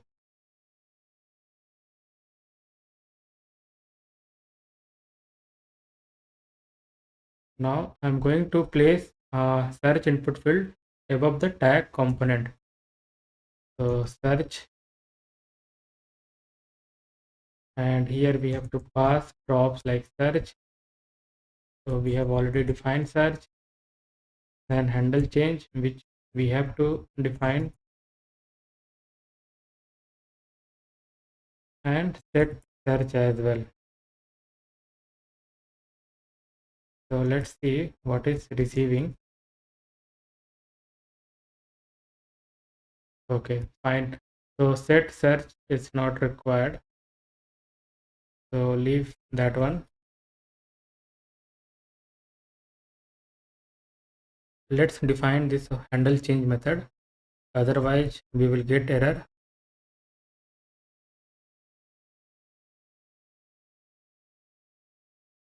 And obviously it's going to receive an event.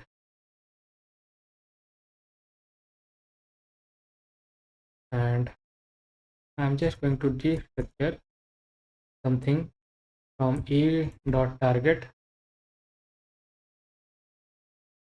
and that will be a value. Okay,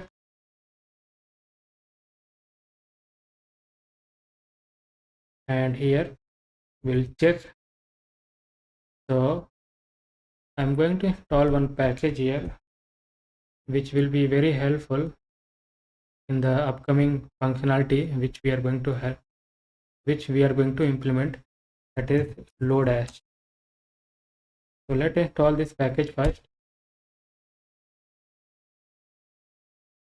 It will hardly take 10 to 15 seconds to install this package.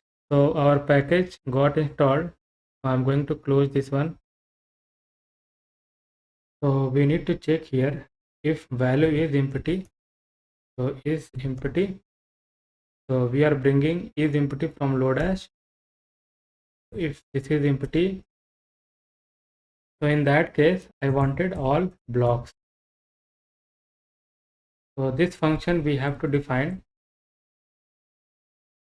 So here logic is like if user type into input field and he decided to clear the input field, so in that case we wanted all the blocks.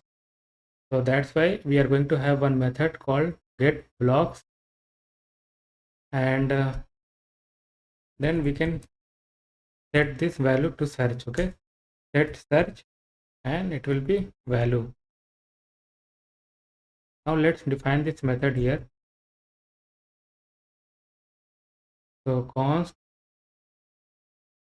get blocks, and that will be async.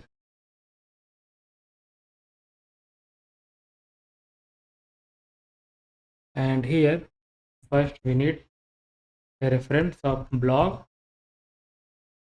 So collection db,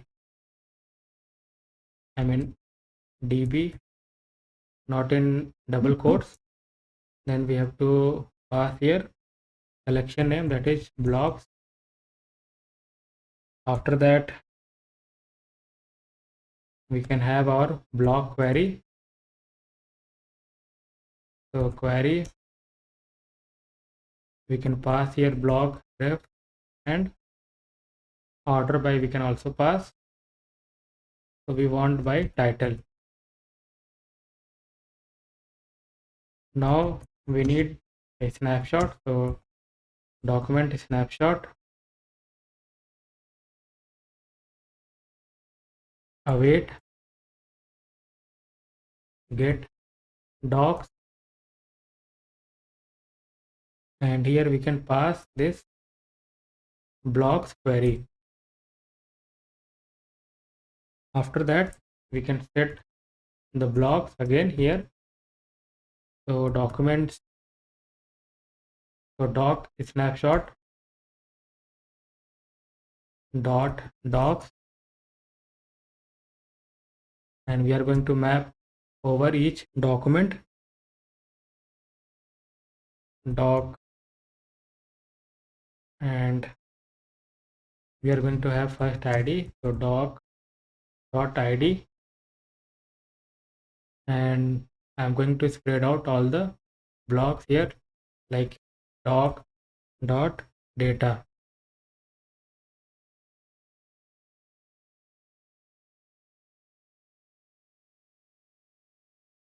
So let's save this one. So we have one another method for getting all the blocks. So we are already doing the same thing over here, but later we are going to basically modify this use effect little bit, and this method will only work if you type something and then you decided to clear the input field. Then in that case this function is going to execute. So hope I am clear over here. Now I am going to register this route, and before we register this route particularly, So we basically navigating. So let's go into the browser first.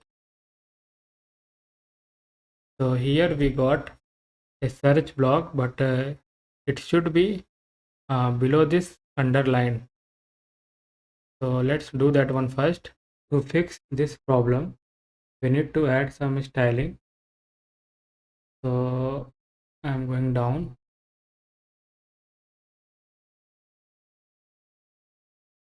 For search input field, we are going to have this styling because we have placed the class name here. So we have basically mentioned this class name form inline and search btn. Now let's see how it's look like. So again, it's not looking good because this should be above. So let me see. In search component, we have missed the title. So this div will close here only. And we have to give here search. Let's save this component and let's go into the browser. Now we got here search section and we got this search input field. So the component is ready. Now we have to register a route for this because as you can see that we have a different route here. If you hit submit or if you click okay, on this search icon. So we need to basically register a separate route for this search. I'm going to app.js file and I'm just going to copy this one because we are going to use the same page for search result, but the route will be the different. So you can use same page for different route. So this way we can do that. So you can use same page for different route in React.js. So here we have got the search route and we are loading the same home page component. The route is also registered. Now let's see first it's working or not. I'm going to type something here. Now we are getting this 404 method because we haven't write the logic to implement the search functionality in our home.js file. That's why we are getting this 404 error page not found. Now I'm going to implement the search functionality with Firebase Query. So let's go into the VS Code and in home.js file, here I'm going to define one function use query,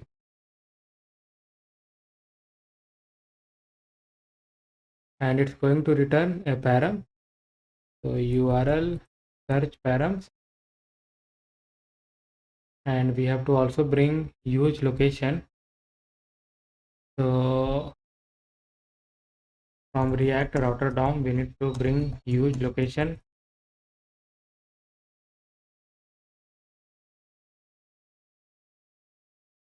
Use location, and here we can use that one use location dot search. So if I go back to browser, so we are basically using the query parameter.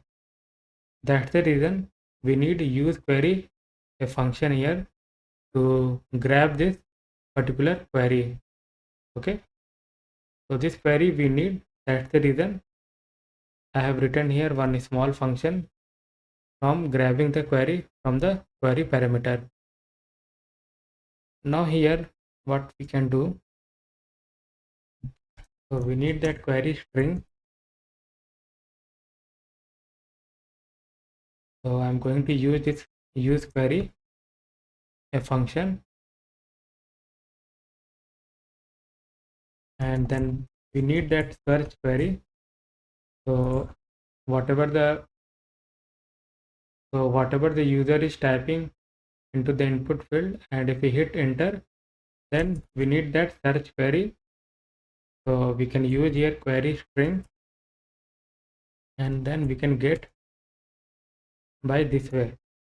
So if I go back to search.js file, so we have to use this key. Okay, so whatever the key basically you have defined over here, you have to use that one in order to grab this query.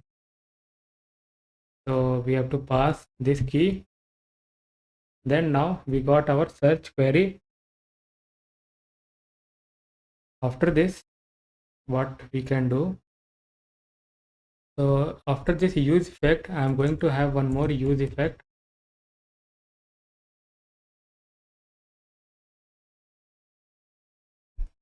And inside this use effect, I am going to check if search query is not null. So I am using here again a load as method, and if it's not null, then I wanted to perform the search operation with Firebase. So for that, I am going to have one method which is yet to be defined, and we have to pass here dependency as well. So it will be search query only, means this use effect will only run when we have search query. So whenever you have any value in the search query, then only this use effect is going to run. Now let's define this search block method. So const search blocks,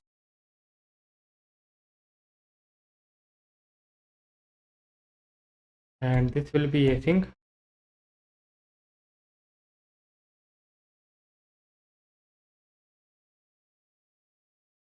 So again we need something, so just copy this one,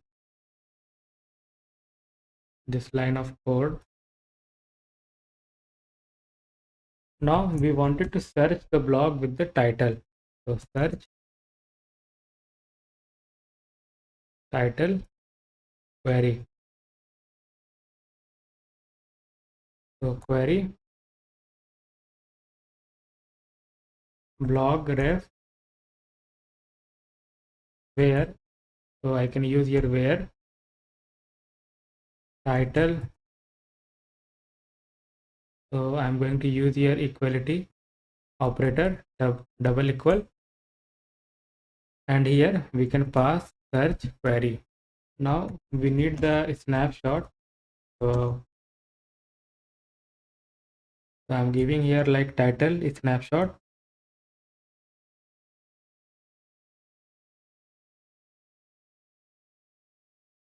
Await get docs, and we can give here search title query. After that we can have one empty array. So search title blocks, it will be empty array. Then title snapshot dot for each doc, and we have here search title empty array. So I'm going to push all the block if it's matched with this query. So search title block dot push, and first we need ID for each block. Then we can just spread out all the data,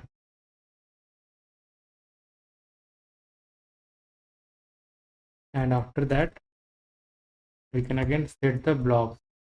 Set blocks this title, I mean here we have to pass search title block.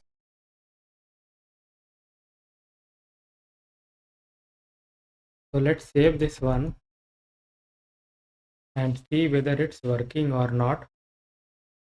So I'm going into my browser, and first let's go to the home page. and I'm going to search with business. Okay, so business. So we are getting this 404. So let me check what's going on. So I forget to basically add here a question mark. So that way only it will become a query parameter. So you have to give your question mark. Now let's go into the browser and try again. Business. Let's click on icon. So we didn't got that block because with Firebase you have to basically write the same keyword. So let's reload this one, and if you give business update again, so let's give your business update.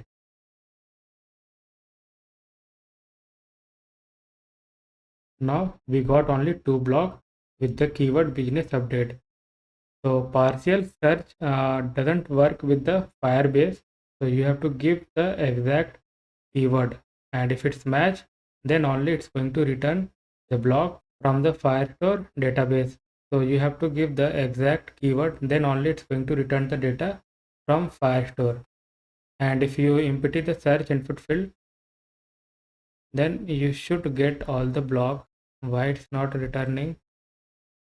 Let me check why it's not returning. So here this is not required for now, so let's remove this one, and here we can directly pass this block ref here. So we have to do the same thing that we have did in detail.js file. So the same thing we have to do here in our home.js file. So let's go into the browser and see whether it's working or not. So first I'm going to refresh this one.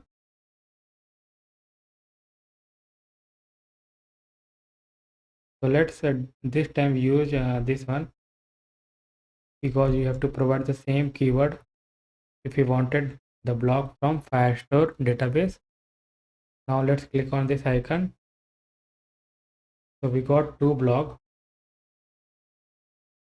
Now here I'm going to clear this search input field. So now we got our all blocks. You can see that over here we got our all block.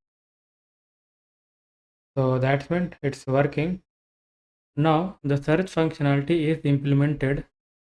So currently we are only searching the blog with the title. So suppose if I wanted to search the blog with the tags, so let's open this blog. So I'm going into edit mode. So I wanted to suppose search the blog with the tag only. So let's see how we can combine a search with the title along with the tags as well, which we have in our blog. So let's go into the VS Code. So in search blog function, we have to modify our logic. So now I'm going to combine the search query with the tags as well. So let's see how we can do that. So again, I'm going to have a query for tag as well. So I'm just going to copy this line, and this will be search tag query. And this time we are searching with the tags. So tags, and the operator we are going to use here array contain. And here we can give the same search query. Now again we need the snapshot. So I'm just going to copy this one. So this will be tag snapshot, and we can pass here. Now we are going to have another empty array like tag, like search tag blocks, and we are going to do the same thing. So I'm just going to copy this one, and I'm going to use here tag snapshot,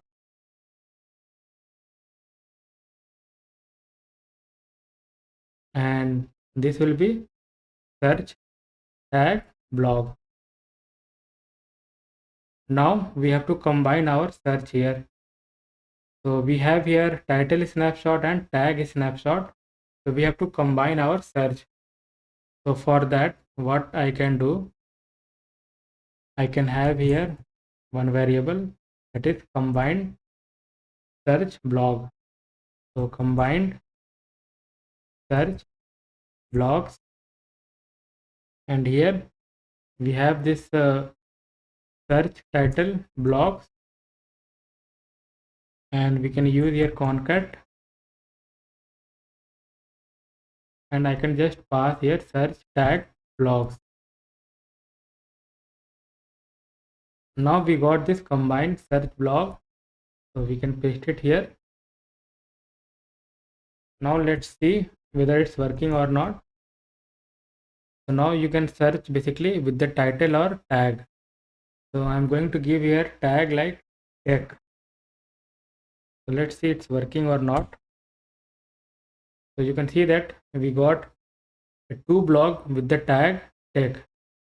Now we have couple of issues with the search functionality in this application. You might have not noticed. So let's see what are those issues. So suppose I'm searching a blog with the tag here first. So we got this 2 blog. You can see that. Now if you're going back to again home page, so first this home header link should not be in active state because we are in search page. So first we have to basically remove this highlighting the home link in our header.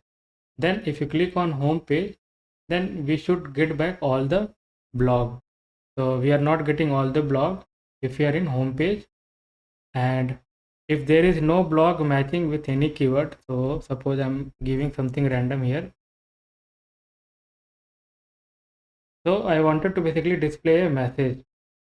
So let's fix all these couple of issues with the search functionality in this application. So I'm going back into my VS Code. So first we have to remove the active link from our header whenever we perform the search operation in our application. So we have already bring this set active. So while searching the blog, we can basically make set active as a this what empty string, and from app.js file we have to do something. So let's go to this app.js file, and for this home page I also need the active. So this active also I need. Now let's first receive the active here,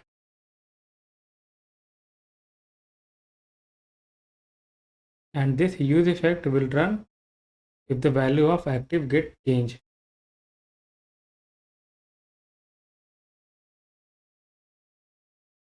Now let's first see whether it's working or not. So let's refresh this one first. Now I'm going to search a blog with the tag only. So this header link is now disabled. So this is not enabled whenever we are searching our blog in this application. And if you click on this home, then we are getting all blog from our Firestore database. So this is working. And let's also basically remove this one. So we have to also clear the input field if you click on the home page, and we are also going to display a message when we don't have any matching blog. So the message should be here. So let's address this issue as well. So in our use effect, so this use effect is basically running whenever we are changing the route. So here we can do like we can simply set here search to empty string. And the next thing, we have to write some code for showing the message when we don't have any matching block from our Firestore database. So inside this div, I'm going to have like if blocks dot length equal to 0, and we have to also check the path here. So we have already bring, I guess, use location. So first store the reference of use location into a location variable.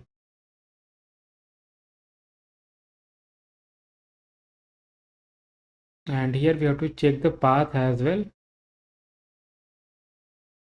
So location dot path. So we should not display this message for home page. We are just displaying this message for our search page, because we are using the same home component for our home page as well as search page. So we have to only display the message for the search page. That's why I'm using here location.path name. So if it doesn't match with our home route, then only it's going to display a message.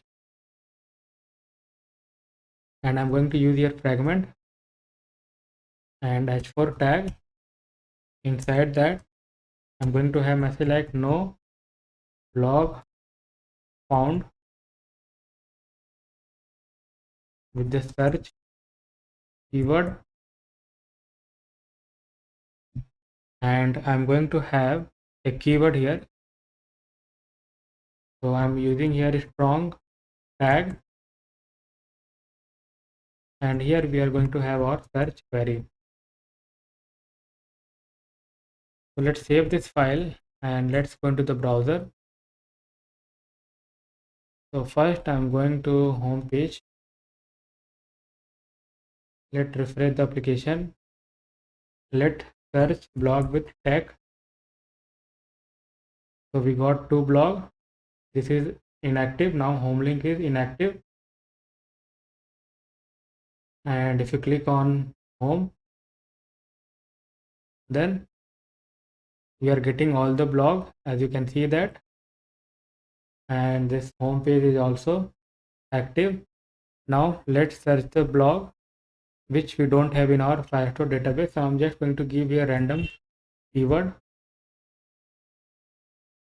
We are getting this message now. You can see that in our application, but I wanted to display this message below this daily blog section.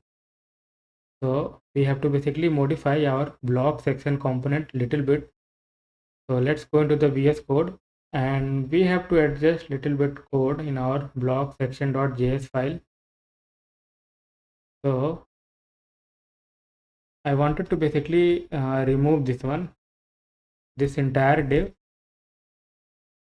and I'm going to have this div in our home.js file.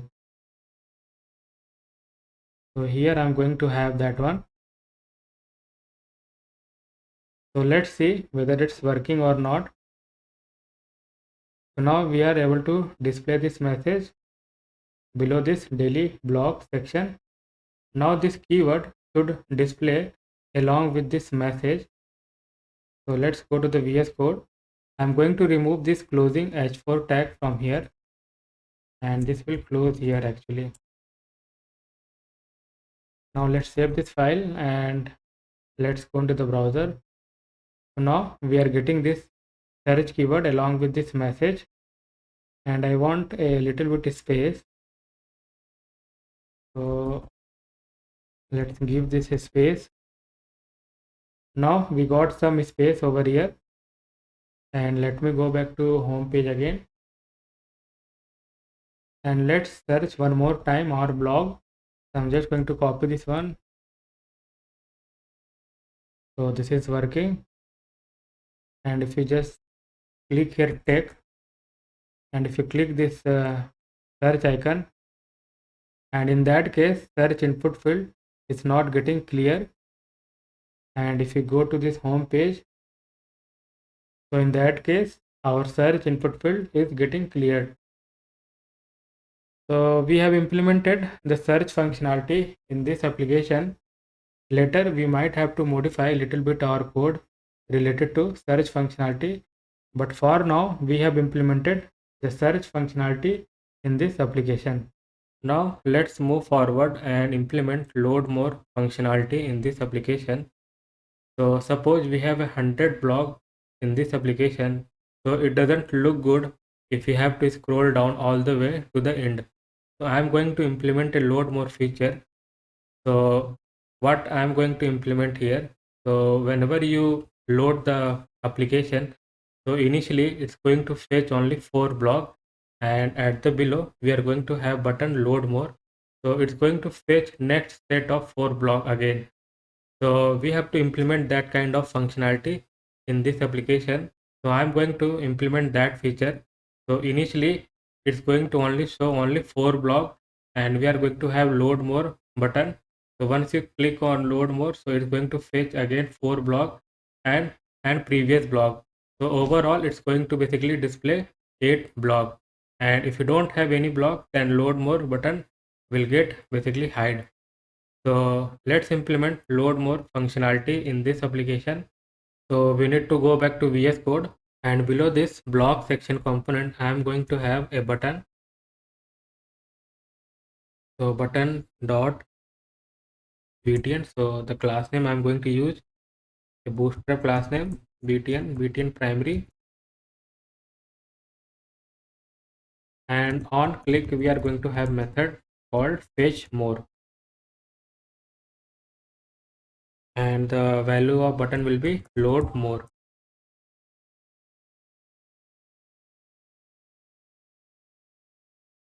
And now I'm going to use this method to display the initial 4 block. So earlier we used this method under this use effect. So we are not going to use this way to implement the load more functionality in this application.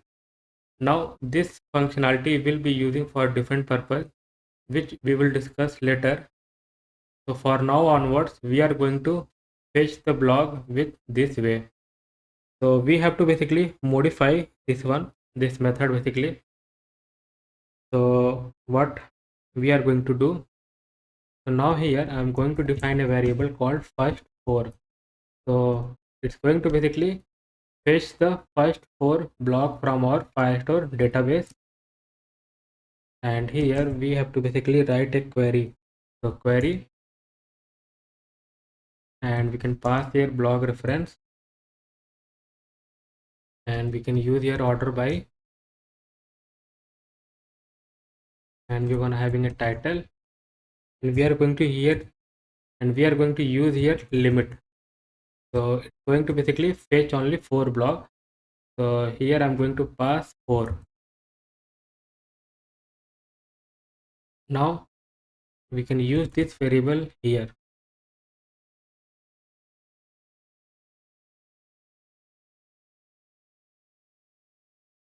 Now we can try this one whether it's working or not. So I'm going to basically comment this one, and we are going to have another use effect. So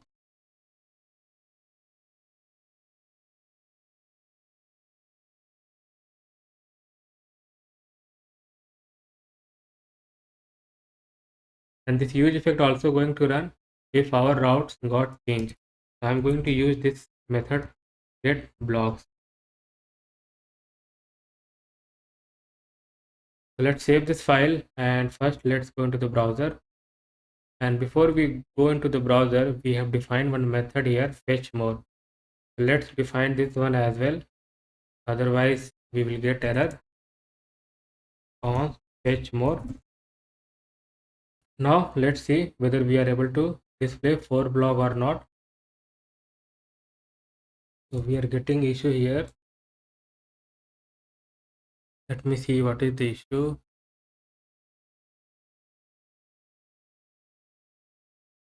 So basically we have to move this above.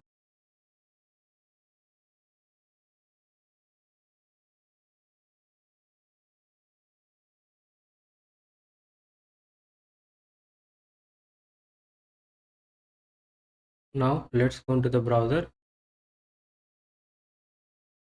close this one, refresh this one.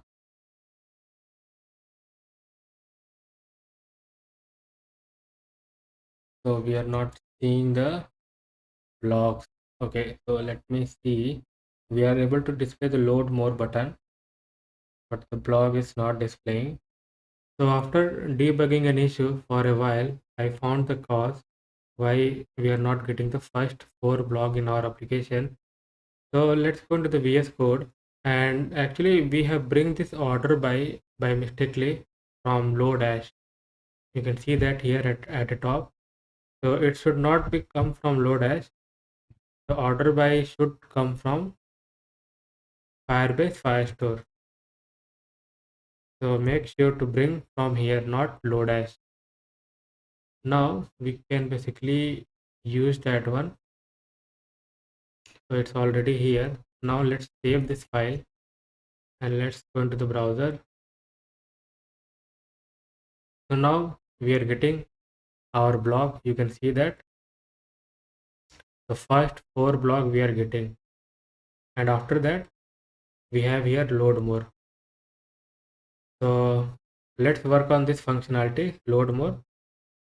So once you click on this load more, it's going to fetch next set of 4 blog including the previous one as well. So let's see how we can do that. So I hope here I have already defined fetch more. So I'm just going to move a little bit up, so it should be along with this.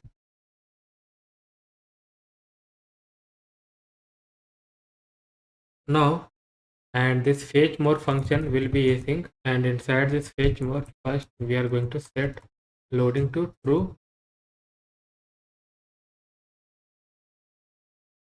After this we are going to have again this log ref,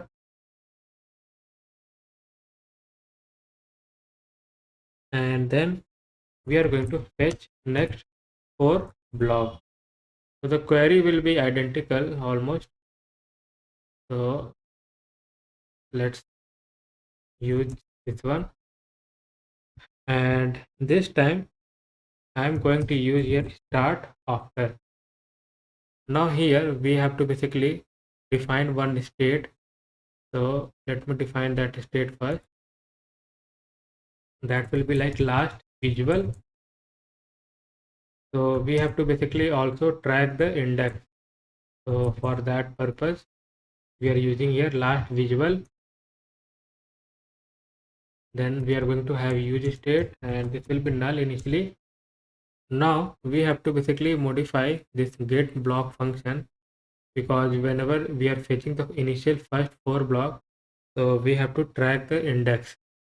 So set last visual. So basically here we are getting the last visual document. So we can get that by this way: doc snapshot doc document snapshot dot doc dot length and -1. So this way you will get the last visible document. Now after this, what we can do, so in fetch mode we are using here start after. So start after basically define the entry point of our query. So here we have to specify our last visible document. So last visible I am specifying here.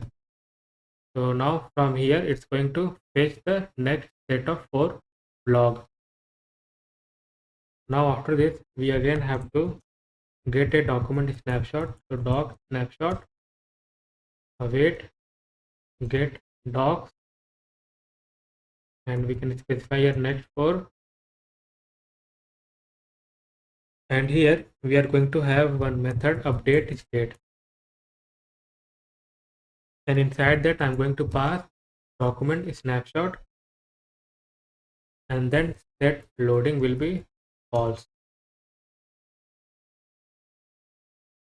Now let's define this update state here above this fetch more const update state,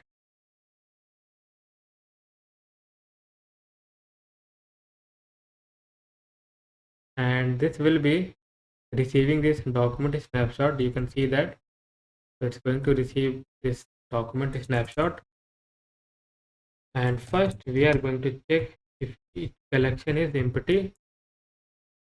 So we have to basically also check here, like if you don't have any more block. So I'm going to basically hide the load more button, and also I'm going to display a message like no more block to display. So for that purpose, first I will check also if you don't have any block, then please hide the button.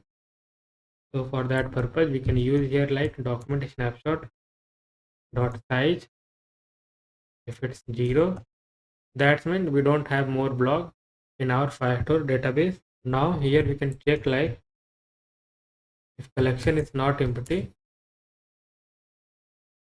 then all blocks data equal to document snapshot dot docs dot map. So we are mapping each document, then id to doc dot id.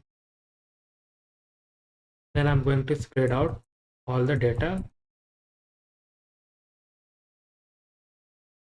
After this we have to set the blocks. So we have to also display the previous 4 block along with the next 4 block. So here we can do like this way. So I'm going to spread out the block that we have fetched the previously along with this new blocks. And again we have to track the last visible document. So again I'm going to copy this one and I'm going to paste it over here. And in else part we are going to basically display a message like we don't have any block. So host dot info, so that will be information only. So the message will be like no more block to display.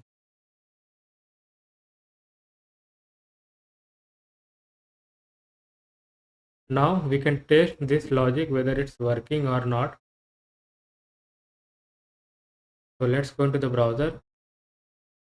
First refresh this application.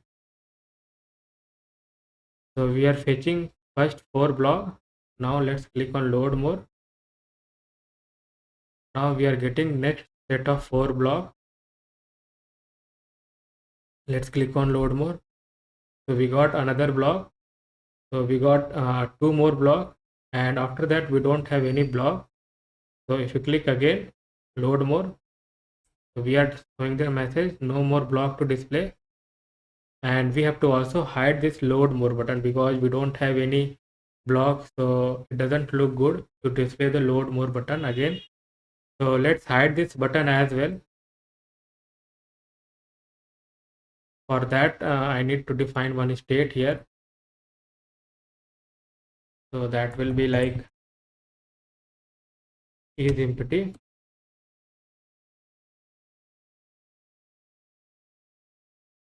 Set is empty.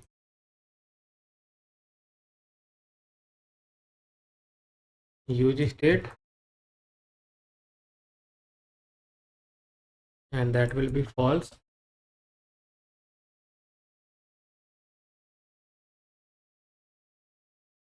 And we can use here set is empty, that will be true. We can use is empty variable here to hide that load more button. Here what we can do, so if it's not empty, then keep showing the load more button. So let's cut this one and paste it over here. So let's see whether it's working or not. So I'm going back into my browser and let's refresh this one. Let's click on load more. Let's click on again load more. Now after that we don't have any more block. So we are seeing this message, no more block to display, and the load more button is hide. Now let's refresh this application, and we have to also make sure one thing, like while searching the blog, we don't want it to display the load more button. So whenever we perform a search operation in our application, so in that case we don't want to display a load more button. So this will be the true, and if user basically clear the search input field, in that case again I'm going to make set is empty to false,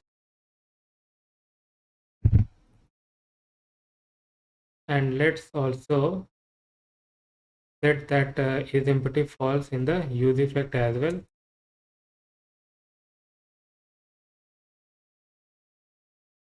So let's verify in our browser.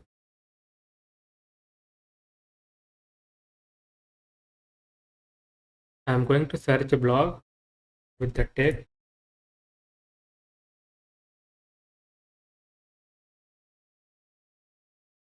I'm not able to type.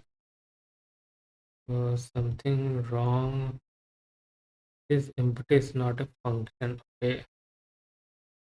Let me check in handle change.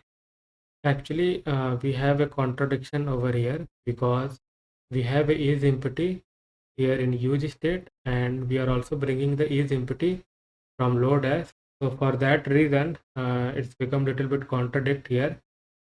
So I'm going to basically modify this one. So let's give here hide. Okay, set hide, and I'm going to use this set hide method here.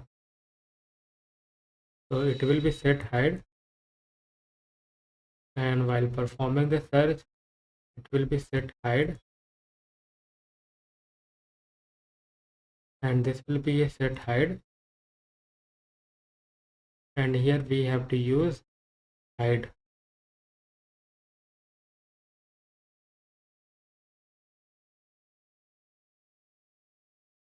So let's see whether it's working or not.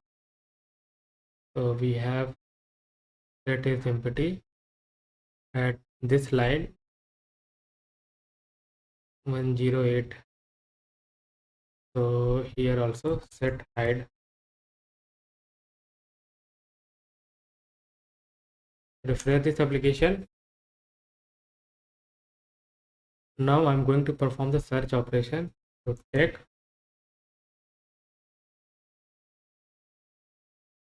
So you can see that we are not displaying the load more button in case performing the search operation in our application.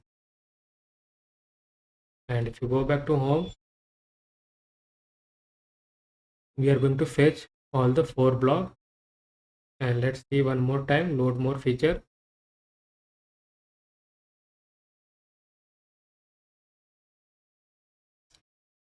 So I think this is all working, and if you click again, we are going to display this message, no more block to display, and we are hiding the load more button as well.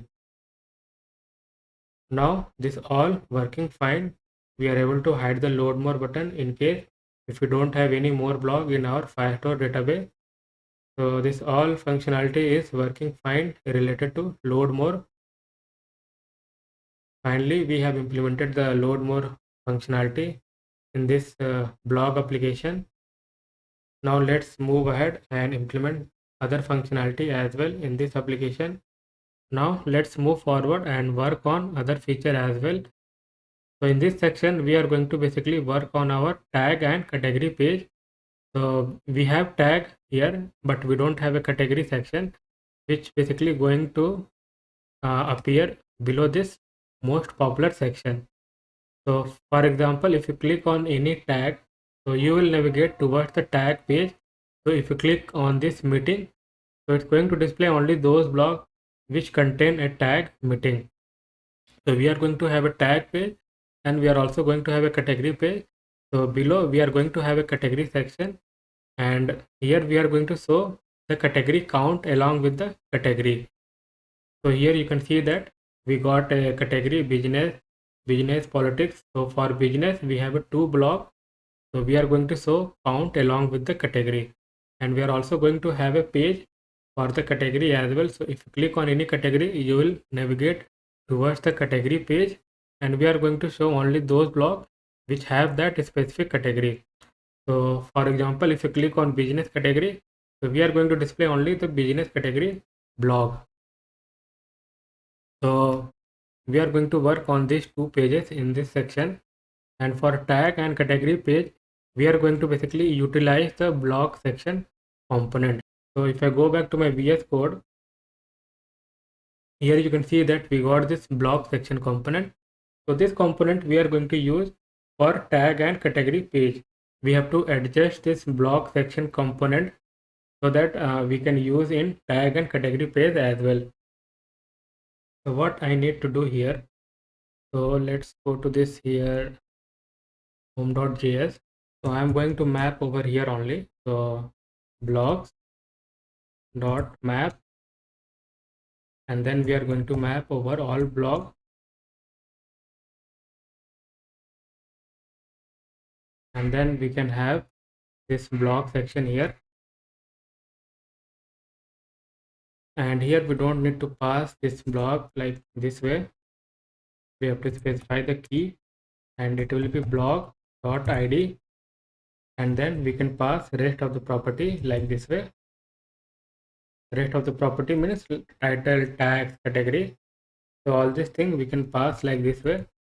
Now we have modified this blog section component. So let's go to this blog section, and here now we don't need this map here. So we can completely get rid of this.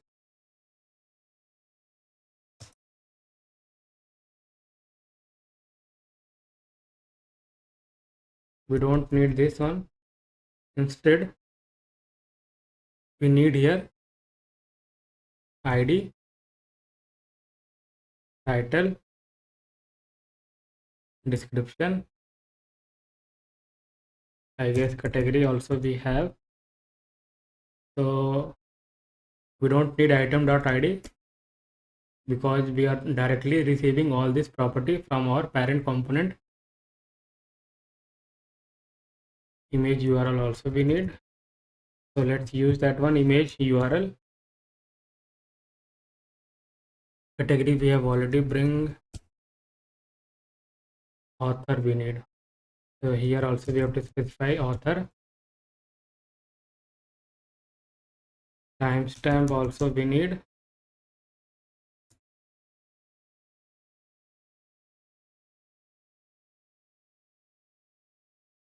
And description. So description also we need.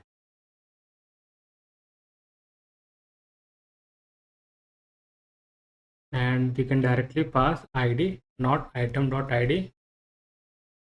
We have to remove this one, and we have to remove this one as well.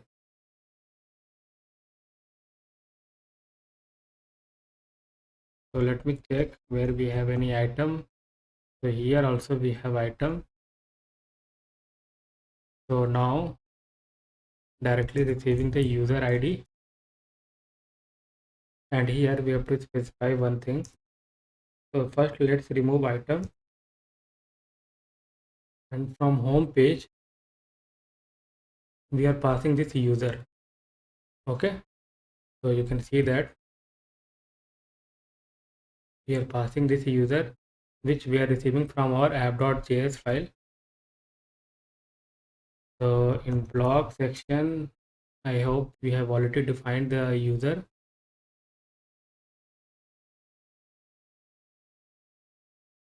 So directly we can basically remove this one, and we can use here that user ID.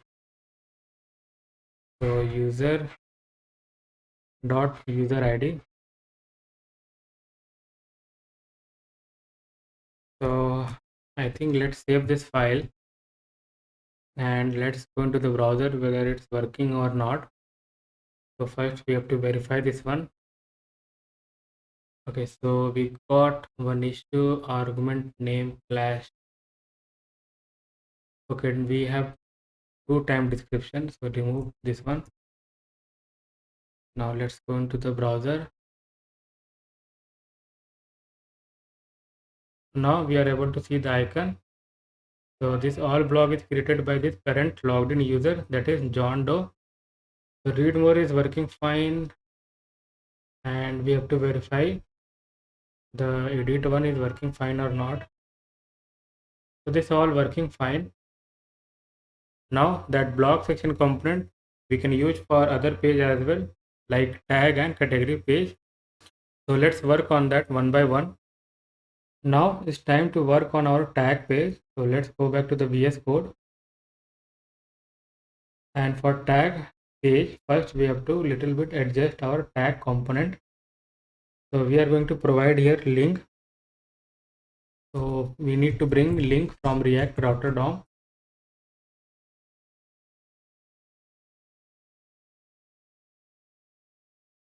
So let's bring here link. And now we can have here link. And we can specify the route. So it's going to this route tag. And we can specify here tag. And we are going to have some inline style. So we don't need text decoration. And color I'm going to give here black. And inside that we are going to have our tag.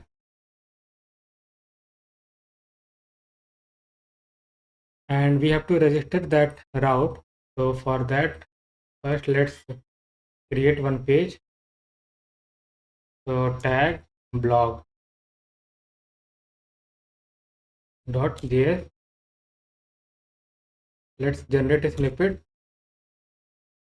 For now, let's give here h2 heading tag blog. And let's go to app.js file. And I'm going to have a route path will be tag, and we are going to get that tag with the help of use param in our tag block page. So that's why I have provided here tag, and the element will be tag block. So let's save this file and let's go into the browser, refresh this application.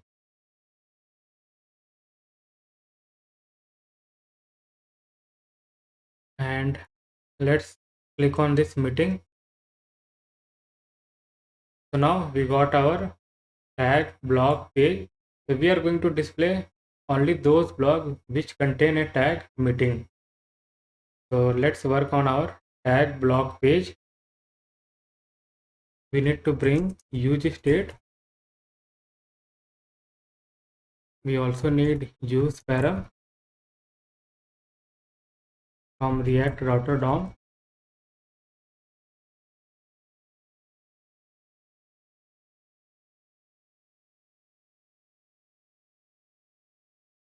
And we also need here a spinner component. Now here I'm going to define a state for all the tag blocks. Set tag block use state. It will be empty array, and we are going to have a loading as well. Loading state, set loading, and that will be false. So let's provide closing and opening bracket. Now we need that tag. So we can get the tag with the help of use params. So we got tag,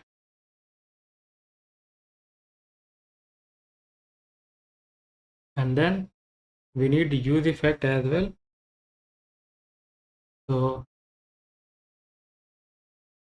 let's have this use effect.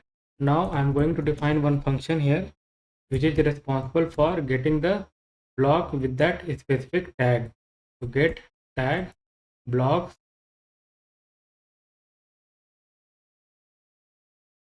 and that will be the async.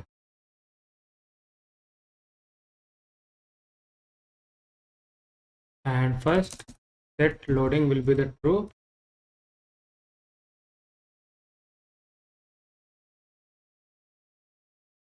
and we are going to basically copy this query. So let's go to home.js file, and we are going to copy this query. So let's copy this entire 3-4 line.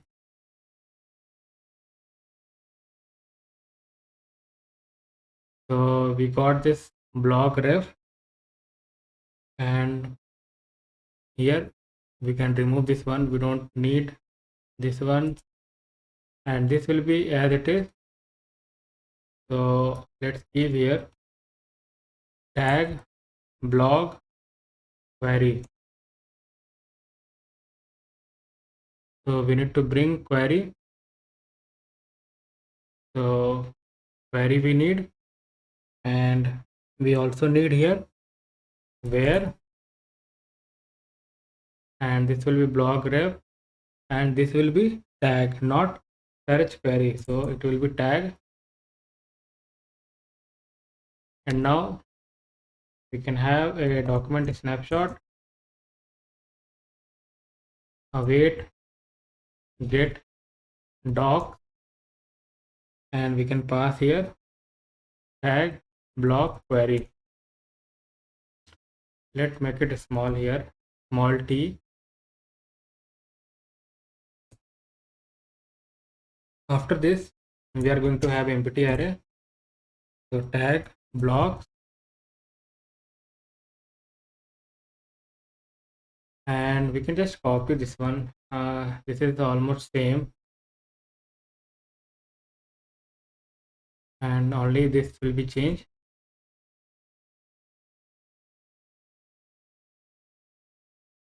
So here it will be document snapshot, and here it will be tag block, and after that we can set the tag block to tag blocks, and then set loading will be the false. Now we can have a use effect,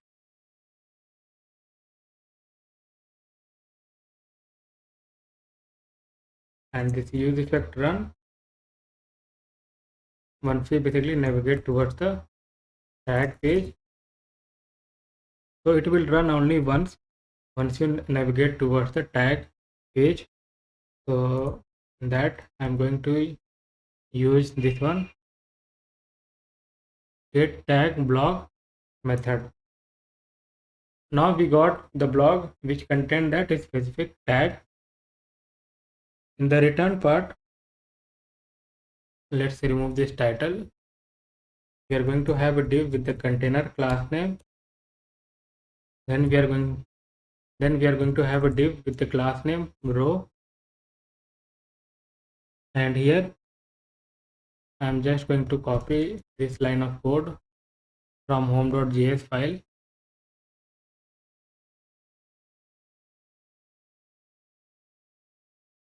and this will be a tag. So what I can do here, tag, and I'm going to use your strong tag and tag dot to local uppercase. Now after this div, I can map tag blocks and map with the block section component.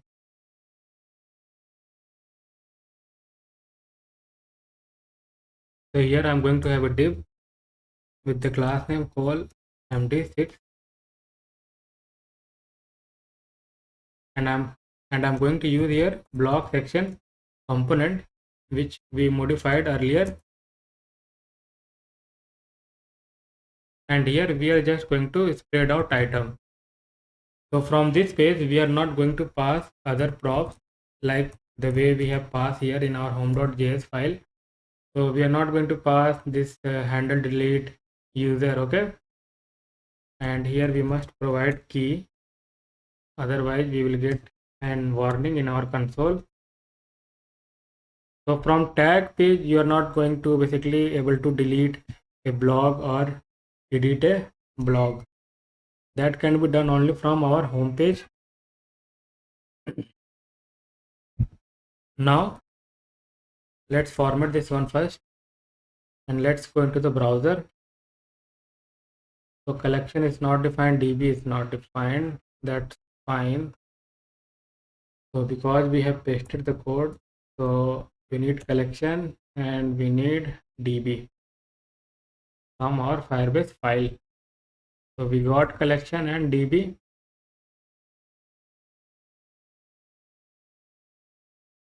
and we have to use this loading as well. So we are going to display the spinner. So we are going to use a spinner while fetching the data from our Firestore database, and we can return here simply spinner. Now let's save this file and verify this one in browser. First let's go to the home page and let's click on tech. So we got two blog, but I want this tag in the center, this title tag. So that will be a text center you can give if you want. So I want that title in center. So we got this two blog with the tag tech. Only we have two blog which contain a tag tech. Let's go to home page and verify this one on other tag. So we have paste as well. So this also contain only two blog. So this test tag contain only in this two blog. So we have created the tag page as well in this application. Now I'm going to start working on our category page. So below this most popular section, we are going to have first category section. So we are going to have category along with the count, like with this category how many blocks we have. So first we are going to add the category section, and once you click on any category, you are basically going to navigate to the category page, and we are going to display the block in the same way that we have did for this tags. Okay, so with the same way we are going to basically display the block for category page as well.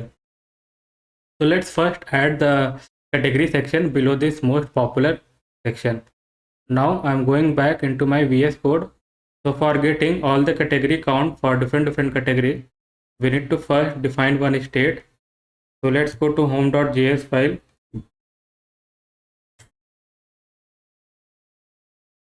And here I will have one state. So const total blocks, set total blocks, use state, and let it be null. Now this set total block we can use here. So in this use effect, we are fetching all the block from our Firestore database. So we can use this use effect, and here we can pass here list. So now we got the total block which will contain a different category, so that we can display the category count. Now we got our total block. So here what we can do, so let's go down a little bit, and here first we have to basically show the category count. So for that I will have counts, a variable. Now we got total blocks. Then I'm going to use here reduce method. Then I will have previous value, and here I'm going to have current value.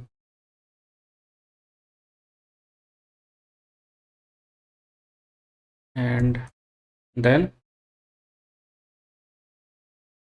let's define variable name current value dot category,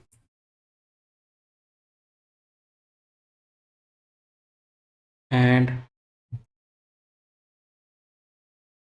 if previous value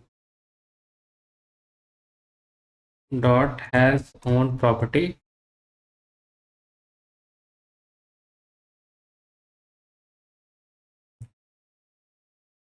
name. So if it doesn't contain that property, then the count will be the 0.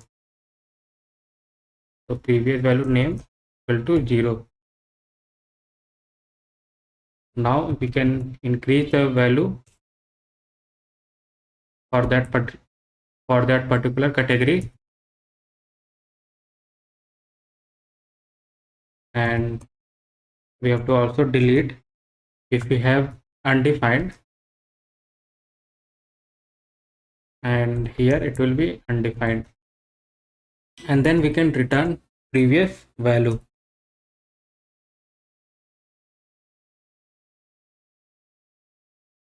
Now after this, and here we have to just keep a empty object, because it accept a function, a callback function along with the value.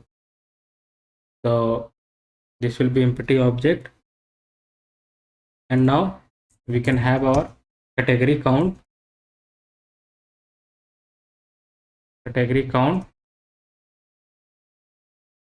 object dot keys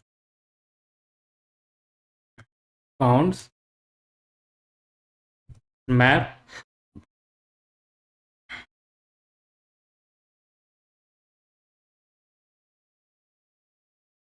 and here we can return category along with count. So count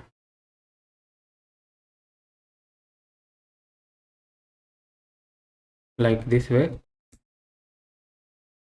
counts, and let's check how category count our look like. So I'm just going to put a console log so that you can have idea why I have written this logic first.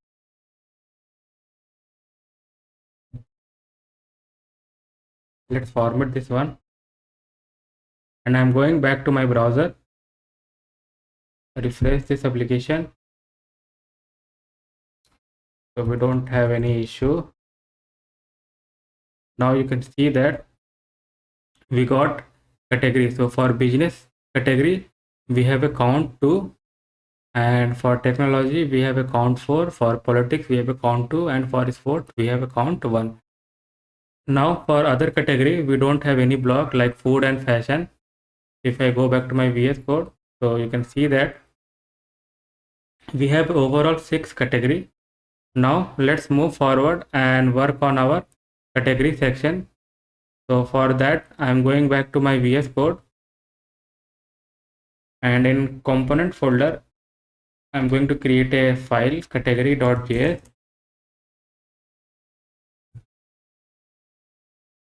Let's generate a snippet, and from React router DOM we need to bring link,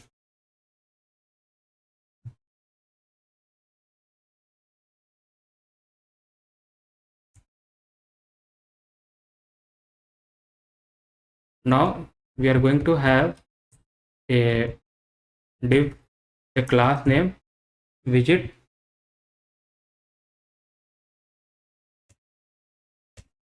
Then we are going to have a class name like a div with the class name blog heading text start py-2 mb-4. So it's gonna having a category. Now we are going to have a div with the class name link visit. Then I'm going to have an unordered list, and this category basically is going to receive a category blocks count, a prop from our parent component. So category blocks count, and we can map. So this whole object is going to receive. So this whole array is going to receive. Now we can map over this array and we can show the count along with the category. So here we are going to use map. We are going to have item and index, and then we are going to have a list item. I'm going to use key here index, and then we are going to have a link, this link from React router DOM, and it's going to basically navigate towards a page that is called category. So this route is yet to register in our app.js file. We will do it later. First, let's focus on this category component. So item.category.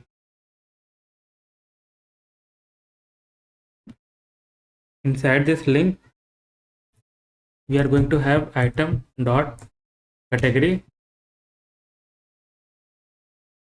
and we are going to have a span tag. So we are going to show the count as well for that particular category. So item.count. Now inside this link, I'm going to have some inline style. So text decoration will be none.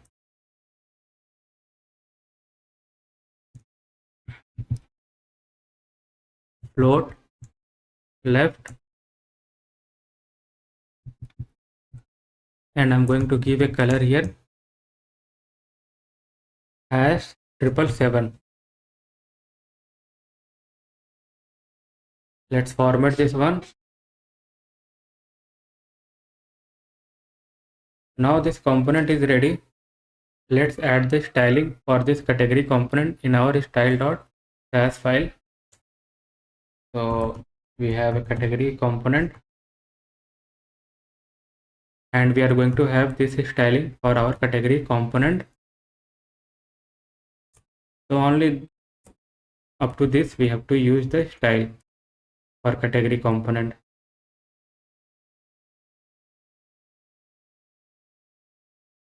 So I hope you have copied this style for this category component. Now let's save this file and let's use this category component in our home.js file. So we are going to have our category below this most popular section. So category, first we have to bring from our component folder, and we have a props here, and we can pass this one category count.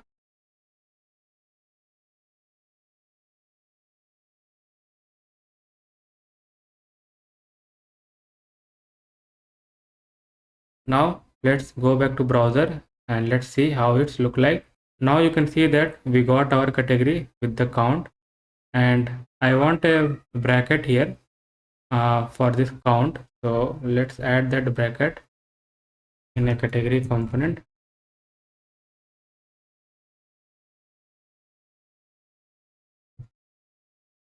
Now let's see how it's look like. So now we got this bracket. So we have added the category section below this most popular. So we got all this category count, and if you click on any category, you will basically navigate to the category page, and we are going to display the block. So this business category contain 2 blocks. So we are going to display the 2 block for this business category. And if you click on technology, so we are going to display 4 block for the technology category. Let's add the category route in our application, then we will work on our category page. So we need to add first route. So I'm just going to copy this one, and before we copy, let me just create a page for the category inside page folder, category blog, and let's generate a snippet, and here it will be category blog. Now let's go into the browser. I'm going to refresh this one. Let's click on this. Okay, we forget to add the category route. So here what we can do, so I'm just going to copy this one, and the route will be category. Make sure to give the same route which we have give over here, so it's gonna be same.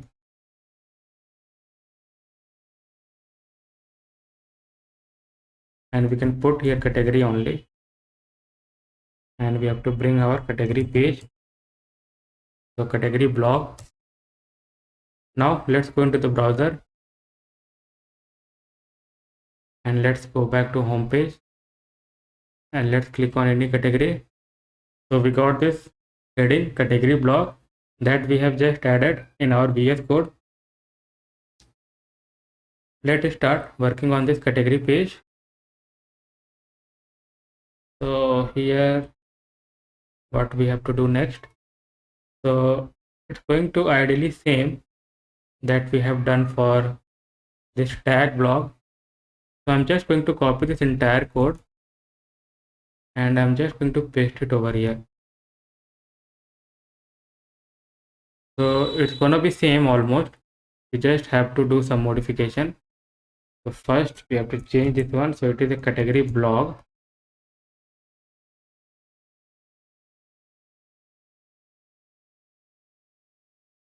And here we have to specify the category,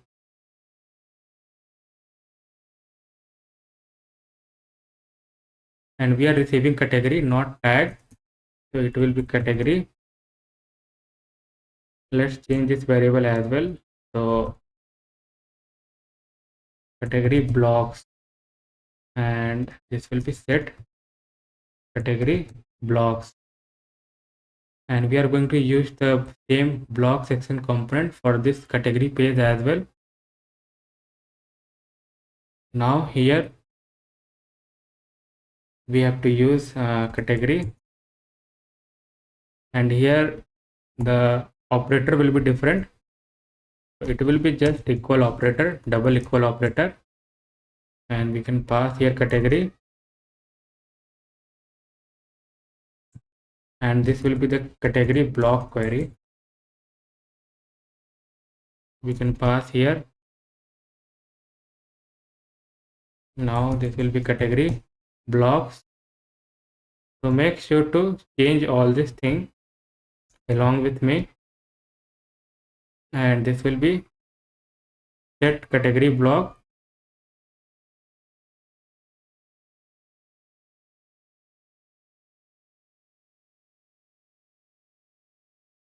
and this method also we need to change. So this will be get category blocks, So let's use it here.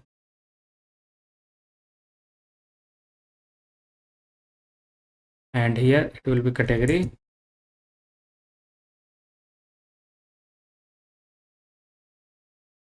And here we are going to use category blocks. So here first let's check whether we have anything related to tag or not. So we don't have anything related to tag. That means we have replaced everything with the category. Now let's save this file and let's go into the browser.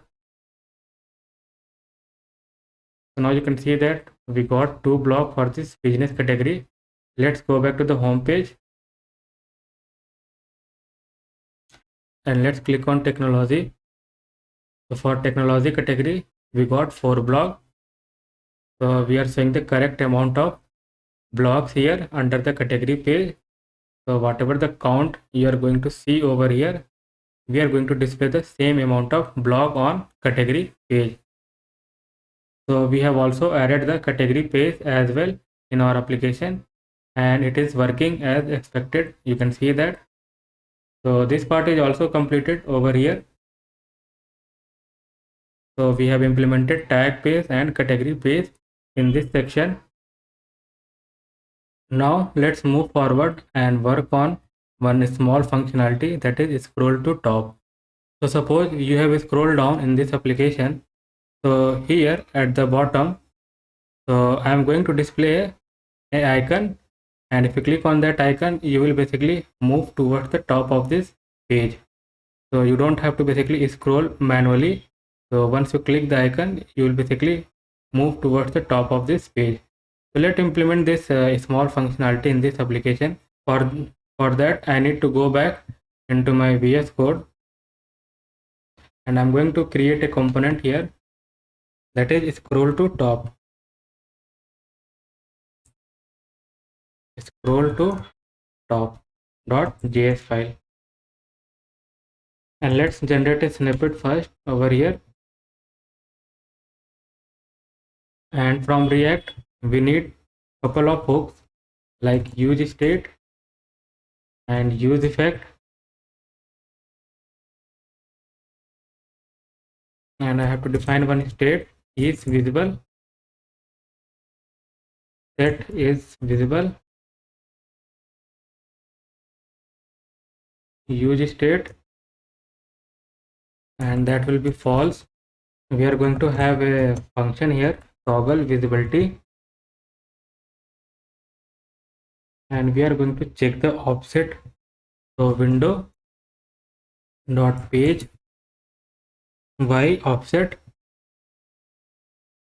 greater than 200,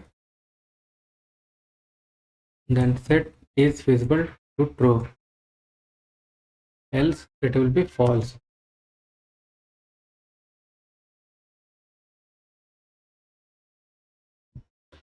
Now I need to define one more method for scrolling to the top. So const scroll to top,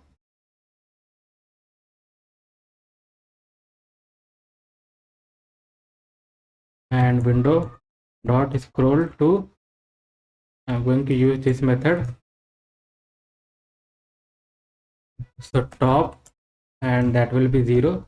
That means you are going to basically move towards the top of the page, and here I'm going to use top, and that will be 0 obviously, because we wanted to move towards the top of the page. And then behavior we can specify, so it will be smooth behavior. Now let's use here use effect,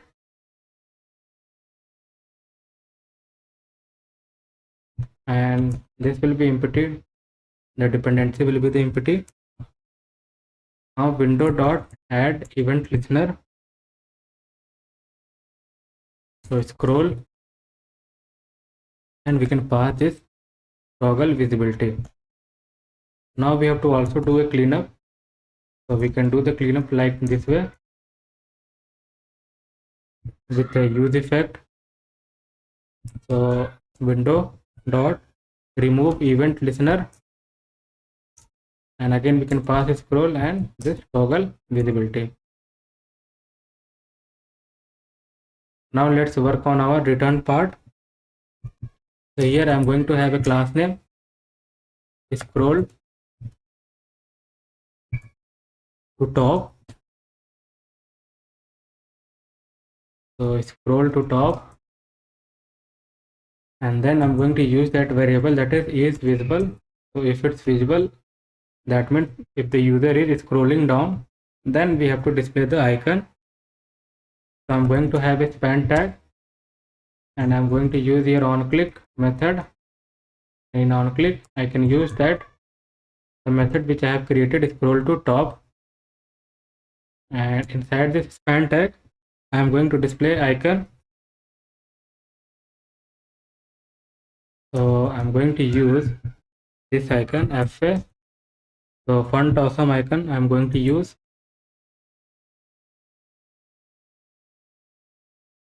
Now we need to add the styling for this scroll to top in our style.sas file. Let's go to this style.sas file where I'm going to add the styling for that icon. So scroll. So I have added the styling for the scroll icon.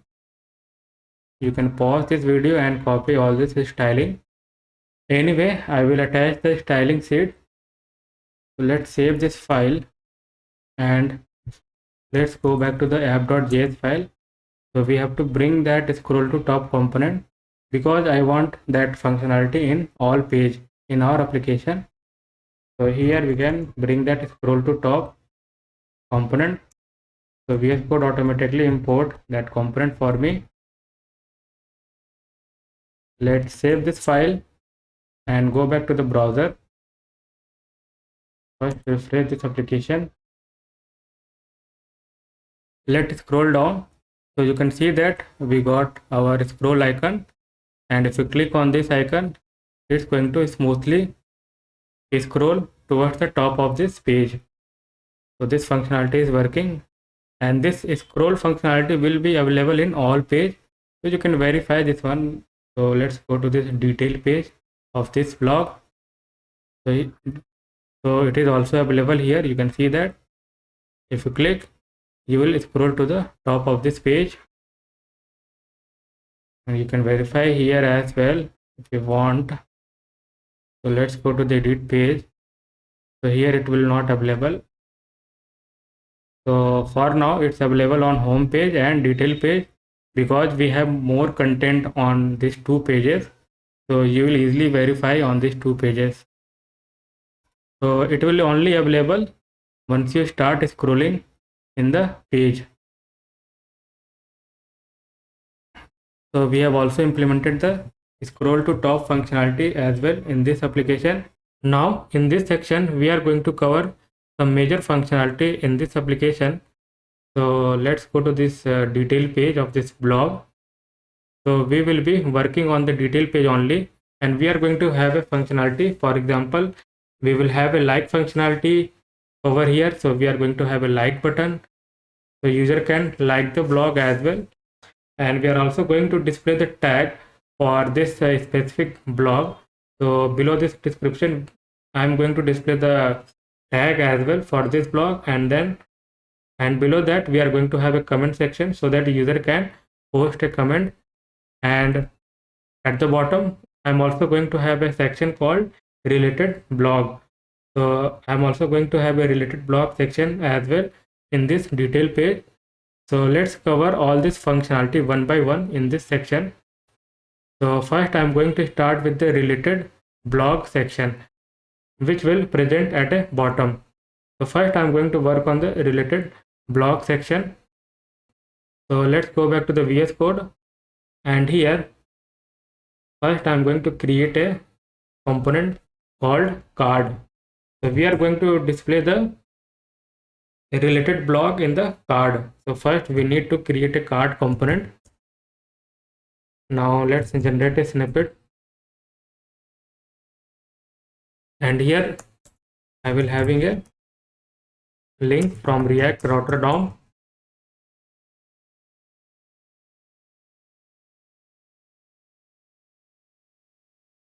Now this card basically is going to receive some props like title, description, and image file, and then it's going to receive ID. Now after this, what we have to do, so we are going to have a div with the class name call sm6, then call lg4 and mb-5. Now we are going to have another div with the class name related content. Then we are going to have a card, then text decoration,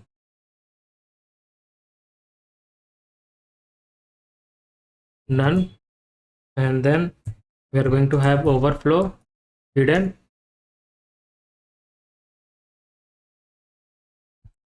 and then let's give here h-100. Then we are going to have image tag, class name, and here it will be related image, a class name I'm going to give here, then card image top, then source. In source we are going to have image file and alternate. We are going to have this title only. Then we are going to have a div with the class name related body, then card hyphen body and p-4. Then we are going to have h5 tag with the class name title text start py-2, and we are going to show the title, and then we are going to have a description with the p tag, so it will be short description. So I'm going to have a class name short description, then text hyphen start, and we are going to display a description. So first here we need to bring excerpt. So basically we are going to short the description, so excerpt, and we can pass here description, and we can pass the word count. So I can give here only 10. Now after this p tag we are going to have another div with the class name dflex justify content between, and inside this div I am going to have a link,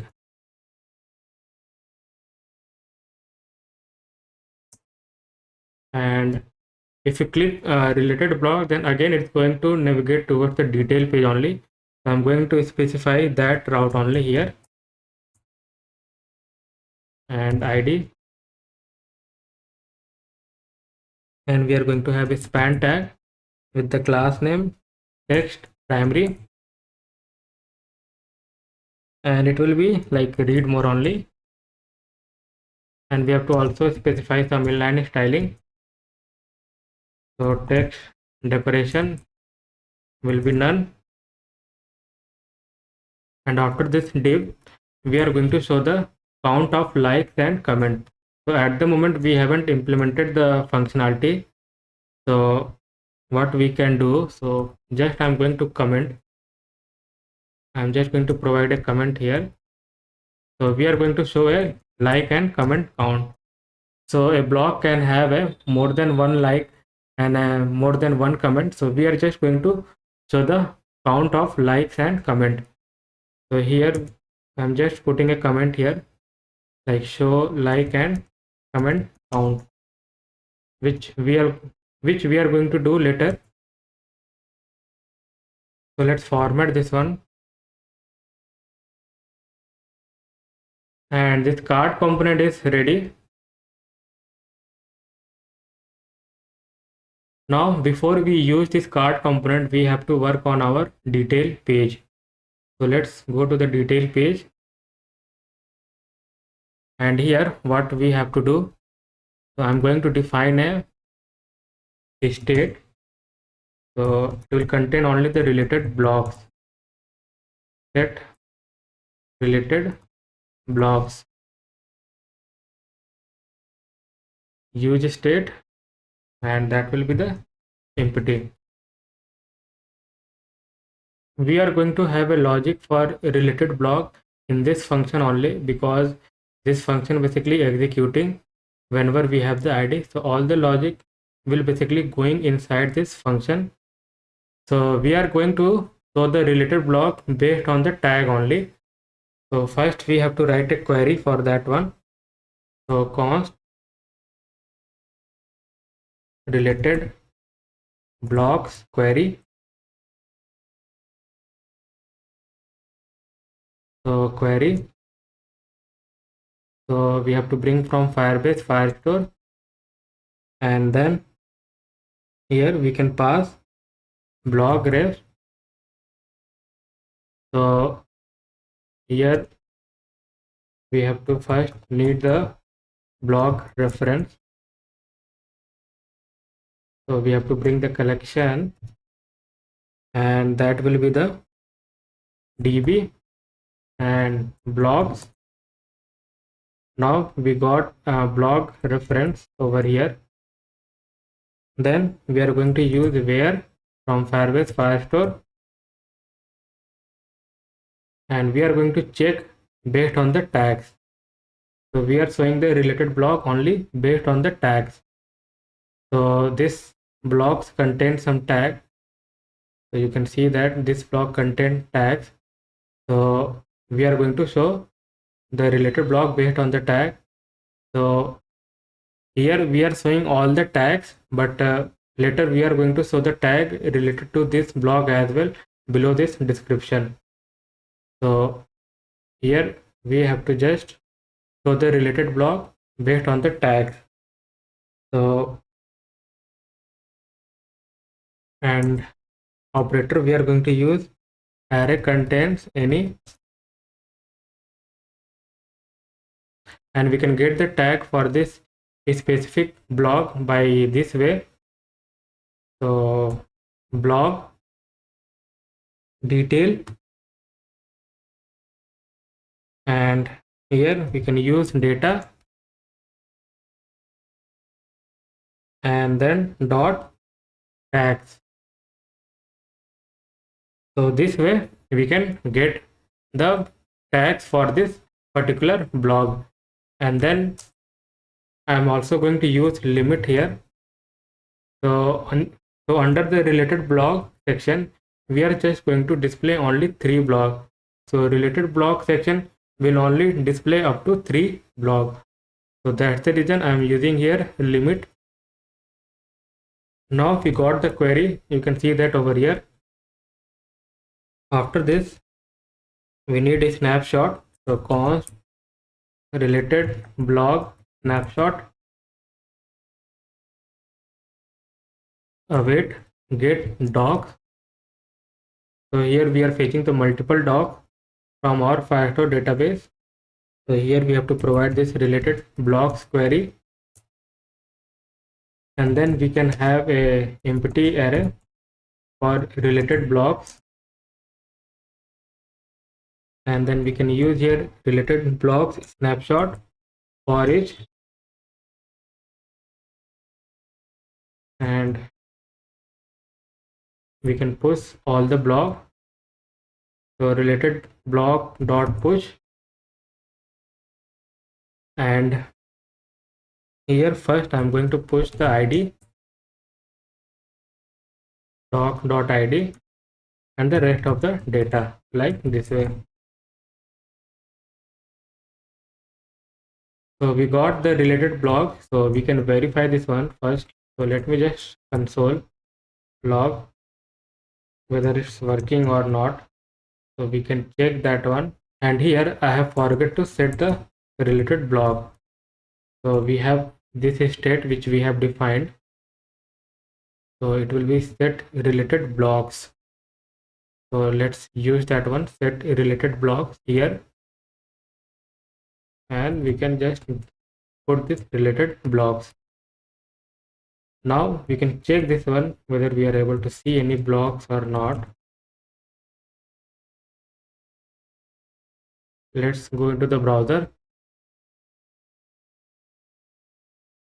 and refresh this one.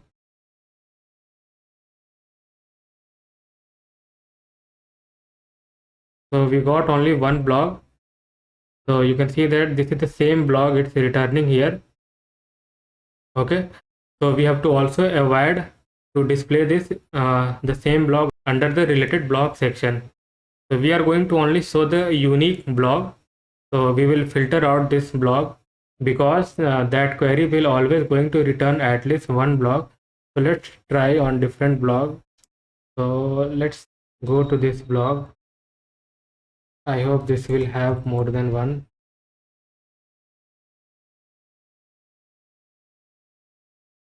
A non-empty array property is required. Okay. So something issue. Let me check what is the issue with this blog. So we need to go back to this home. So we haven't provided any tag. So let's give here tag test. Okay, that's the reason it's showing that error. Let's update it.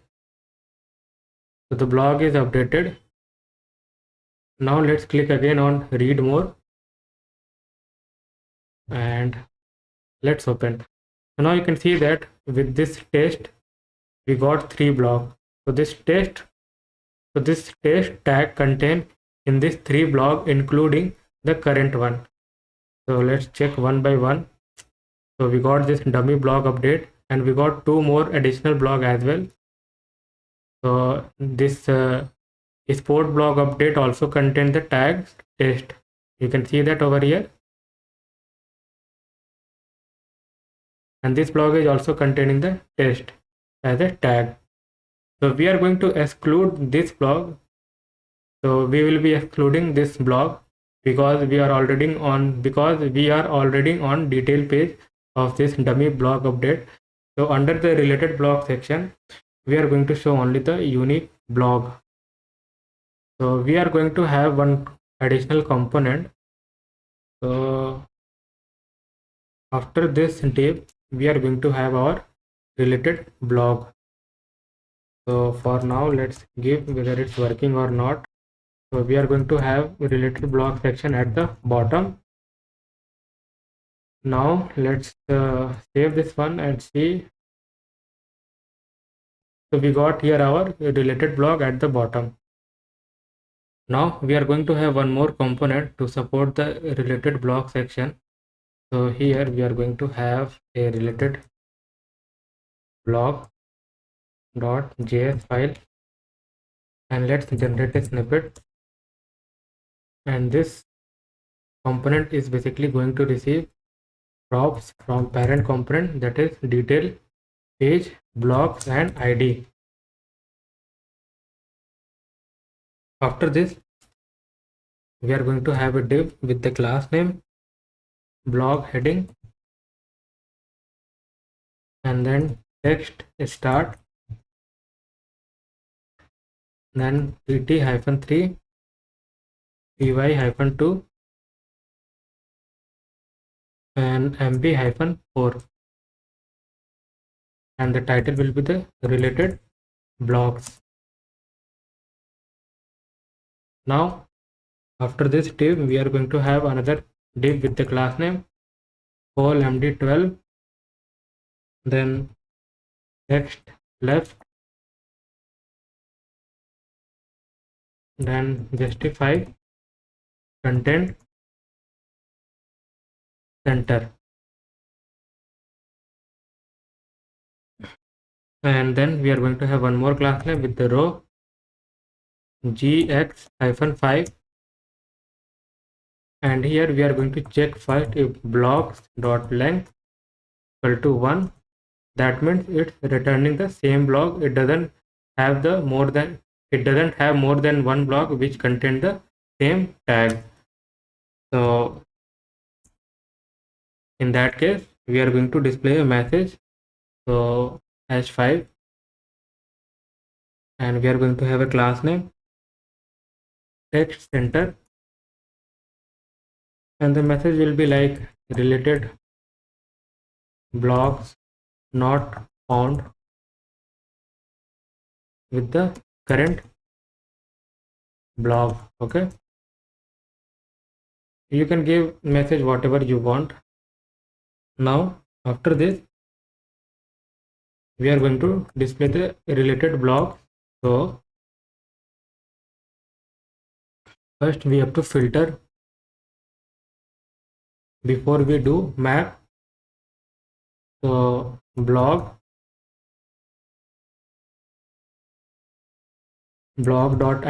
and it should not match with the id. Then we can apply a map method, and that will be item. And now we can use our card component here. So card component we have to bring, and we can pass everything like this way. So this card component will receive this properties like title, description, image file, id. Later is also going to receive like and comment, but we don't have those things in our Firestore database. Now this component is ready and we can use that one. So let's go to this detail page, and that we can use after this div. Okay, so we already have this related block title, so I'm just going to remove this one, and we can bring the related blocks, and we have to pass the id which we already receiving in the url, and we have to pass the block. So here we are going to pass related blocks. Now we have to also add the styling because we have added some our own class name in the card component especially. So I'm going to add the styling for this class name. So we have used this class name, that is related content. So let's go to this style.class, and for card we just have used this additional class name. Now let's go into the browser, and here we are not able to see the image. Okay, so let me check what is the problem. So we can console this one, and we are passing image url. Okay, sorry, so that will be image url. So here I guess we have used different thing, image file, so it will be image url.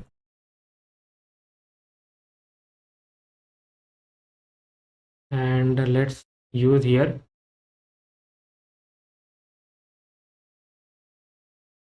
let's save this one, and let's go into the browser. So you can see that we are displaying the unique blog, and let's increase this short description a little bit. So it should be around something 25. Let's see how it's look like. We can increase a little bit more, or let's leave it at 25, because later we are going to have a like and a comment count as well in the card. So that should be enough, I guess. Now if I don't use this logic which I have used over here, filter, so what will happen, you can see that I'm just going to remove this one for now, and let's save this one. So now you can see that it's showing the this blog as well, dummy blog updated. So we don't want it to display the duplicate blog under the related blog section. So there is no point of displaying this blog because we are already on that detail page. You can see that. So there is no point of displaying this blog again under the related blog section. So that's the reason this logic I have used over here to filter out from the related blog section. So let's go into the browser and it's got removed. And now you can also navigate from here as well. So if you click on read more, so we are getting some problem 404. So in the card component, it should be detail. Let's save this one and let's go into the browser. Again, I'm going to refresh this one and let's click on read more. Now you can see that we have successfully able to navigate towards that particular blog. So from here also you can basically navigate towards the detail page. So this is working, you can see that. So we have also implemented the related blog functionality in this application. Now let's go back to home page, and I think this blog contain a unique tag which don't have any other blog. So let's click on read more, and now you can see that we got the message like related blog not with the current blog, and the message should be more realistic. I'm just going to modify this message. So the message will be something like this: related blogs not found with this current blog. So I think now it's meaningful. So we don't have any related blog with this current blog. So let's go to the home page and let's try again. So we have implemented the related blog section as well in this application, and we are only showing the 3 blocks. So we don't want it to basically display more than 3 blocks, and it's enough to display 3 blocks, which is ideal for this detail page. So this part is also completed in our application. Before we implement like and comment feature on detail page, let's display the tag for this blog below the description. So I am going back to my VS Code, and here what we can do, so I can have a div with the class name text start, and I'm going to bring a tag component here again. So we have already bring, I guess, and here we can pass the tags, and we can get the tags for the blog like this way: blog dot tag. So we can get the tags for a specific blog like this way. So let's save this file and let's go into the browser. So now you can see that we are getting the tags, but we don't want to display this thing, okay, this tag title and the underline. We just wanted to show the tag only. So for that we need to modify the tag component little bit. So let's go into the VS Code. So from tag component, I'm going to basically remove this part actually. So let's remove this one, and let's remove this div as well, and let's go to the detail. So here we can just paste that one, and we have to also modify on our home page as well. So here it will be this, okay. Now let's go into the browser. So you can see that we are able to display the tag below the description, and if I go back to the home page, it should work fine. So it's working fine as usual. Now let's go back to again detail page. So we are displaying the tag for this specific blog below the description. Now next thing, we will be working on our like and comment functionality in this application on blog detail page. Let's start working on comment feature in this application on our detail page. So to implement the comment functionality in this application, we need to adjust little bit our code as well as database. So I'm going to my Firestore database, and you can see that at the moment we don't have any field for comment for the specific blog. So we have to add that field manually from here. So I'm going to add the field. By clicking on this, we can add a field. So I can have here comments, and that will be array. And you can remove this one and just you can add. So likewise, I'm going to add for each blog manually. So comments for this blog also I need to add. So I will do this like this way for all blogs. Now I have added the comment field for all the blog. You can see that for all blog I have added the field comment. We can obviously avoid this adding the field manually in our Firestore database. So how we can avoid this manually adding the comment field while creating a new blog? So for that, what we can do, so let's go to add edit blog, and here we can define an initial state for the comments as well. And obviously during the blog creation you cannot add a comment, so this will be always empty. And later we are also going to have the like feature in this application. So for that also I'm going to add the initial state for likes as well, and that too will be empty. So these two things I have added in my initial state. So while creating the new blog, you don't have to basically add the comment field manually in the Firestore database. Now we have added the field here. Next thing what we have to do, so let's go to the detail page, and here I need to define one state. So const comments and set comments, and that will be empty. Now inside this get blog detail, we have to do some adjustment. So this basically get blog detail is basically working under the use effect. You can see that. So it's fetching all the data related to that specific blog. So we have to also fetch the comment. So what we can do for that?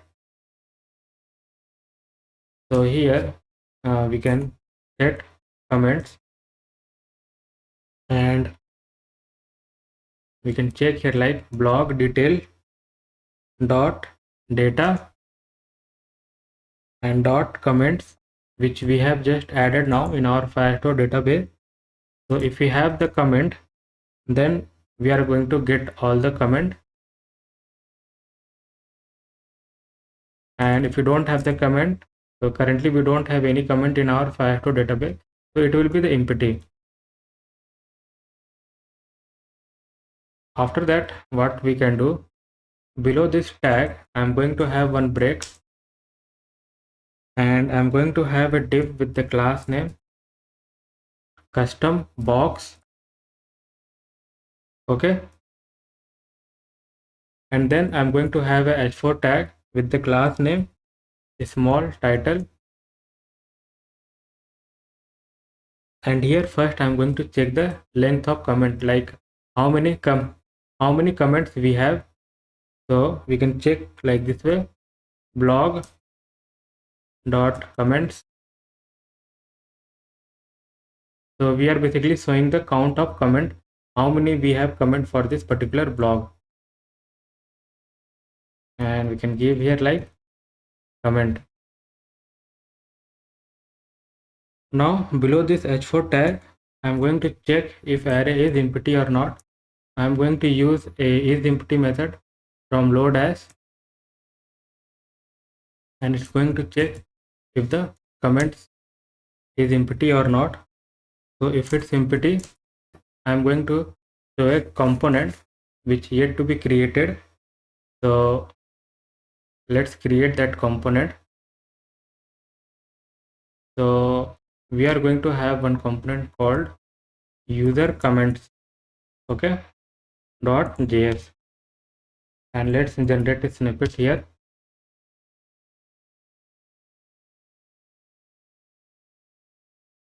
And this user component basically going to receive some props like name, body, created at, and message. Now inside this div, I am going to have div with the class name row and another div with the class name call lg-12. And after this, we are going to have one more class name with the comment list. And then we are going to have a div with the class name media.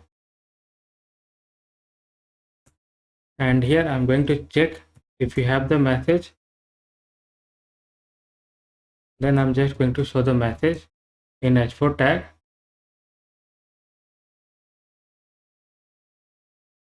If you don't have message, that means we are going to display the comments, user comment. So I'm going to use here fragment, and then I can use here div with the class name media left, and I'm going to use here image tag with the class name rounded circle. At the moment we don't have an image for the user, so I'm going to paste a dummy image URL. So this URL I'm going to put, and alternate we can give just user. Let's format this one. After this div, I'm going to have a div another with the class name media body, and inside div I am going to have h3 tag with the class name text start, and then we are going to have media heading, and then we are going to have user underscore name, and we are going to show the name and at which time user posts the comment. So I'm also going to display that time. So I'm going to use here small, and I'm receiving created at to date, and then to date string.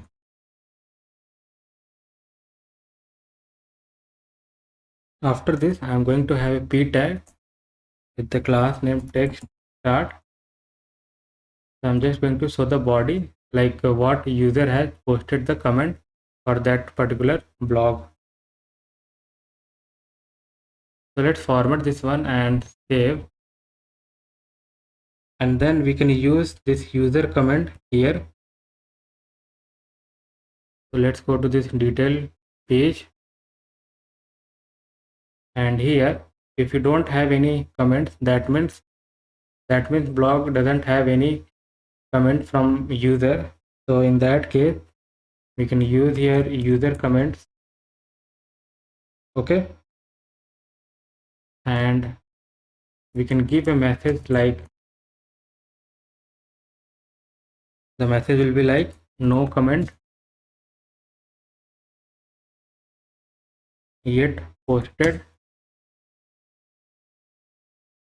on this blog, be the first to comment. So here just basically encouraging user to post a comment. Now in else part, what I can do, so I can have here fragment, and then we can map all the comments, all the user comments, comment, and again I can use this user comment component, and I can just spread out so that it can receive the property that we have defined here, like name, body, created at, and message. So message will only receive if you don't have any comment on that particular block. Now let's save this one and let's save this one as well. I think we can verify this one for now. So let's go into the browser, refresh this one.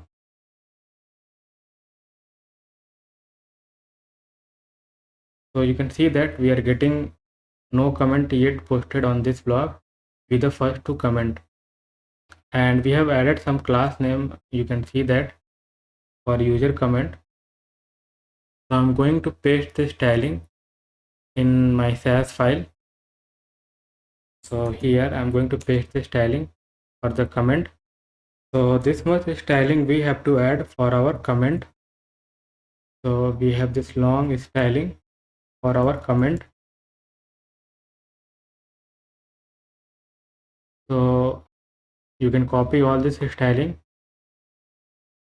I have already provided the style sheet for this entire SAS file.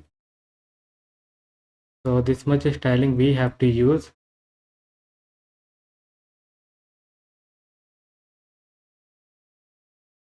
So let's save this file, and now let's go into the browser. Now you can see that we are getting a proper comment section over here.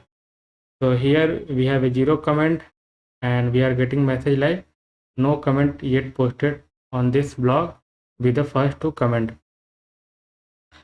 So for now this part is completed. So as of now we don't have any comment in this detail page. So next thing, we are going to basically work on our form component. So we are going to have a long description box, and we are going to have a button to post the comment. Now it's time to work on the comment form so that user can post a comment to that particular blog. So for that I'm going to create one file under the component, and that will be comment box.js.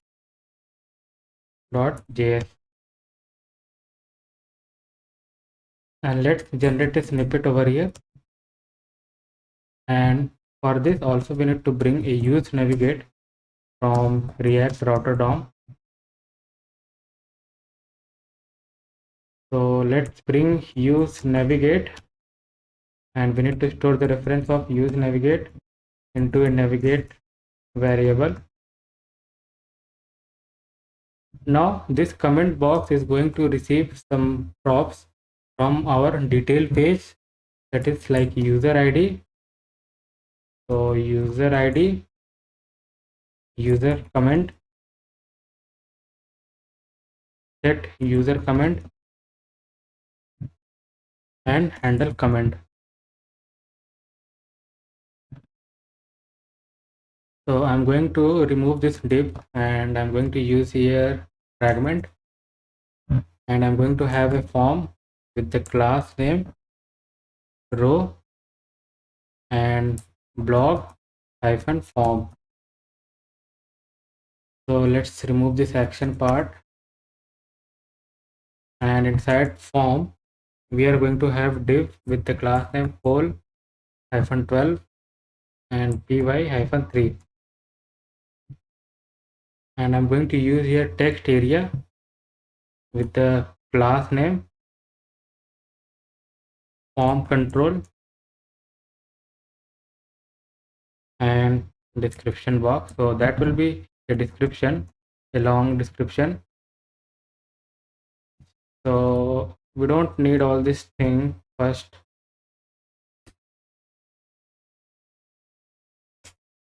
And here we need row only, so that will be up to 4, and after that we are going to have a value. So here I'm going to put this user comment, and it also going to have on change method. So we can directly write the method here only.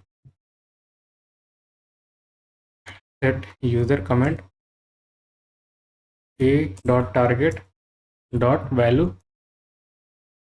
Let's format this one, and let's remove this closing tag. It will be self closing, and after this form we are going to first check whether user is logged in or not. So if you don't have a user ID, that means user is not logged in. So we are not going to allow to post a comment if user is not logged in. So in that case, I am going to show a message. So I'm going to use here fragment,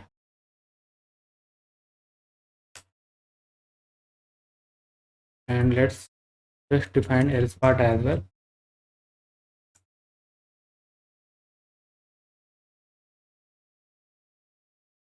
So let's first work on if user is not logged in our application. So in that case, we are going to have h5 tag, and the message will be like, please log in or create an account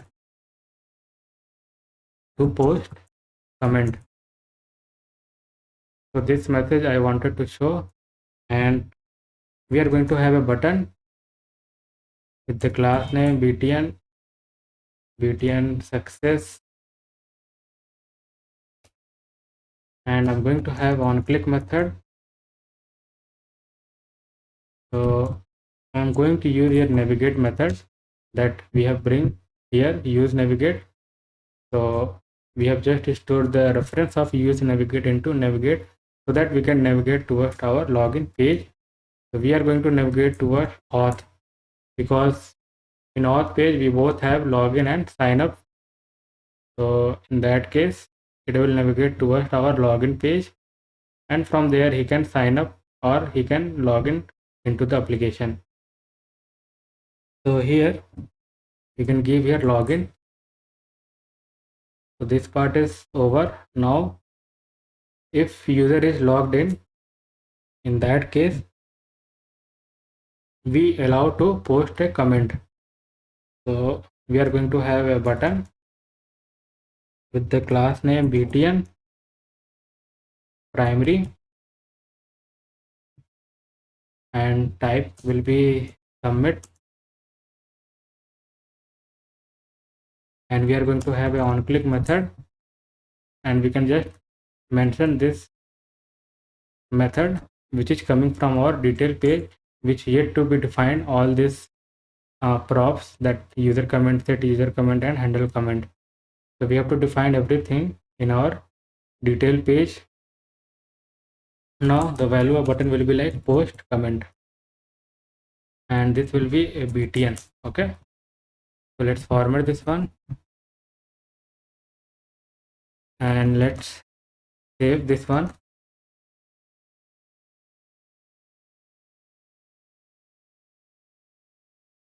Now let's go to the detail page, and here I'm going to define one state. So const user comment, set user comment, that will be empty string,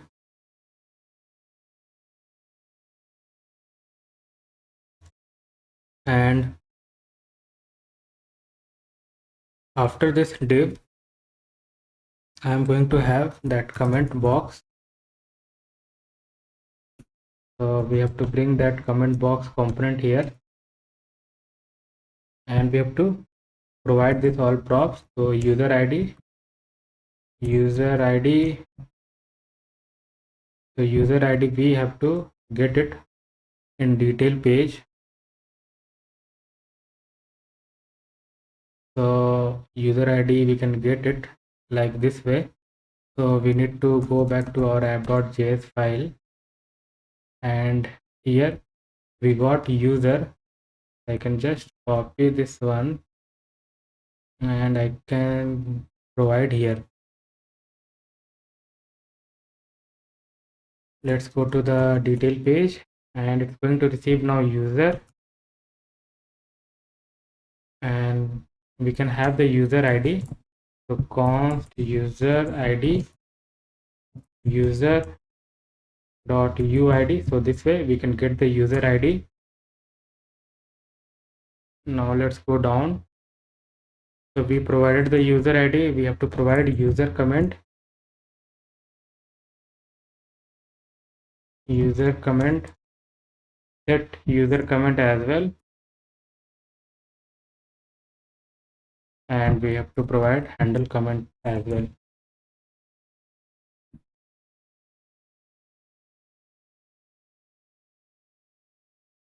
Let's define this handle comment first. So we are going to have handle comment over here. And for now, let it be empty. So I wanted to verify whether our comment form is displaying or not. So let's go into the browser. So now here we got a nice description, and you can type anything and you can post the comment. So let's work on our handle comment method so that user can post the comment on this blog.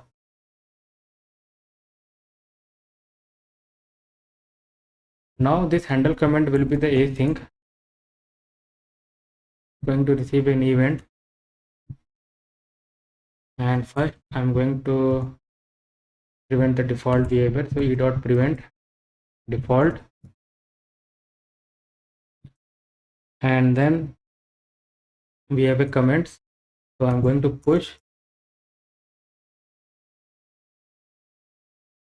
So I'm going to add some property here. So created at,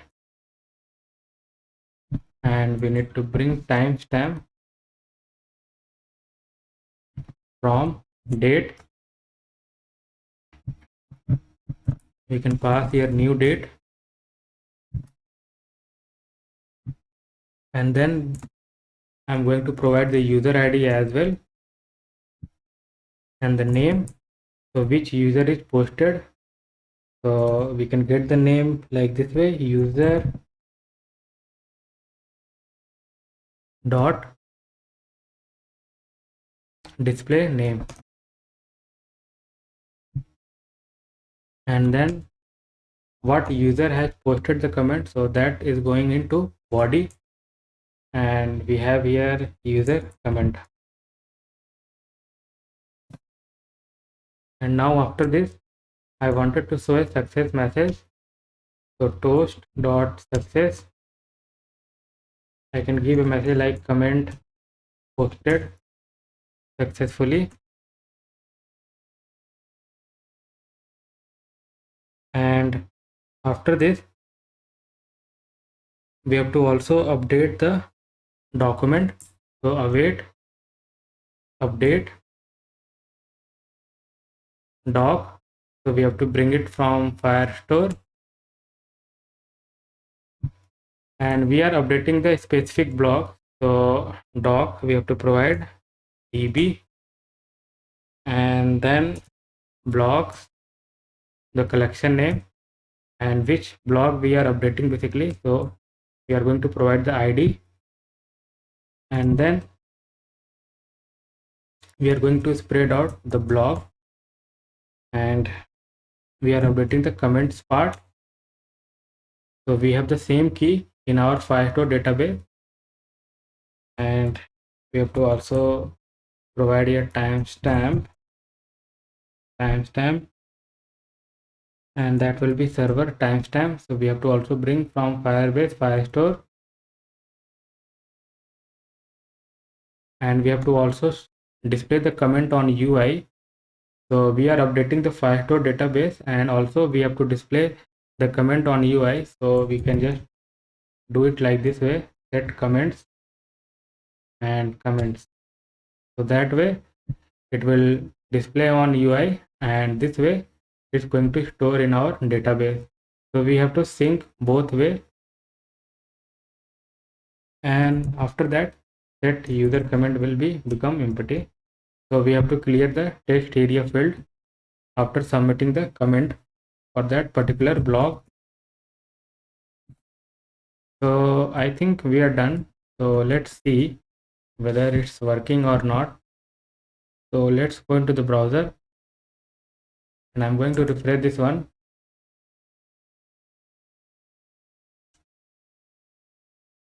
First, let's go to the home page.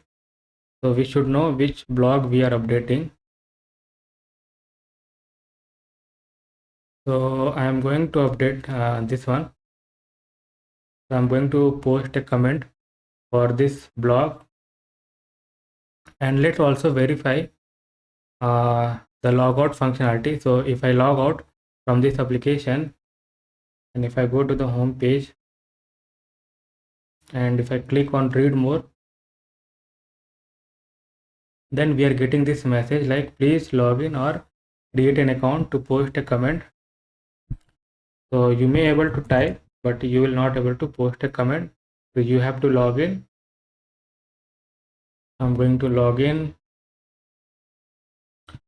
Let's post a comment for this blog.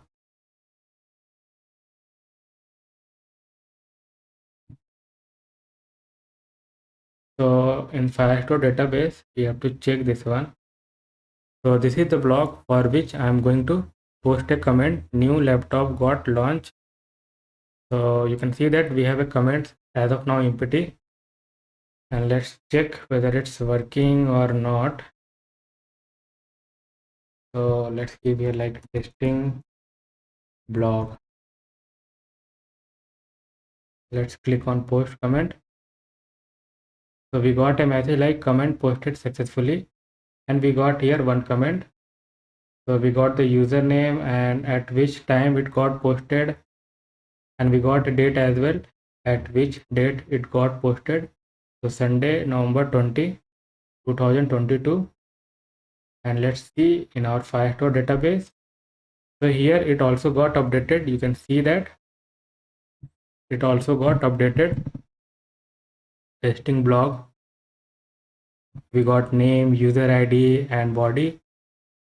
Now let's try to post a comment from a different user as well. So I'm going to log in from this application and I'm going to log in with the John Wick. Let's log in with the John Wick and let's go to the read more. Now we can give here comment like posting from John Wick. Let's click on post comment. We got message comment posted successfully, and we got here a user, a John Wick has posted this comment. So comment functionality is working. You can see that, and you can refresh this application. And here I got one small issue, like if you add a comment. Now let's add one comment. So the count is not updating properly. So if you post a comment, so it's getting added, but the count is not getting updated here. And if you refresh this application, then it's getting updated properly. So for that, what we can do, so instead we can use here comments only. Okay, so let's see whether it's working or not. So first I'm going to refresh this application. We got a 3 comment. Now let's again test the blog. Testing the length. Now let's click on post comment. Now this time it's updating properly. And if you refresh, again we got a total comment 4. So this is working. We have successfully able to implement the comment feature as well in this application. So we have tested everything. So if you log out from the application, you cannot able to post a comment. So you can see that. You can only see the comment, but you cannot post a comment. So we have successfully implemented a comment functionality in this application, and I hope you have liked this feature with Firebase Firestore.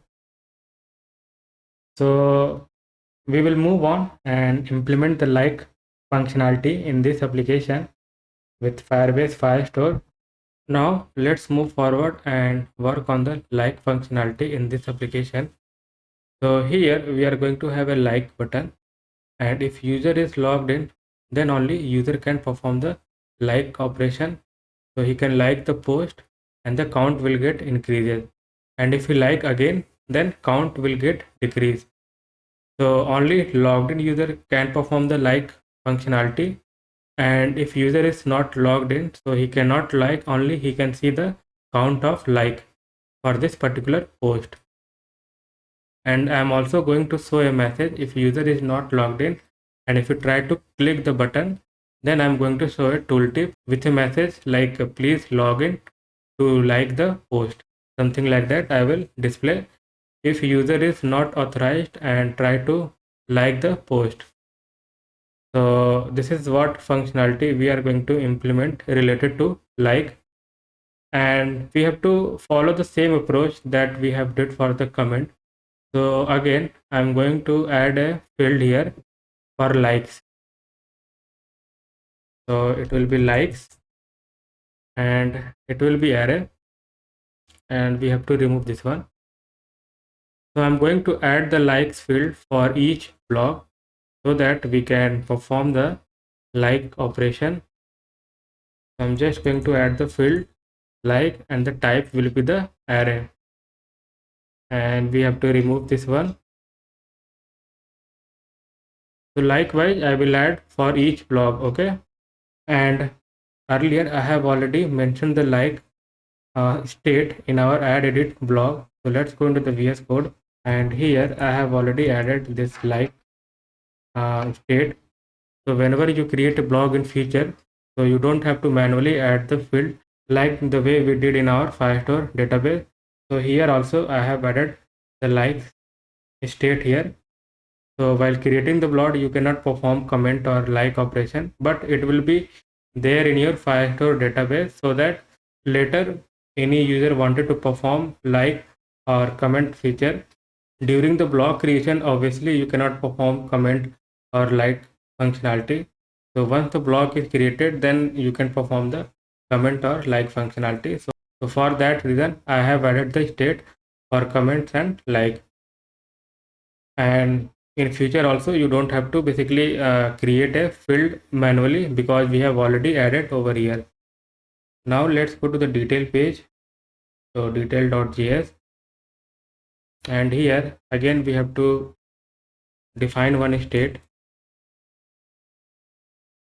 So the approach will be the similar the way we have did for the comment functionality. So it's like similar.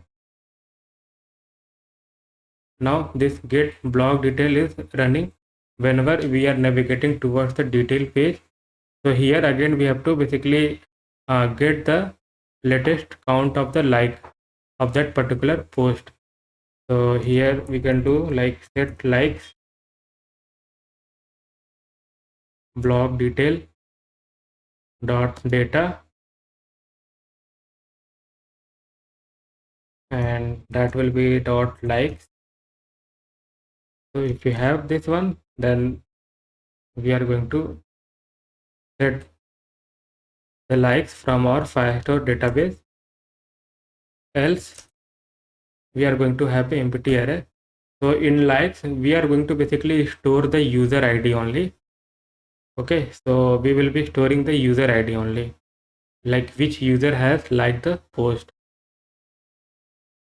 Other detail we are not going to store in this array, only user ID. So from that we can get the count, like how many user has liked this particular post. So this part is done. Now after that, I'm just going to create a component here for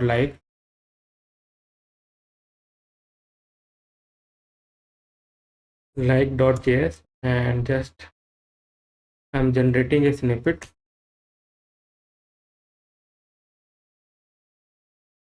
Let's go to detail page.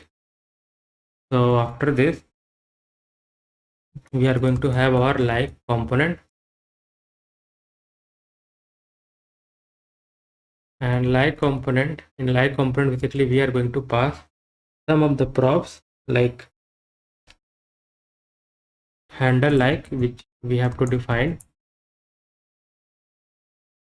handle like. Then we are going to send the blog as well, and we are going to send likes. So we are storing the likes, and then we have to send the user ID.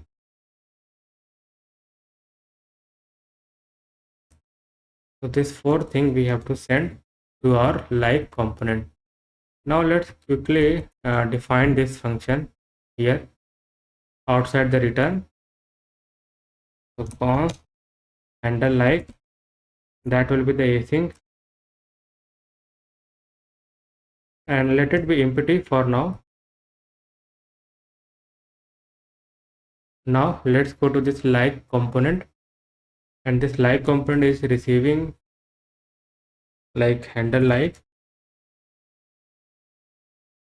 then likes and user ID. And I don't think we need here this blog, so I'm just going to remove this one. I don't think it is required, so I have just removed that blog, and here also we don't need that. Now after this, what we have to do, so we are going to have one function to determine the status of like. So like status,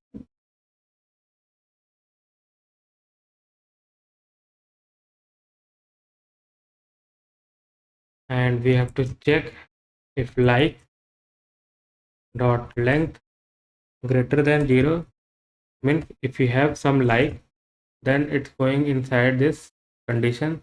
After that, we are going to return, and we are checking here like likes dot find. So in likes basically we are storing the user ID. So let me give here like ID, so it will only store the ID, no other information I am storing in the array.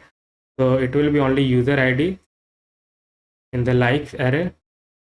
So if the ID is matched with this user ID, that means this user has already liked the post. So in that case, what we have to do, so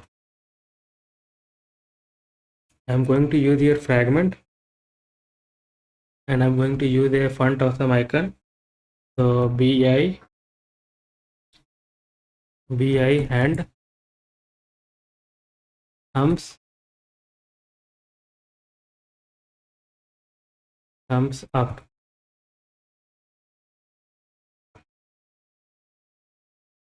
and it will be fill. So we will be using a different icon to show that whether user has liked the post or not. So if user has liked the post, then the thumbs will be filled. So you will get the difference once we implement this entire like component. So you will get to know the difference between these icons, why I have used. Now this class name we have to use, and it will be self-closing. After that, I'm going to give some space. So I'm going to use here HTML and BSP, and here we have to check likes dot length. So here it will display the count of like, and here we have to check one more thing. If like dot length is equal to 1, then it will be like, else it will be like. So if we have only one like, then I'm going to show the like, and if we have more than one like, then it will be likes. This is what I'm going to show. Now in else part, we are going to have a different icon, and that will be like bi hand thumbs up, and that will be self closing. So this will be not fill, because in else part, basically we are showing that this user hasn't liked the post, so he can like the post basically if he want, and the moment he click the like button, then it will become fill. Now after this, we are again going to show this thing, because it can have a more than one like. So in that case, it will be likes if we have more than one user ID in our likes array. Now after that, what I have to do, so I'm just going to remove this one, and I'm going to use here fragment, and I'm going to use here span tag. And for now, let's just format this one, and inside span tag, I'm going to give some inline style, and on click method we have to define. So here first we have to check if you don't have user ID, then we are not going to provide any kind of on click method. In that case, it will be null, else it will be handle like. Okay, now inside this span tag, we are going to check if user ID, if you don't have user ID, then we are going to show the button with the class name btn primary,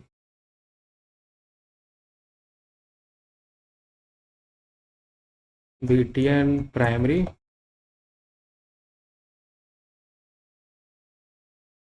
and so database toggle, and that will be a tooltip. Okay, so once you click or hover on that like button, and if you are not authorized, then we are going to show the message. So next thing what we can do, so we have to also provide the placement. So data ps placement, and that will be top, and you can give your title like please login to like post. So this is message I am giving over here, and we have some issue. Okay, fine, because we haven't defined the else part, so that's okay. So let's quickly have one button with the class name btn primary. Now let's format this one. Now inside this button, I am going to have like status. Okay, so if user is not logged in, and if you wanted to click the like button, then on the like button I am going to show the message like please log in to like post. That message is going to display in the form of tooltip, and here also we can give like status, the same thing, and the type will be button. Here also type will be button. Let's format this one. Now here we have to define one more thing. So after this if statement, we have to define one return statement as well. So in that we are going to have a fragment, and we are just simply going to show the icon. So this icon I'm just going to show in case if you don't have any like. So in that case we are just simply going to show the icon, and let's give this space little bit. So nbsp and like. So this part will execute when we have any like for that particular post, and if you don't have any like, then this part will going to work. So here I am checking if user has already liked the post. So in that case we will decrease the count if user click on like button again. So our like component is ready. Now we can check this one in our browser. So let's go into the browser and refresh this one. So we got our like button here, and we are also getting a tooltip like please log in to like post, but like button should be here, okay, on the right hand side. So let's do that one first. So the float will be right, not left. Now let's go into the browser. So we got our like here. Now we are missing here our like icon in the button. So to enable the icon, so I'm going to use here bootstrap icon, because as you can see that in the like component I have used here bootstrap icon. So I'm just going to install the bootstrap icon. So bootstrap icons, let's install this package. Let's close this one, and we have to go to the index.js file, and here I have to bring the CSS file of bootstrap icon. So this CSS file we have to bring. Now let's go into the browser. Now you can see that we got our like icon, and we got here tooltip like please log in to like post. So tooltip is not working properly at the moment. We will fix this problem later, but for now let's focus on implementing the like functionality. So if you logged in, let's log in here first. So I'm going to log in with John Doe.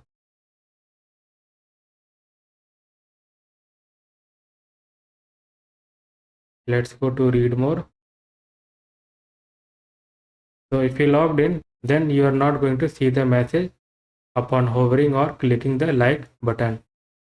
So now we have to write the logic in our handle like in order to implement the like functionality. So let's go to the VS Code. So here we have defined the handle like, and here first I'm going to check if we have the user ID. That means user is logged in, then only going to perform the like functionality. And here I'm going to check if we have the like in our blog, then here I'm going to check if we have the same user.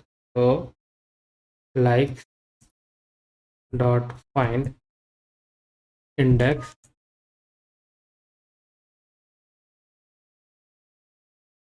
id, if it's matched with the same user id,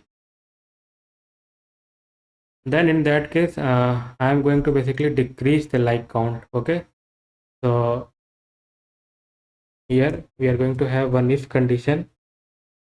So if index is equal to -1, so that means basically a new user is liking the post. So we're gonna basically increase the count of like, and we can simply push here user ID. So we are just pushing the user ID in our likes. And after that we can set likes,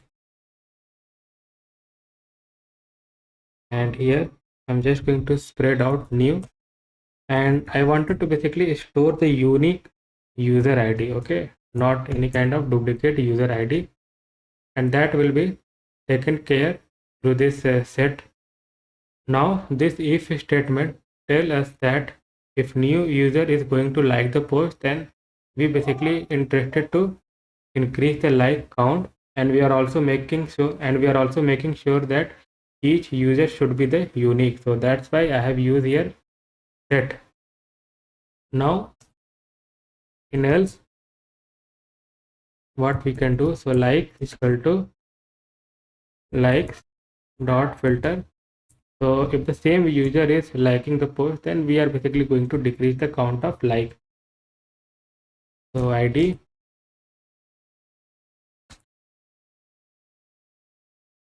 not equal to user id. So this is basic filtering logic I am applying here, and then we can set the like.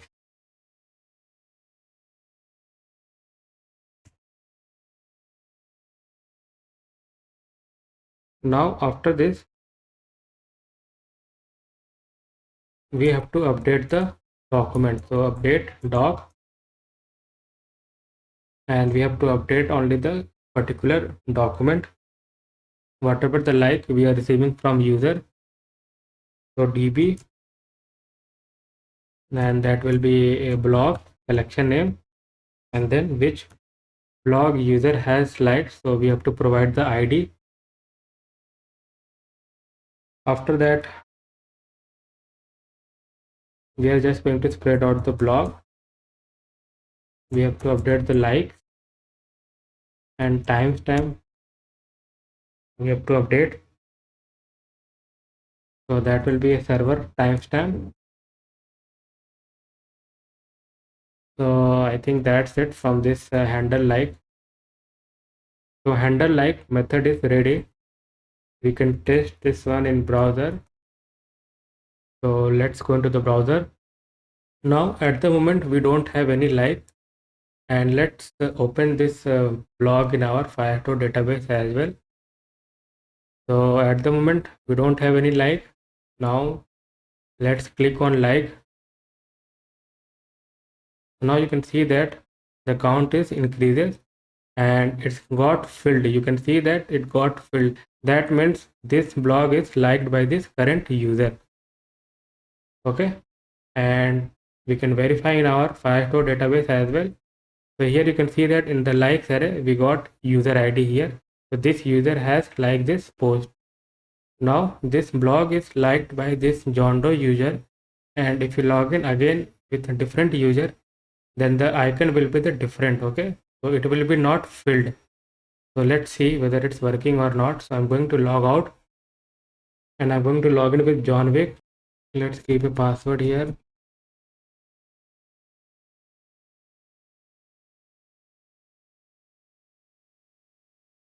And I'm going to detail page of this blog which we have liked with John Doe.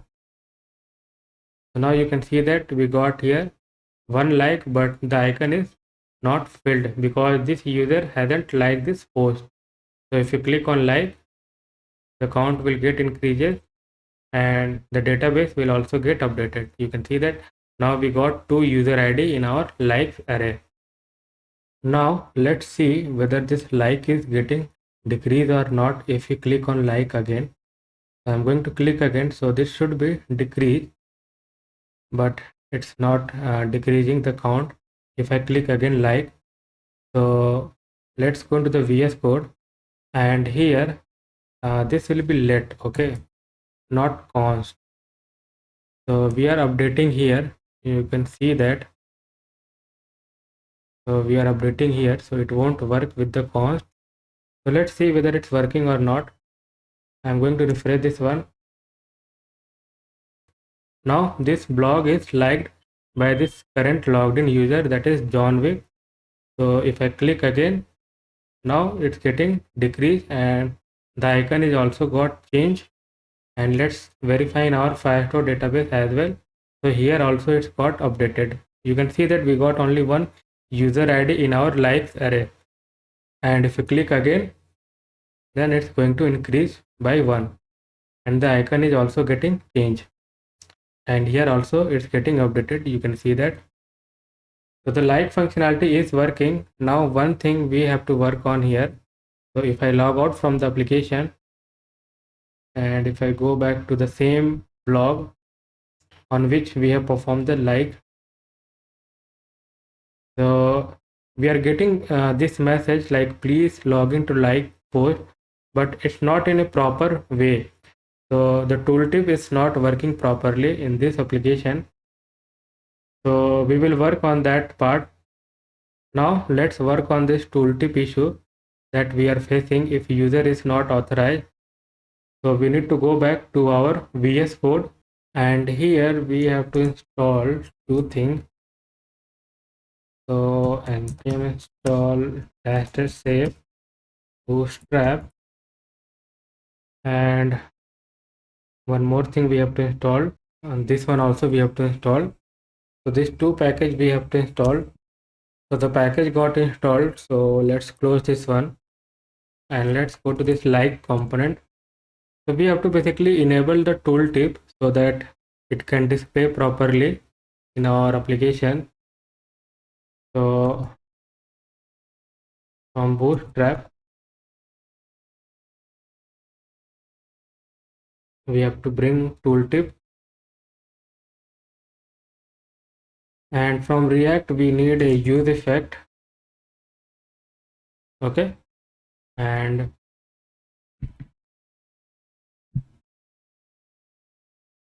here what we have to do, so use effect we have to write,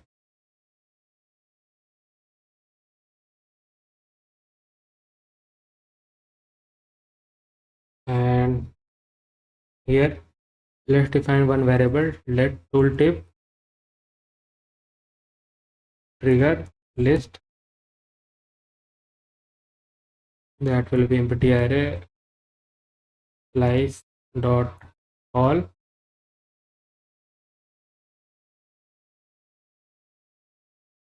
document dot query selector all, and here we have to specify this one under this array we have to mention this database toggle. I'm just going to copy this one and I'm going to use it over here, and that will be tooltip.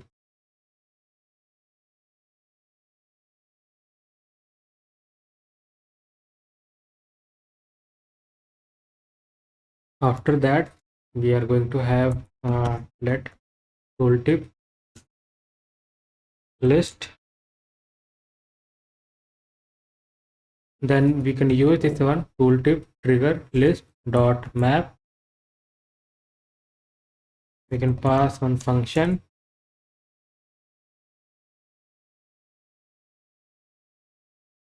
tooltip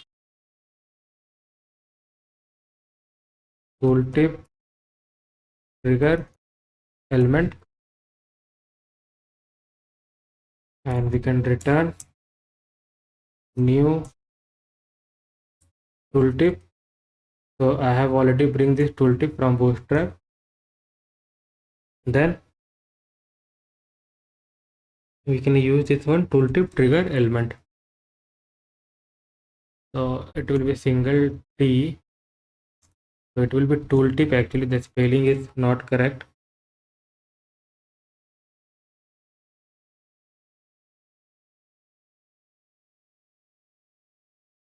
Now let's format this one and save this file, and we can verify this one whether our tooltip is working properly or not. So let's go into the browser. So we are getting some problem,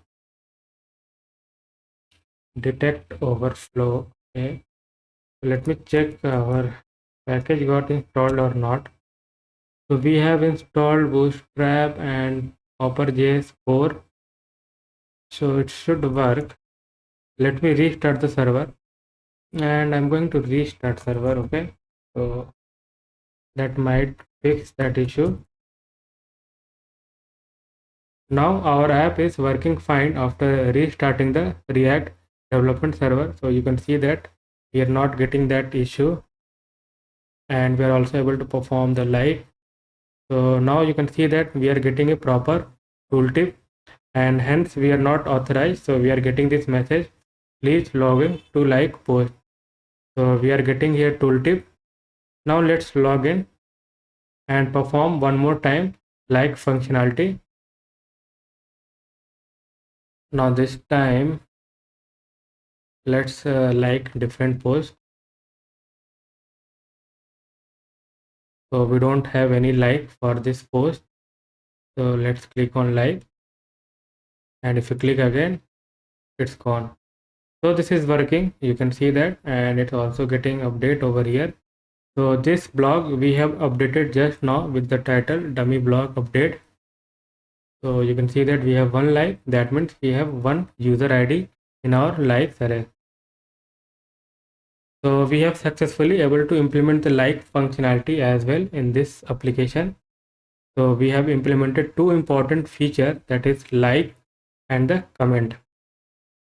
Now here I want one change in our detail page. So here I wanted to show the recent blog. So I wanted to remove this most popular section, and we are going to have a recent blog. We are going to display only 5 blog. So there will be a restriction. So I'm going to use limit as well, and we have to also modify the component which we have used, like most popular component we have used here. So on home page the most popular section will be there, but on detail page it will be recent blog. Now let replace this most popular section with the recent blog section. So we need to go back to our VS code, and we are going to use the same component, that is most popular component, for the recent blog section as well. So I'm going to basically modify the export here. So that will be a different feature blog. I'm going to give feature blogs,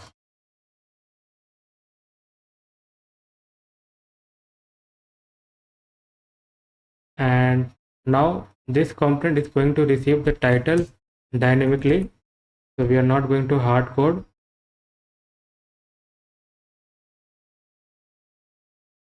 So it will be title, and let's rename the file name as well. So that will be a feature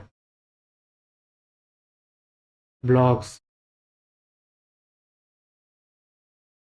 Now we have to adjust in our home.js file. So I hope it will be adjusted here. So import path is adjusted. Now we have to change this one to feature blog.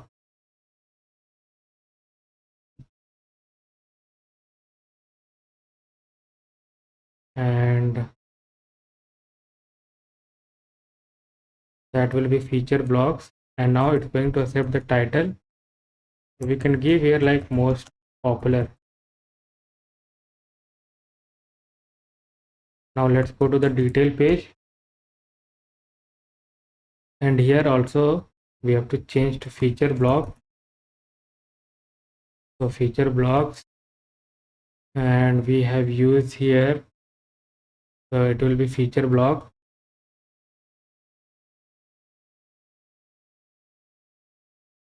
and title we have to give, so that will be recent blogs.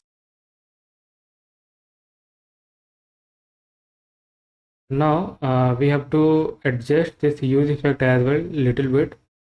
So we can give here like get recent blog,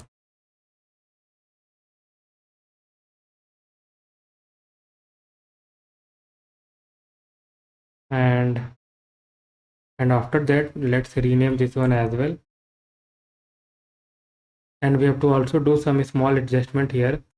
So I'm just going to cut this 4 line, and I'm going to put here only.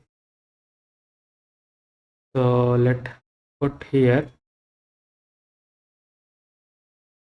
Okay, and we can have this all blog await get docs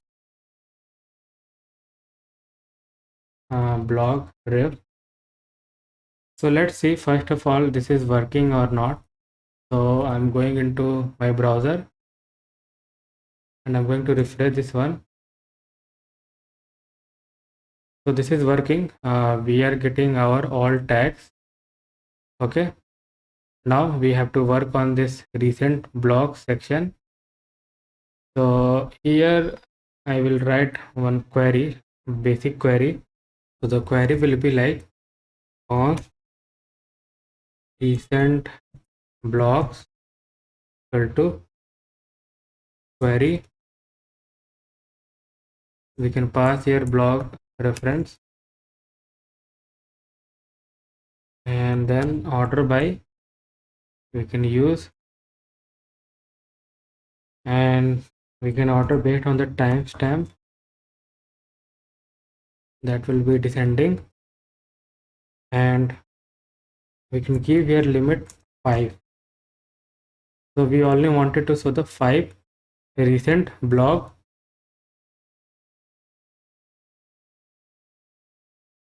Now we can have a document snapshot. So doc snapshot,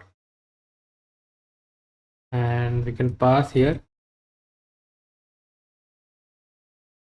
and after that we can set the blogs. So that's it. Let's save this file and let's verify whether this is working or not. So I'm just going to refresh this one.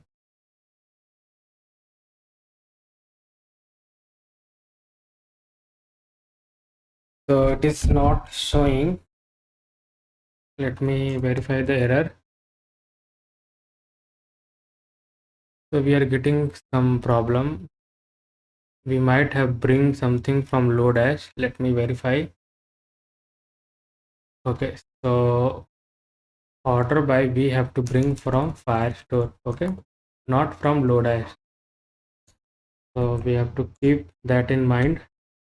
Now let's save this file and refresh this one, and I'm going to close this one.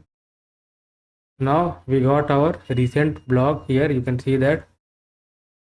So it's showing 5 blog. Okay, because we have set the limit here 5. You can see that the limit is 5.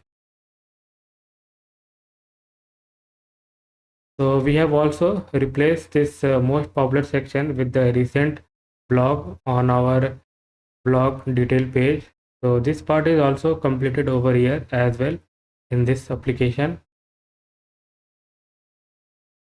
Before we wrap up this section, I wanted to add couple of things on our blog detail page.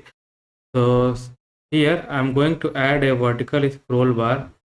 So suppose you have a lot of comment for this particular blog. So you have to scroll all the way to the down, and it doesn't look so good in this application. So here I'm going to add a vertical scroll bar. So here also we are going to have a scroll bar when we have lot of comment for a particular blog. And also I'm going to add a spinner. So whenever you refresh an application, so I'm going to display a loader here. So these two things I'm going to add in this video. So let's go into the VS Code first.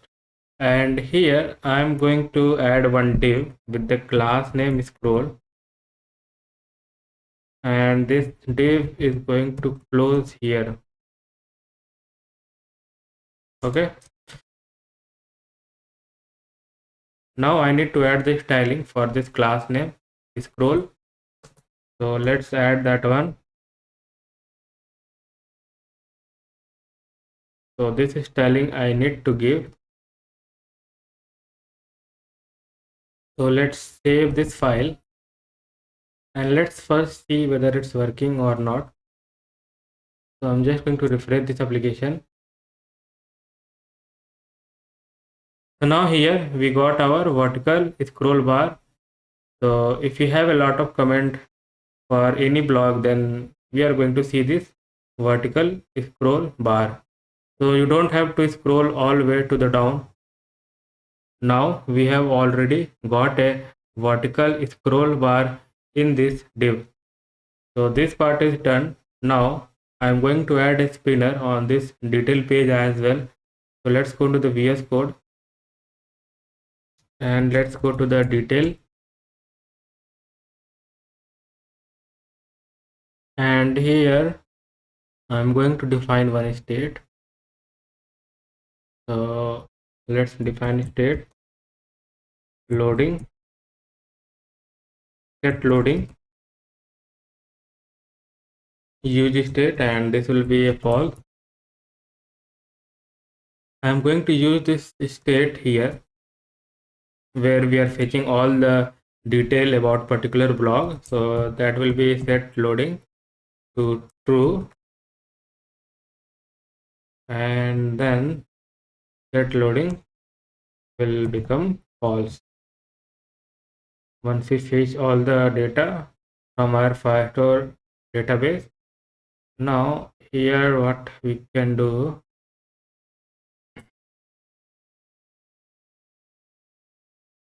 if loading is true, then we are going to show the spinner. So make sure to bring the spinner component from the components folder. So we got a spinner here. Now let's go into the browser and I'm going to just refresh this one. Now we got a spinner, nice spinner here. So overall we have improved the user experience with the spinner on our blog detail page. So this part is also done. So we have added a spinner and a vertical scroll bar in our comment section. Okay, so these two things we have completed in this video. Now one last thing left to implement on our detail page. So under related blog section, we are going to show the count of likes and comment. So if you have any likes or comment for this blog, so we are going to display the count here. So let's implement that one as well before we deploy this app on our Firebase. So let's go into the VS Code. So under card component, you can see that we have one card component and we are using this card component here in this related blog. So we are passing all the property like this way. So this card component is also going to receive likes and comments. So likes and comments, we have already put a comment to show the count of like and comment. So under this div, we are going to have I with the class name bi and thumbs up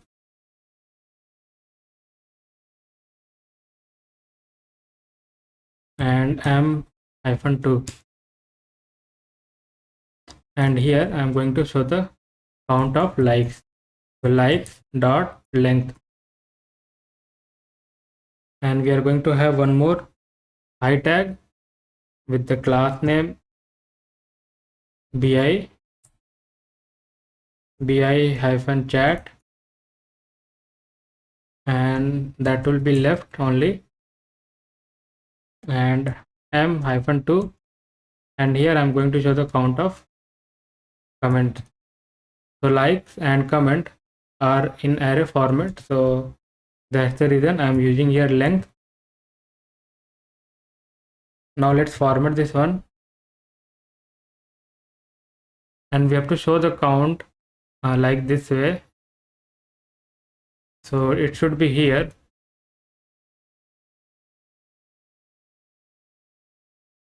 and here we can use self closing. This will be also a self closing. Now let's format this one and let's save this file and let's go back to browser. So now here you can see that we got the count. So for this we have one likes, but we don't have any comment. Okay, so let's add comment for this blog.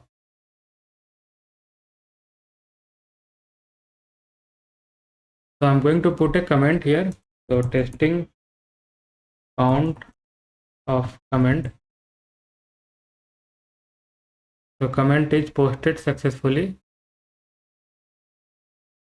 And here you have already noticed that we got the count for this blog. So we got 1 like and 5 comment. So this seemed to be working fine. And for this blog we just have added a comment. So we got 1 count for the comment. So this one also we have added under the related blog section. So this part is also now completed. Now let's work on the pagination in this application. So this will be the final functionality that we are going to build in this application. So let's go into the VS Code. And before we go into the VS Code, I'm going to have one more link in our header. So we are going to have one blocks here between home and create.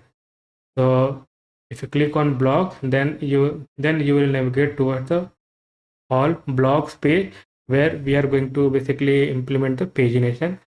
So first I'm going to add that one header link. So let's first go to the header.js file and I'm just going to copy this one and the route will be blocks. So we have to register the route as well, and that will be blocks and that will be blocks and the name will be the blocks. Now let's register this route, and before we register this route let's create a page.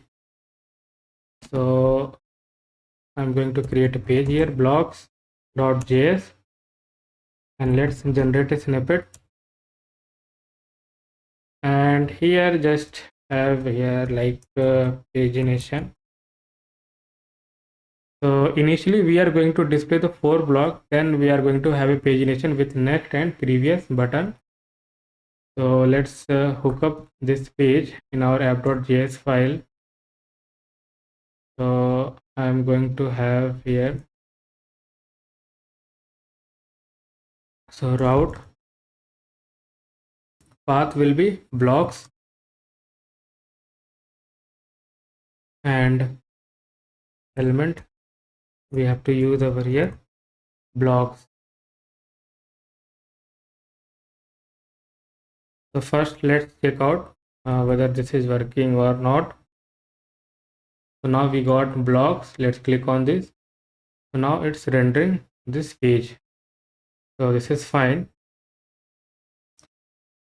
Now after that what we have to do, so in pagination we are going to use this block section component. So first let's render the 4 block in our blocks page. So after this what we have to do, so here first I'm going to define one state here, loading, and set loading use state, that will be false. And then we are going to have our blocks and set blocks, that will be empty array. So for now let's have only this 2 state. Now we need here to write one use effect,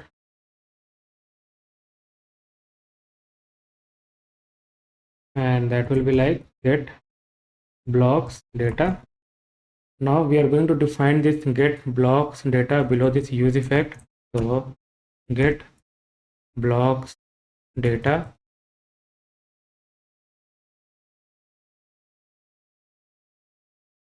and that will be the async. After this, so first it will be set loading to true. Then we're gonna need a blog reference. So collection we have to bring from Firebase Firestore. DB we have to bring, and we have to target the blocks collection. Then we have to fetch the first 4 blocks. So const first, and we have to bring the query from Firebase Firestore, and we can pass here blog ref, and we have to bring order by. So order by we have to bring from Firebase Firestore. So make sure to bring from that one, and we can give here title. After that, limit will be 4. So we wanted 4 block initially, and later user can paginate by clicking on next. So it's going to initially it's going to fetch the 4 block from our Firestore database. After that, we need a document snapshot and await get docs, and we can just put this one first, and then we can basically copy this one, this line of code. Okay, it will be exactly same, and now set loading will be the false.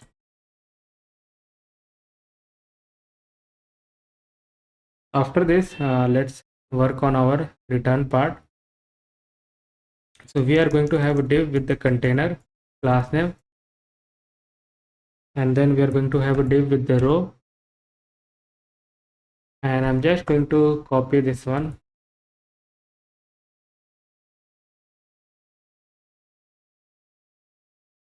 So here also heading will be the daily blocks only.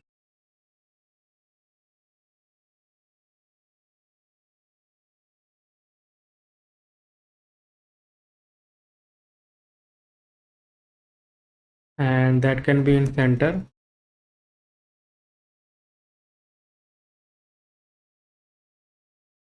After this div, we have our all blocks, so we can map over it block, and here we are going to use a component that block section. So first I'm going to have a div with the class name with the call md6, and we are going to use that block section component, and we can just pass all the property like this way.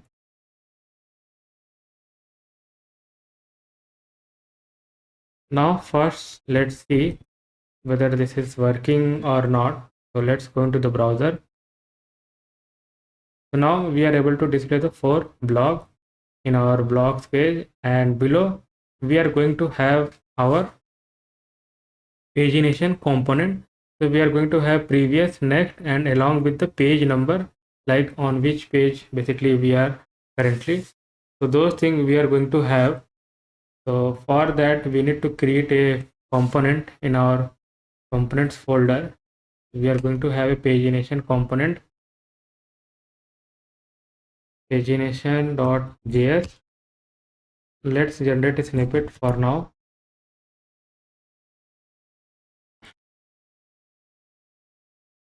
And let's bring this pagination component here. So after this div, we are going to have a pagination. So at the moment we don't have anything inside this pagination. So let's work on this pagination component first. Then we are going to work on the logic, how user can paginate in this application. So this pagination component is going to receive some props like current page, handle, page change, then number of pages. This three thing is going to receive from this component. Now after this, we are going to have div with the row mx-0,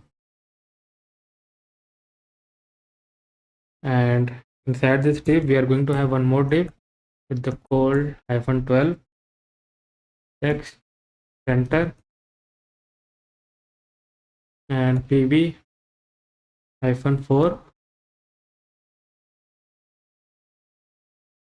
pt-4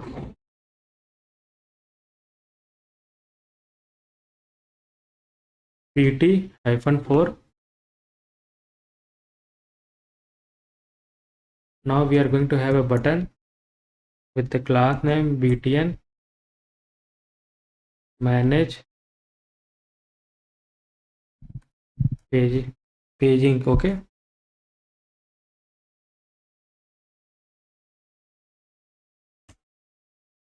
and this will be, and inside button we are going to have a font awesome icon with fa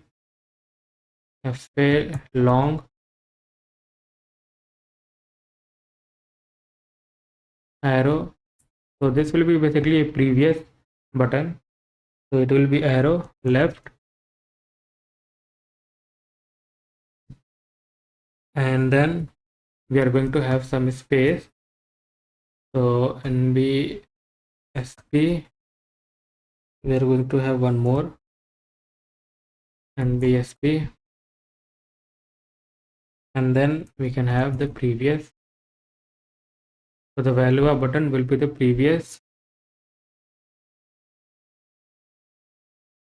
Now this button will be basically disabled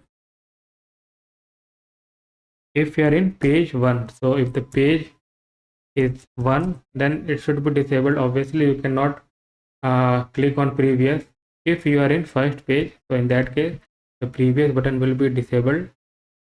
Then below this button we are going to have a span tag with the class name btn paging, in which I am going to show a page number. So here it will be just current page, and after this span tag we are going to have the same button, but this time it will be next. Okay, and it will be also get disabled only in one case, if you don't have more blocks. So we can compare with the number of pages as well. Okay, so the current page will get updated, number of pages will stay as it is. Later we will see how we can calculate the number of pages once the number of page match with the current page. So this current page is dynamically, it's going to update whenever you click on next button. Now after that what we have to do, and we have to put this next here. Okay,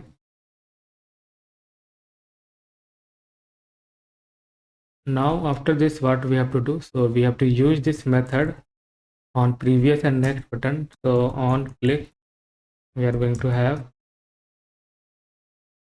so here we can use that handle page change, and we have to pass one argument, that is previous, and the same thing we have to do for next button as well,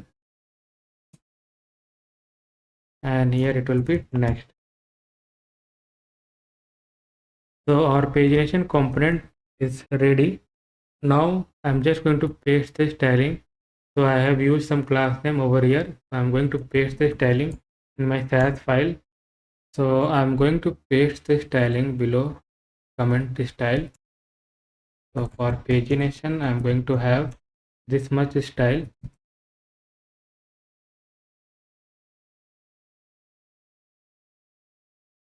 So you can copy all this styling.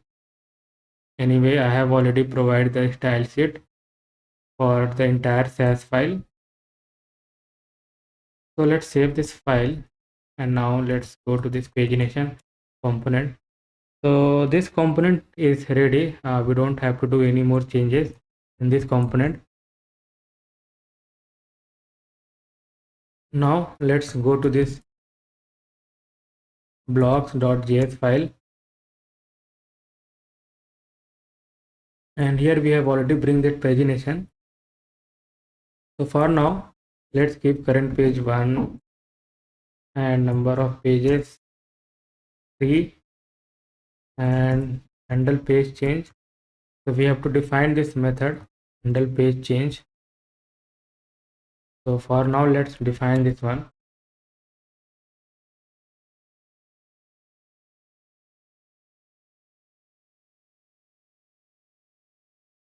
So let's format this one and save the file, and let's go into the browser.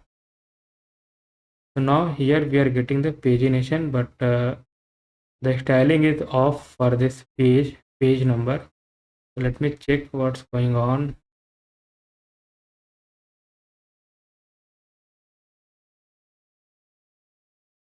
So here it will be underscore.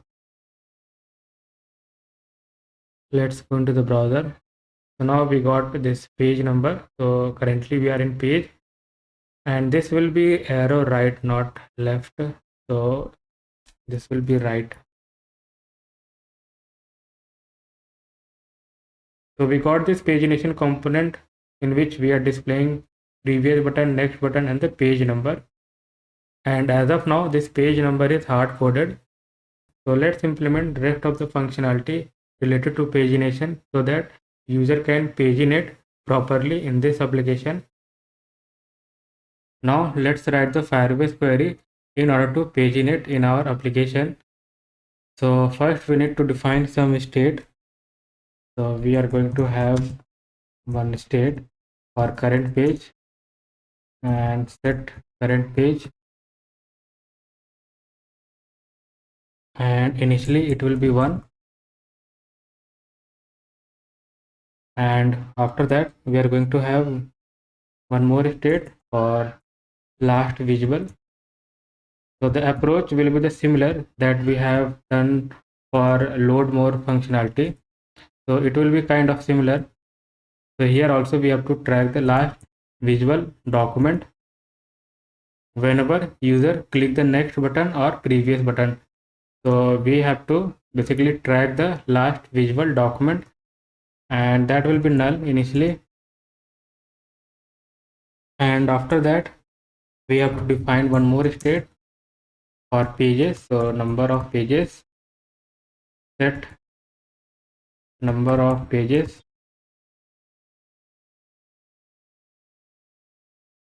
and that will also null.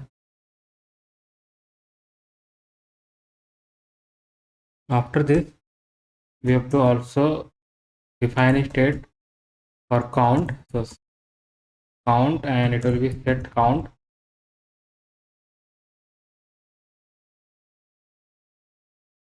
and that will also null. And after this, first let's start working on this handle change. So this handle change basically receiving a value that is next and previous from our pagination. So here we can see that we are providing the value previous for previous button and next for next button, and here we can make it short, so it will be previous only.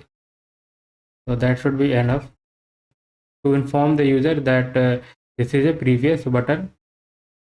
And let's go back to blog.js file. So here first we're gonna check like if value is in next. So if user is clicking on next button, then in that case we have to set first current page. So I'm going to basically increase the page number by this way, and then we are going to have a function called fetch more. So we have to define this one. So the function will be fetch more. That means we have to fetch the next 4 block if user click on next button. In else part, So obviously it will be a previous. So you can also give a condition here like else if value is previous, then we have to set the current page first. So here we have to decrease the page number. So it will be page and it will be page -1.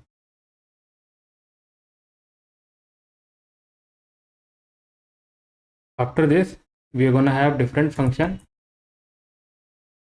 So it's going to fetch the previous 4 document or 4 blog. Now let's define this 2 method quickly. So fetch more, we are going to have, this will be async, and the same way we have to define for fetch previous. Now here we are fetching the initial 4 data. You can see that. So we have to do some adjustment. So what we have to do adjustment here. So first we have to basically set the count. So set count, and here we have to basically take the size of document snapshot. So this will give you the count, which we have to store with the set count state. And after that we have to also track the last visible document. So it will be document snapshot dot docs. Then we have to map over each document,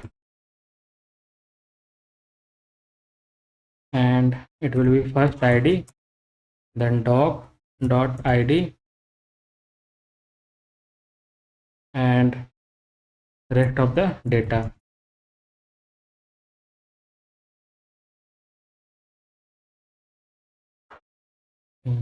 And we also need how many total block we have in our Firestore database. So for that we need to write one function here. So const get total blocks, that will be async,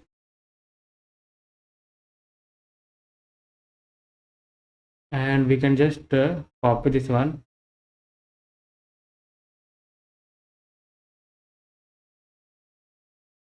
And here we are going to get our document snapshot. So await get docs, and we can provide here block reference. Now we need total block. So const total block is equal to document snapshot dot size, and then const total page. So we have to identify like how many page we are going to have. So we are displaying 4 blog per page. So suppose if you have a 6 blog, so the page will be 2, and if you have a 10 blog, then the page size will be 3. And likewise we have to basically determine how many page we are going to have whenever we are fetching the block from our Firestore database. So here we are going to use a JavaScript method math dot cell, and here we are going to have our total blocks, and I'm going to divide by 4 because this will be our number of block per page, and then we can set number of pages. So total page, and this one, and this should be run whenever we are mounting. So get total blocks.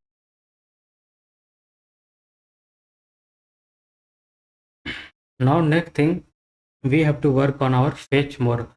So fetch more will execute whenever user click on next button. So here first set loading will be true, and after that we are going to have this line. So let's just copy this one, and after that we have to copy this line.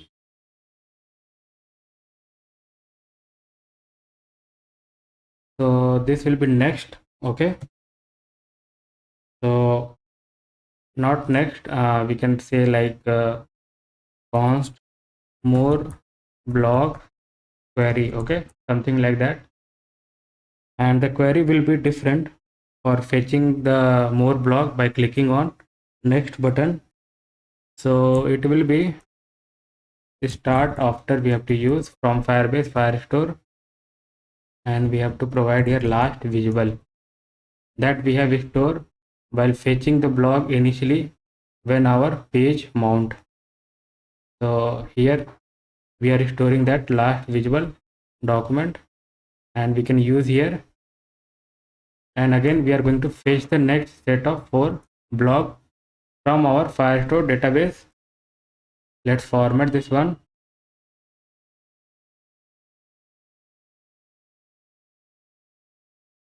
Now after this we can define one variable const more blocks,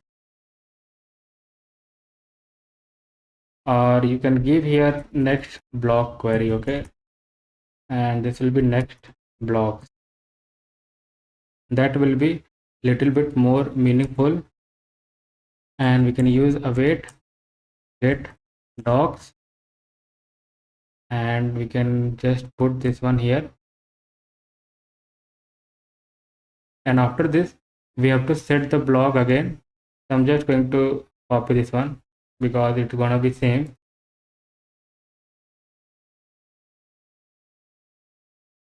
and here it will be this. Okay, you can give here snapshot if you want. So next block snapshot. After this we have to set the count again. So next blocks snapshot dot size, and then we have to set the visible again, set last visible. So this one again we have to do,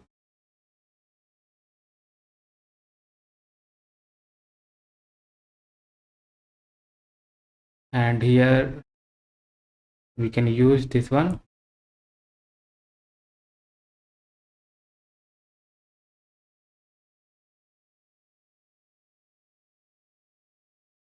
And here this will be different actually. By mistakenly I have copied this one, so we have to copy from here. So it will be the same which we have done for load more feature. So this, okay, it will be the same. I'm just going to copy this one, and I'm going to paste it over here.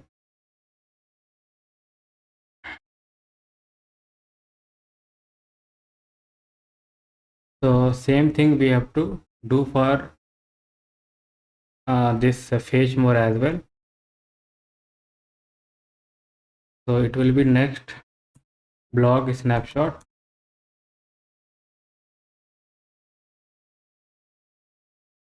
and at last we have to set the loading false.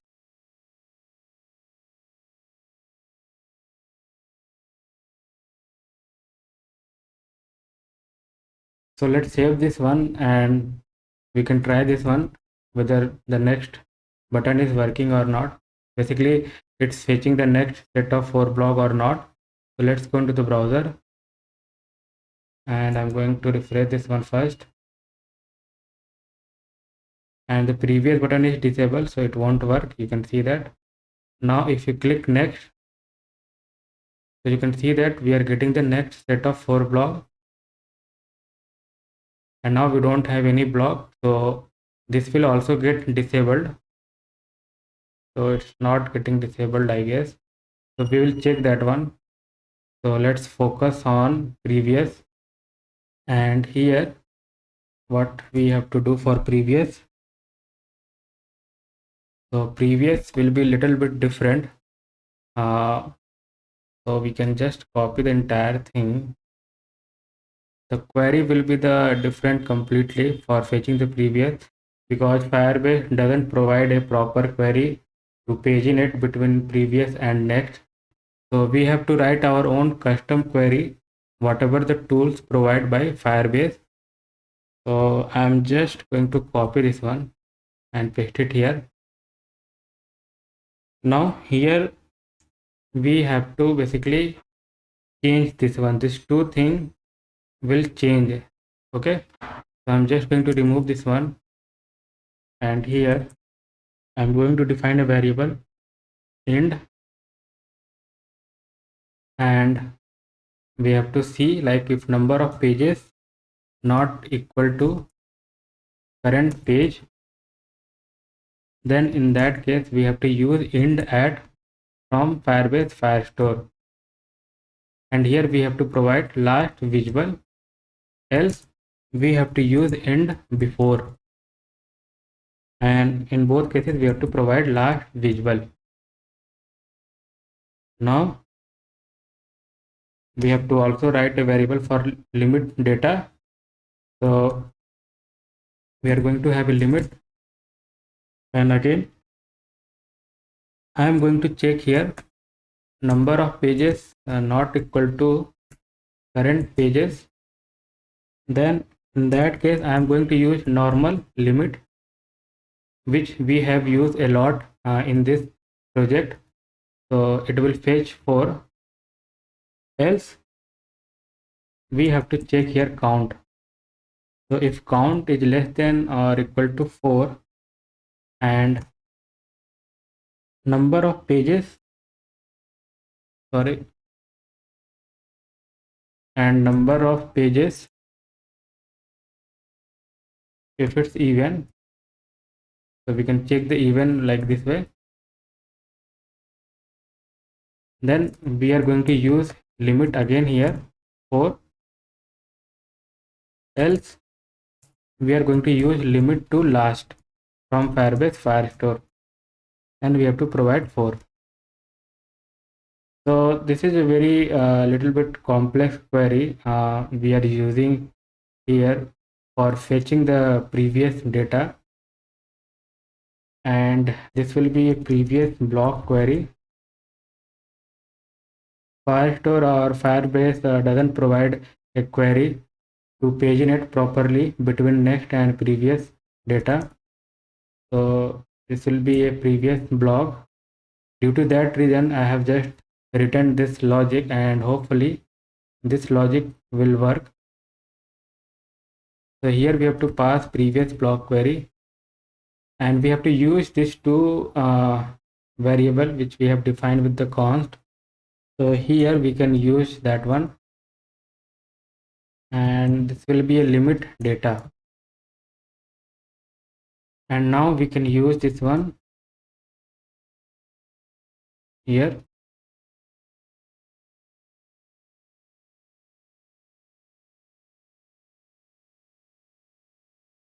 And we haven't used a spinner component so far in this blog page. So we have used this loading state, that loading we are using, but we haven't used this loading variable. So let's just check here. If loading is true, then we are going to use our spinner. Let's save this one, and let's verify in browser.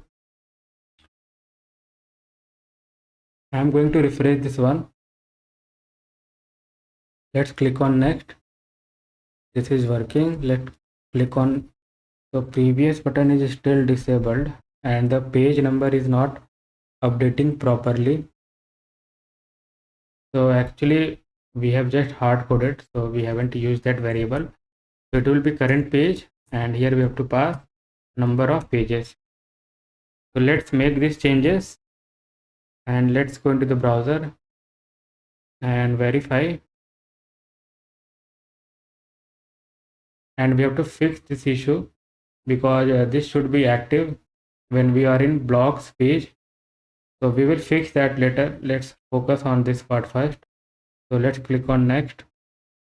So page number is getting updated. Let's click on next. Here also page number is getting updated, and this button is disabled because we don't have any more blog to display. So next button is disabled. Let's click on previous. So this is also working. You can see that it's working properly. So the pagination is working properly, and previous button again disabled because we are on the first page. So obviously this will be disabled. Let's paginate again. So I think this is working fine. We have achieved the pagination with the Firestore Firebase query. But if you go to the document of Firebase, official document of Firebase, you won't find a query to paginate properly. But here I did some adjustment. So whatever the tool is providing Firebase, I have used that one and create my own custom query to paginate properly between our blocks. So pagination is working fine in this application. Now we have to fix this one. Okay, so we are in this blocks, so this link should be active, but if you click this one, then it will get active. So if I refresh this one, then this is getting active, this home page. So this should not be happened. So let's fix this one. In order to fix the active issue in our header link for blocks page, so let's go to this app.js file, and here we can provide this one set active.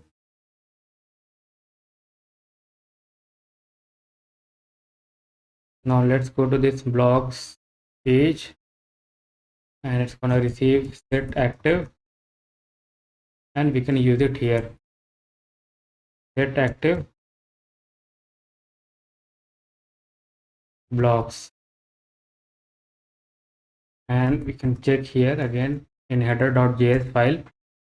So here is blocks. Now let's go into the browser and refresh this one. So now it's become active. If we go to home page, this is active. If we refresh, the home link is active. Let's click on blog. This is active. Refresh it. This is getting active. So this issue is also got resolved in this application. Now we are getting one small warning here. So let's fix this one quickly as well. And here we have to provide a key, blog.id. Let's go into the browser. So that warning gone now. So we have successfully able to implement the pagination in this application with the help of Firebase Firestore query. So I hope you like this pagination functionality in this application. Now it's time for app deployment. So before we do deploy this app on Firebase, let test this application again. So I'm going to create a blog just to check whether we have break any functionality or not. So this will be like a travel blog, and let's give here travel tour, and I'm going to select this one trending, yes, and let's select here anyone you can select, and I'm going to give a long description here, and let's add one image. So I'm going to add this image. Let's wait for image upload. So image is uploaded successfully. You can see that we got message, and let's hit submit. The blog is created successfully, and we can verify this one whether it is added or not. So we have selected the category as a business. So it should be here. You can see that it's here. So this is the one we just have added. Now let's go to the home page and let's update this blog. I'm going and give here like just business, okay? And let's click on update. The blog is also getting updated successfully. Now let's click on any tag. So let's click on this test. So this is also working fine, but we got one small issue, like the header link for home should be inactive. So let's fix that one first. And here what we can do, so first we need to go to app.js file, and in the tag also we can provide this one set active. Now let's go to tag blog, and here it's going to receive set active, and we can set it to null. Set active should be null. So we don't want any header link to be active because we are in different page. So let's save this one and let's go to the browser. Now let's go back to home page first, and let's click on again test. Now this time it's got inactive. So we don't want any header link get active if we are in different page. So let's go back to home page, and we have the same issue with the category page as well. So if I click this one, so you will notice that this home link is still active, but we are in category page. So we have to solve this issue with the same approach that we have did for tag page. So let's go into the VS Code, and here we have to again go to app.js file, and we can pass this set active to the category page. Let's go to the category blog, and here it's going to receive set active,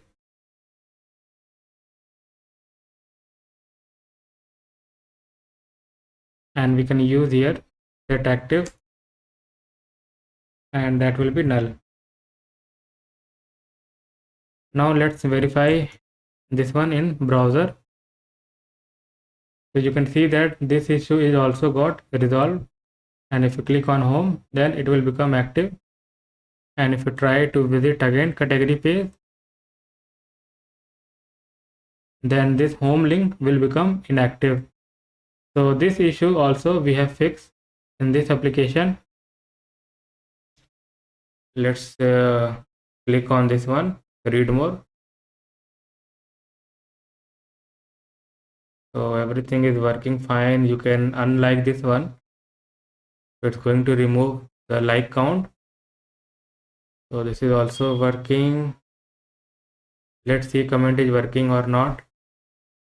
So checking comment feature.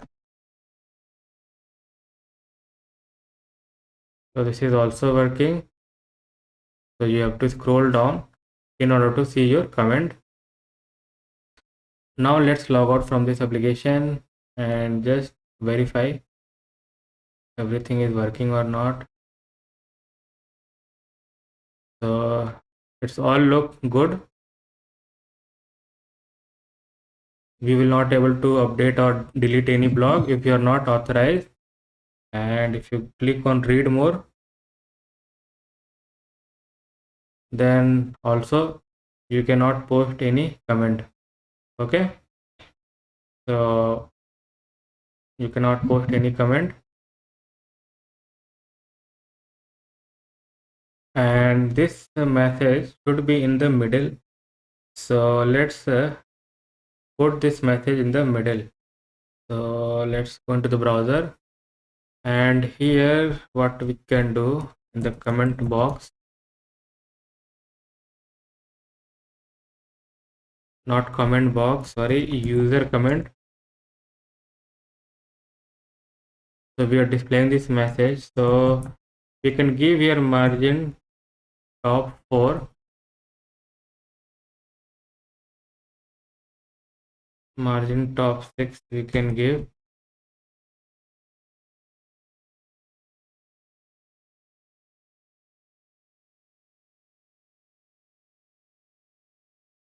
And we can little bit decrease the height.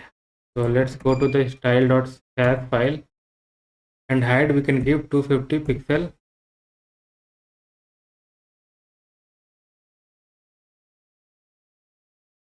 Let's give 230. So I think it's fine. Let's go to the other blog. So let's go to first home page, and let's see, and let's open the detail page for this blog.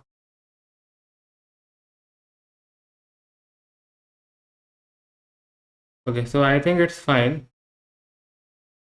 There is no issue with that. And we got here a message like, please log in or create an account to post comment.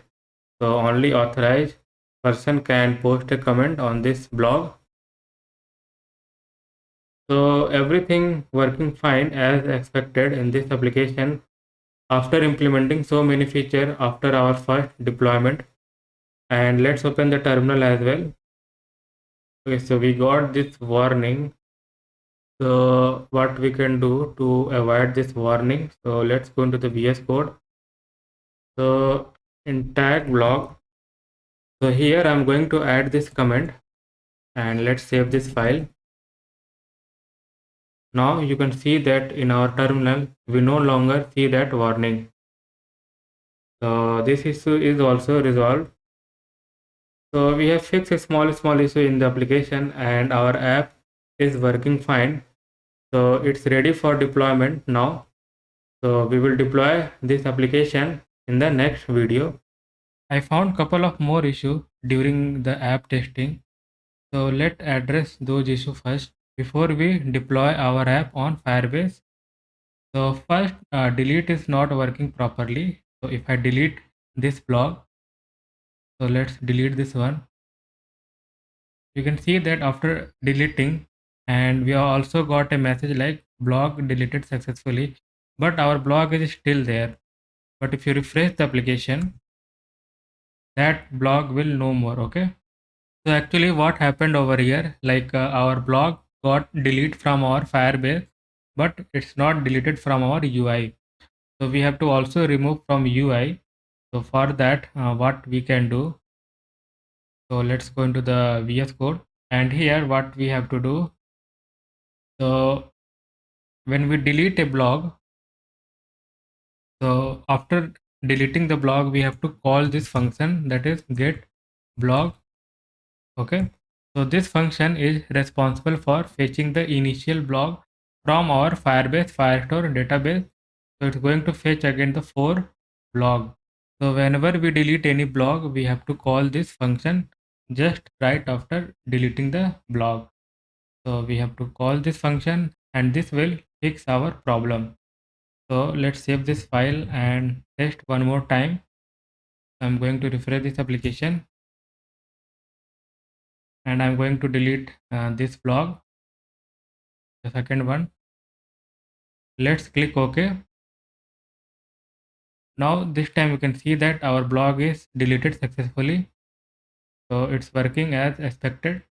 And the second issue is like whenever we fetch more blog, so this is also getting increased. You can see that our most popular section also getting added with a more blog. So here I wanted to restrict the blog. So here always it's going to display the 4 blog. So for that, what I can do, so we need to go back to VS Code again, and here I'm going to just add one state, and here it will be like most popular blogs, and set most popular blogs. So this method I'm going to use whenever I fetch the initial blog. So in this method we are fetching our initial blog. So the same thing I can just do a copy paste, and the method will be the different here. Set most popular blogs. So in this we are just going to store first 4 blog, and that 4 blog we are going to display in our most popular section. So let's add that one. So here we are going to have that most popular blog. Now let's save this file and verify this one in browser. I'm going to refresh this one, and let's fetch more blog. Now this time it's not updating. You can see that we got here more blog, but here we are only showing the 4 blog. So this issue also got resolved. And one minor issue we have, like we have put some console here.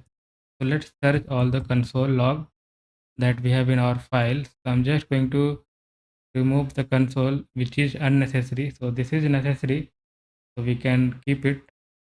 And I think this is also fine. This is also fine.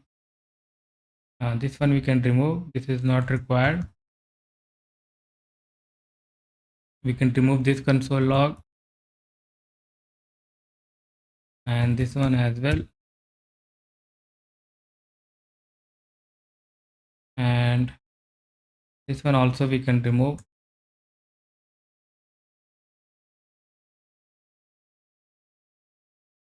And this one also we need to remove. Okay. So we have removed the unnecessary console log as well from our application. Now let's go to the browser. So everything is working fine. So now our application is good to deploy on Firebase. Now it's time for our app deployment. So I'm going to kill the server first. And first I will generate a build folder. We have already did this one earlier in our first deployment. So this time it's just going to update a build folder, whatever the functionality we have implemented after first deployment. So it's just going to update the build folder, because if you open this VS Code, so we have already got a build folder. So it's just going to update a build folder, whatever the functionality we have implemented so far in this app. So let's wait for updating the build folder. Now build folder got updated successfully. You can see that over here. After that, what we have to do, so I am going to push all the changes into my GitHub repository. So we can check here our branch. So git branch. So obviously it will be master only. And if I go back to browser, so this is the repository where I have pushed my all changes last time. So the same repository I'm going to use. So first I need to add files which I have created. So git add dot, then I can commit here. So git commit, and we can give a message like implemented new feature in our blog. Now let's hit enter. After this, we can push our changes to the repo. So git push origin master.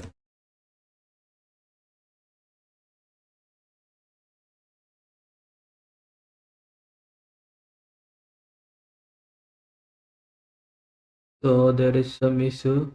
So let me see what is happening. So I'm just going to git pull.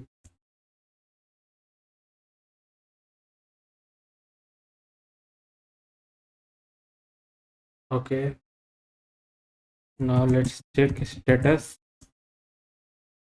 Okay, so now we can push, I guess.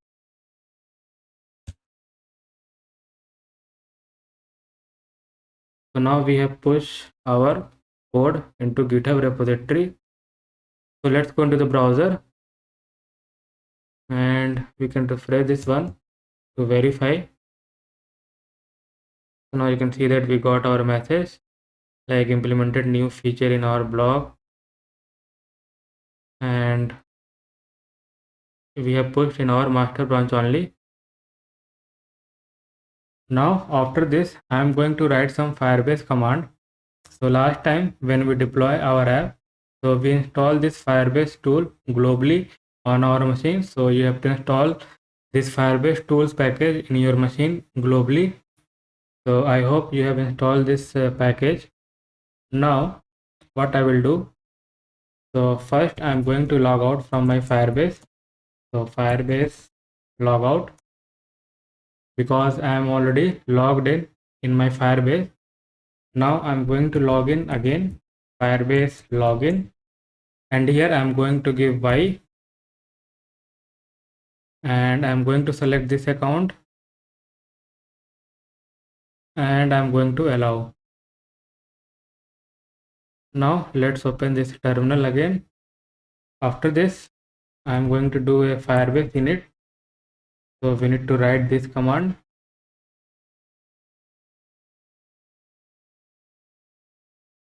Then let's give Y, and here we have to select this one, hosting configuration files for Firebase hosting, and optionally set up GitHub action deploy. So this option we have to select, and you have to also press space bar, then only it's going to select, and then hit enter. And here we have to specify our directory. So it will be build, not public. And here we have to give Y, because our application is a single page application. And then here also we have to give Y, and for this we have to give no. After this what we have to do, so we have to give our repository detail. So we have to give in this format user and repository. So I have committed my changes on this repository. So we have to copy up to this, and then you have to just hit enter. Now it's retrieving the service account.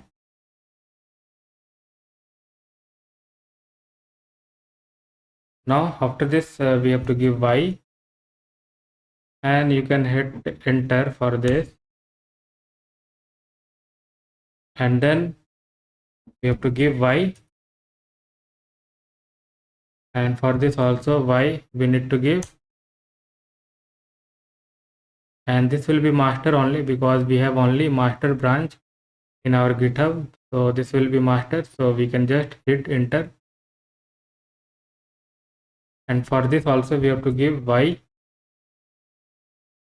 Now Firebase initialization is complete. Now we are good to go for deployment. So Firebase deploy, and let's wait for the application deployment.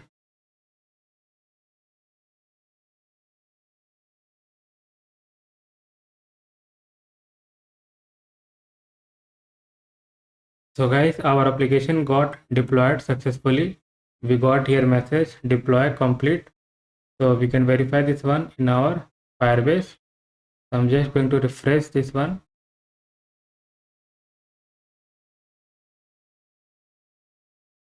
So here you can see that we have deployed our application. The other two deployment you can ignore this one. So our application got deployed successfully, and we can verify on this URL. Now let's verify our changes whether it's deployed or not. So you can open this link, and here you can see that our changes is successfully deployed and it's reflected properly. You can see that over here. So we got this search, we got our category section, we got this load more feature. So this is all working, I guess. And let's click on this login. So I'm going to log in. I'm going to log in with John Doe.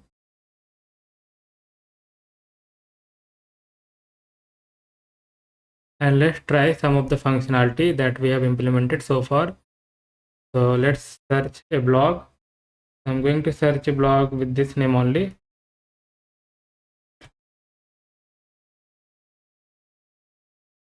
So this is working. You can see that. Let's go to the category page. This is also working. Let's go back to home page. Let's click on any tag. So this is also working. Let's verify our pagination. So pagination is also working. You can see that. Let's go to home. And let's go to the detail page of our blog by clicking on read more. And this is also working. So we got our comment section. We got this like. So this user has already liked this blog. So if you click again, it will decrease. And if you click again, it will increase the like count. And we can also verify our comment whether it's working or not. So deploying. So comment posted successfully. We can verify by scrolling down. So this is working. You can see that. And under related blog, we got our like and comment count. So this section is also working as expected. And let's see this is working or not. This is scroll. So this is also working. Let's update any blog. So I'm just going to update this blog. I'm just going to update the title. So update functionality is also working. You can see that. And this load more is also working. So all functionality is working fine after deploying our app on Firebase. So that's it. From this course, we have successfully able to implement all the functionality that we have saw in intro part with the help of React and Firebase Firestore. And I hope you have really enjoyed building this beautiful blog application with me. So our journey will end here. Till then, goodbye and take care.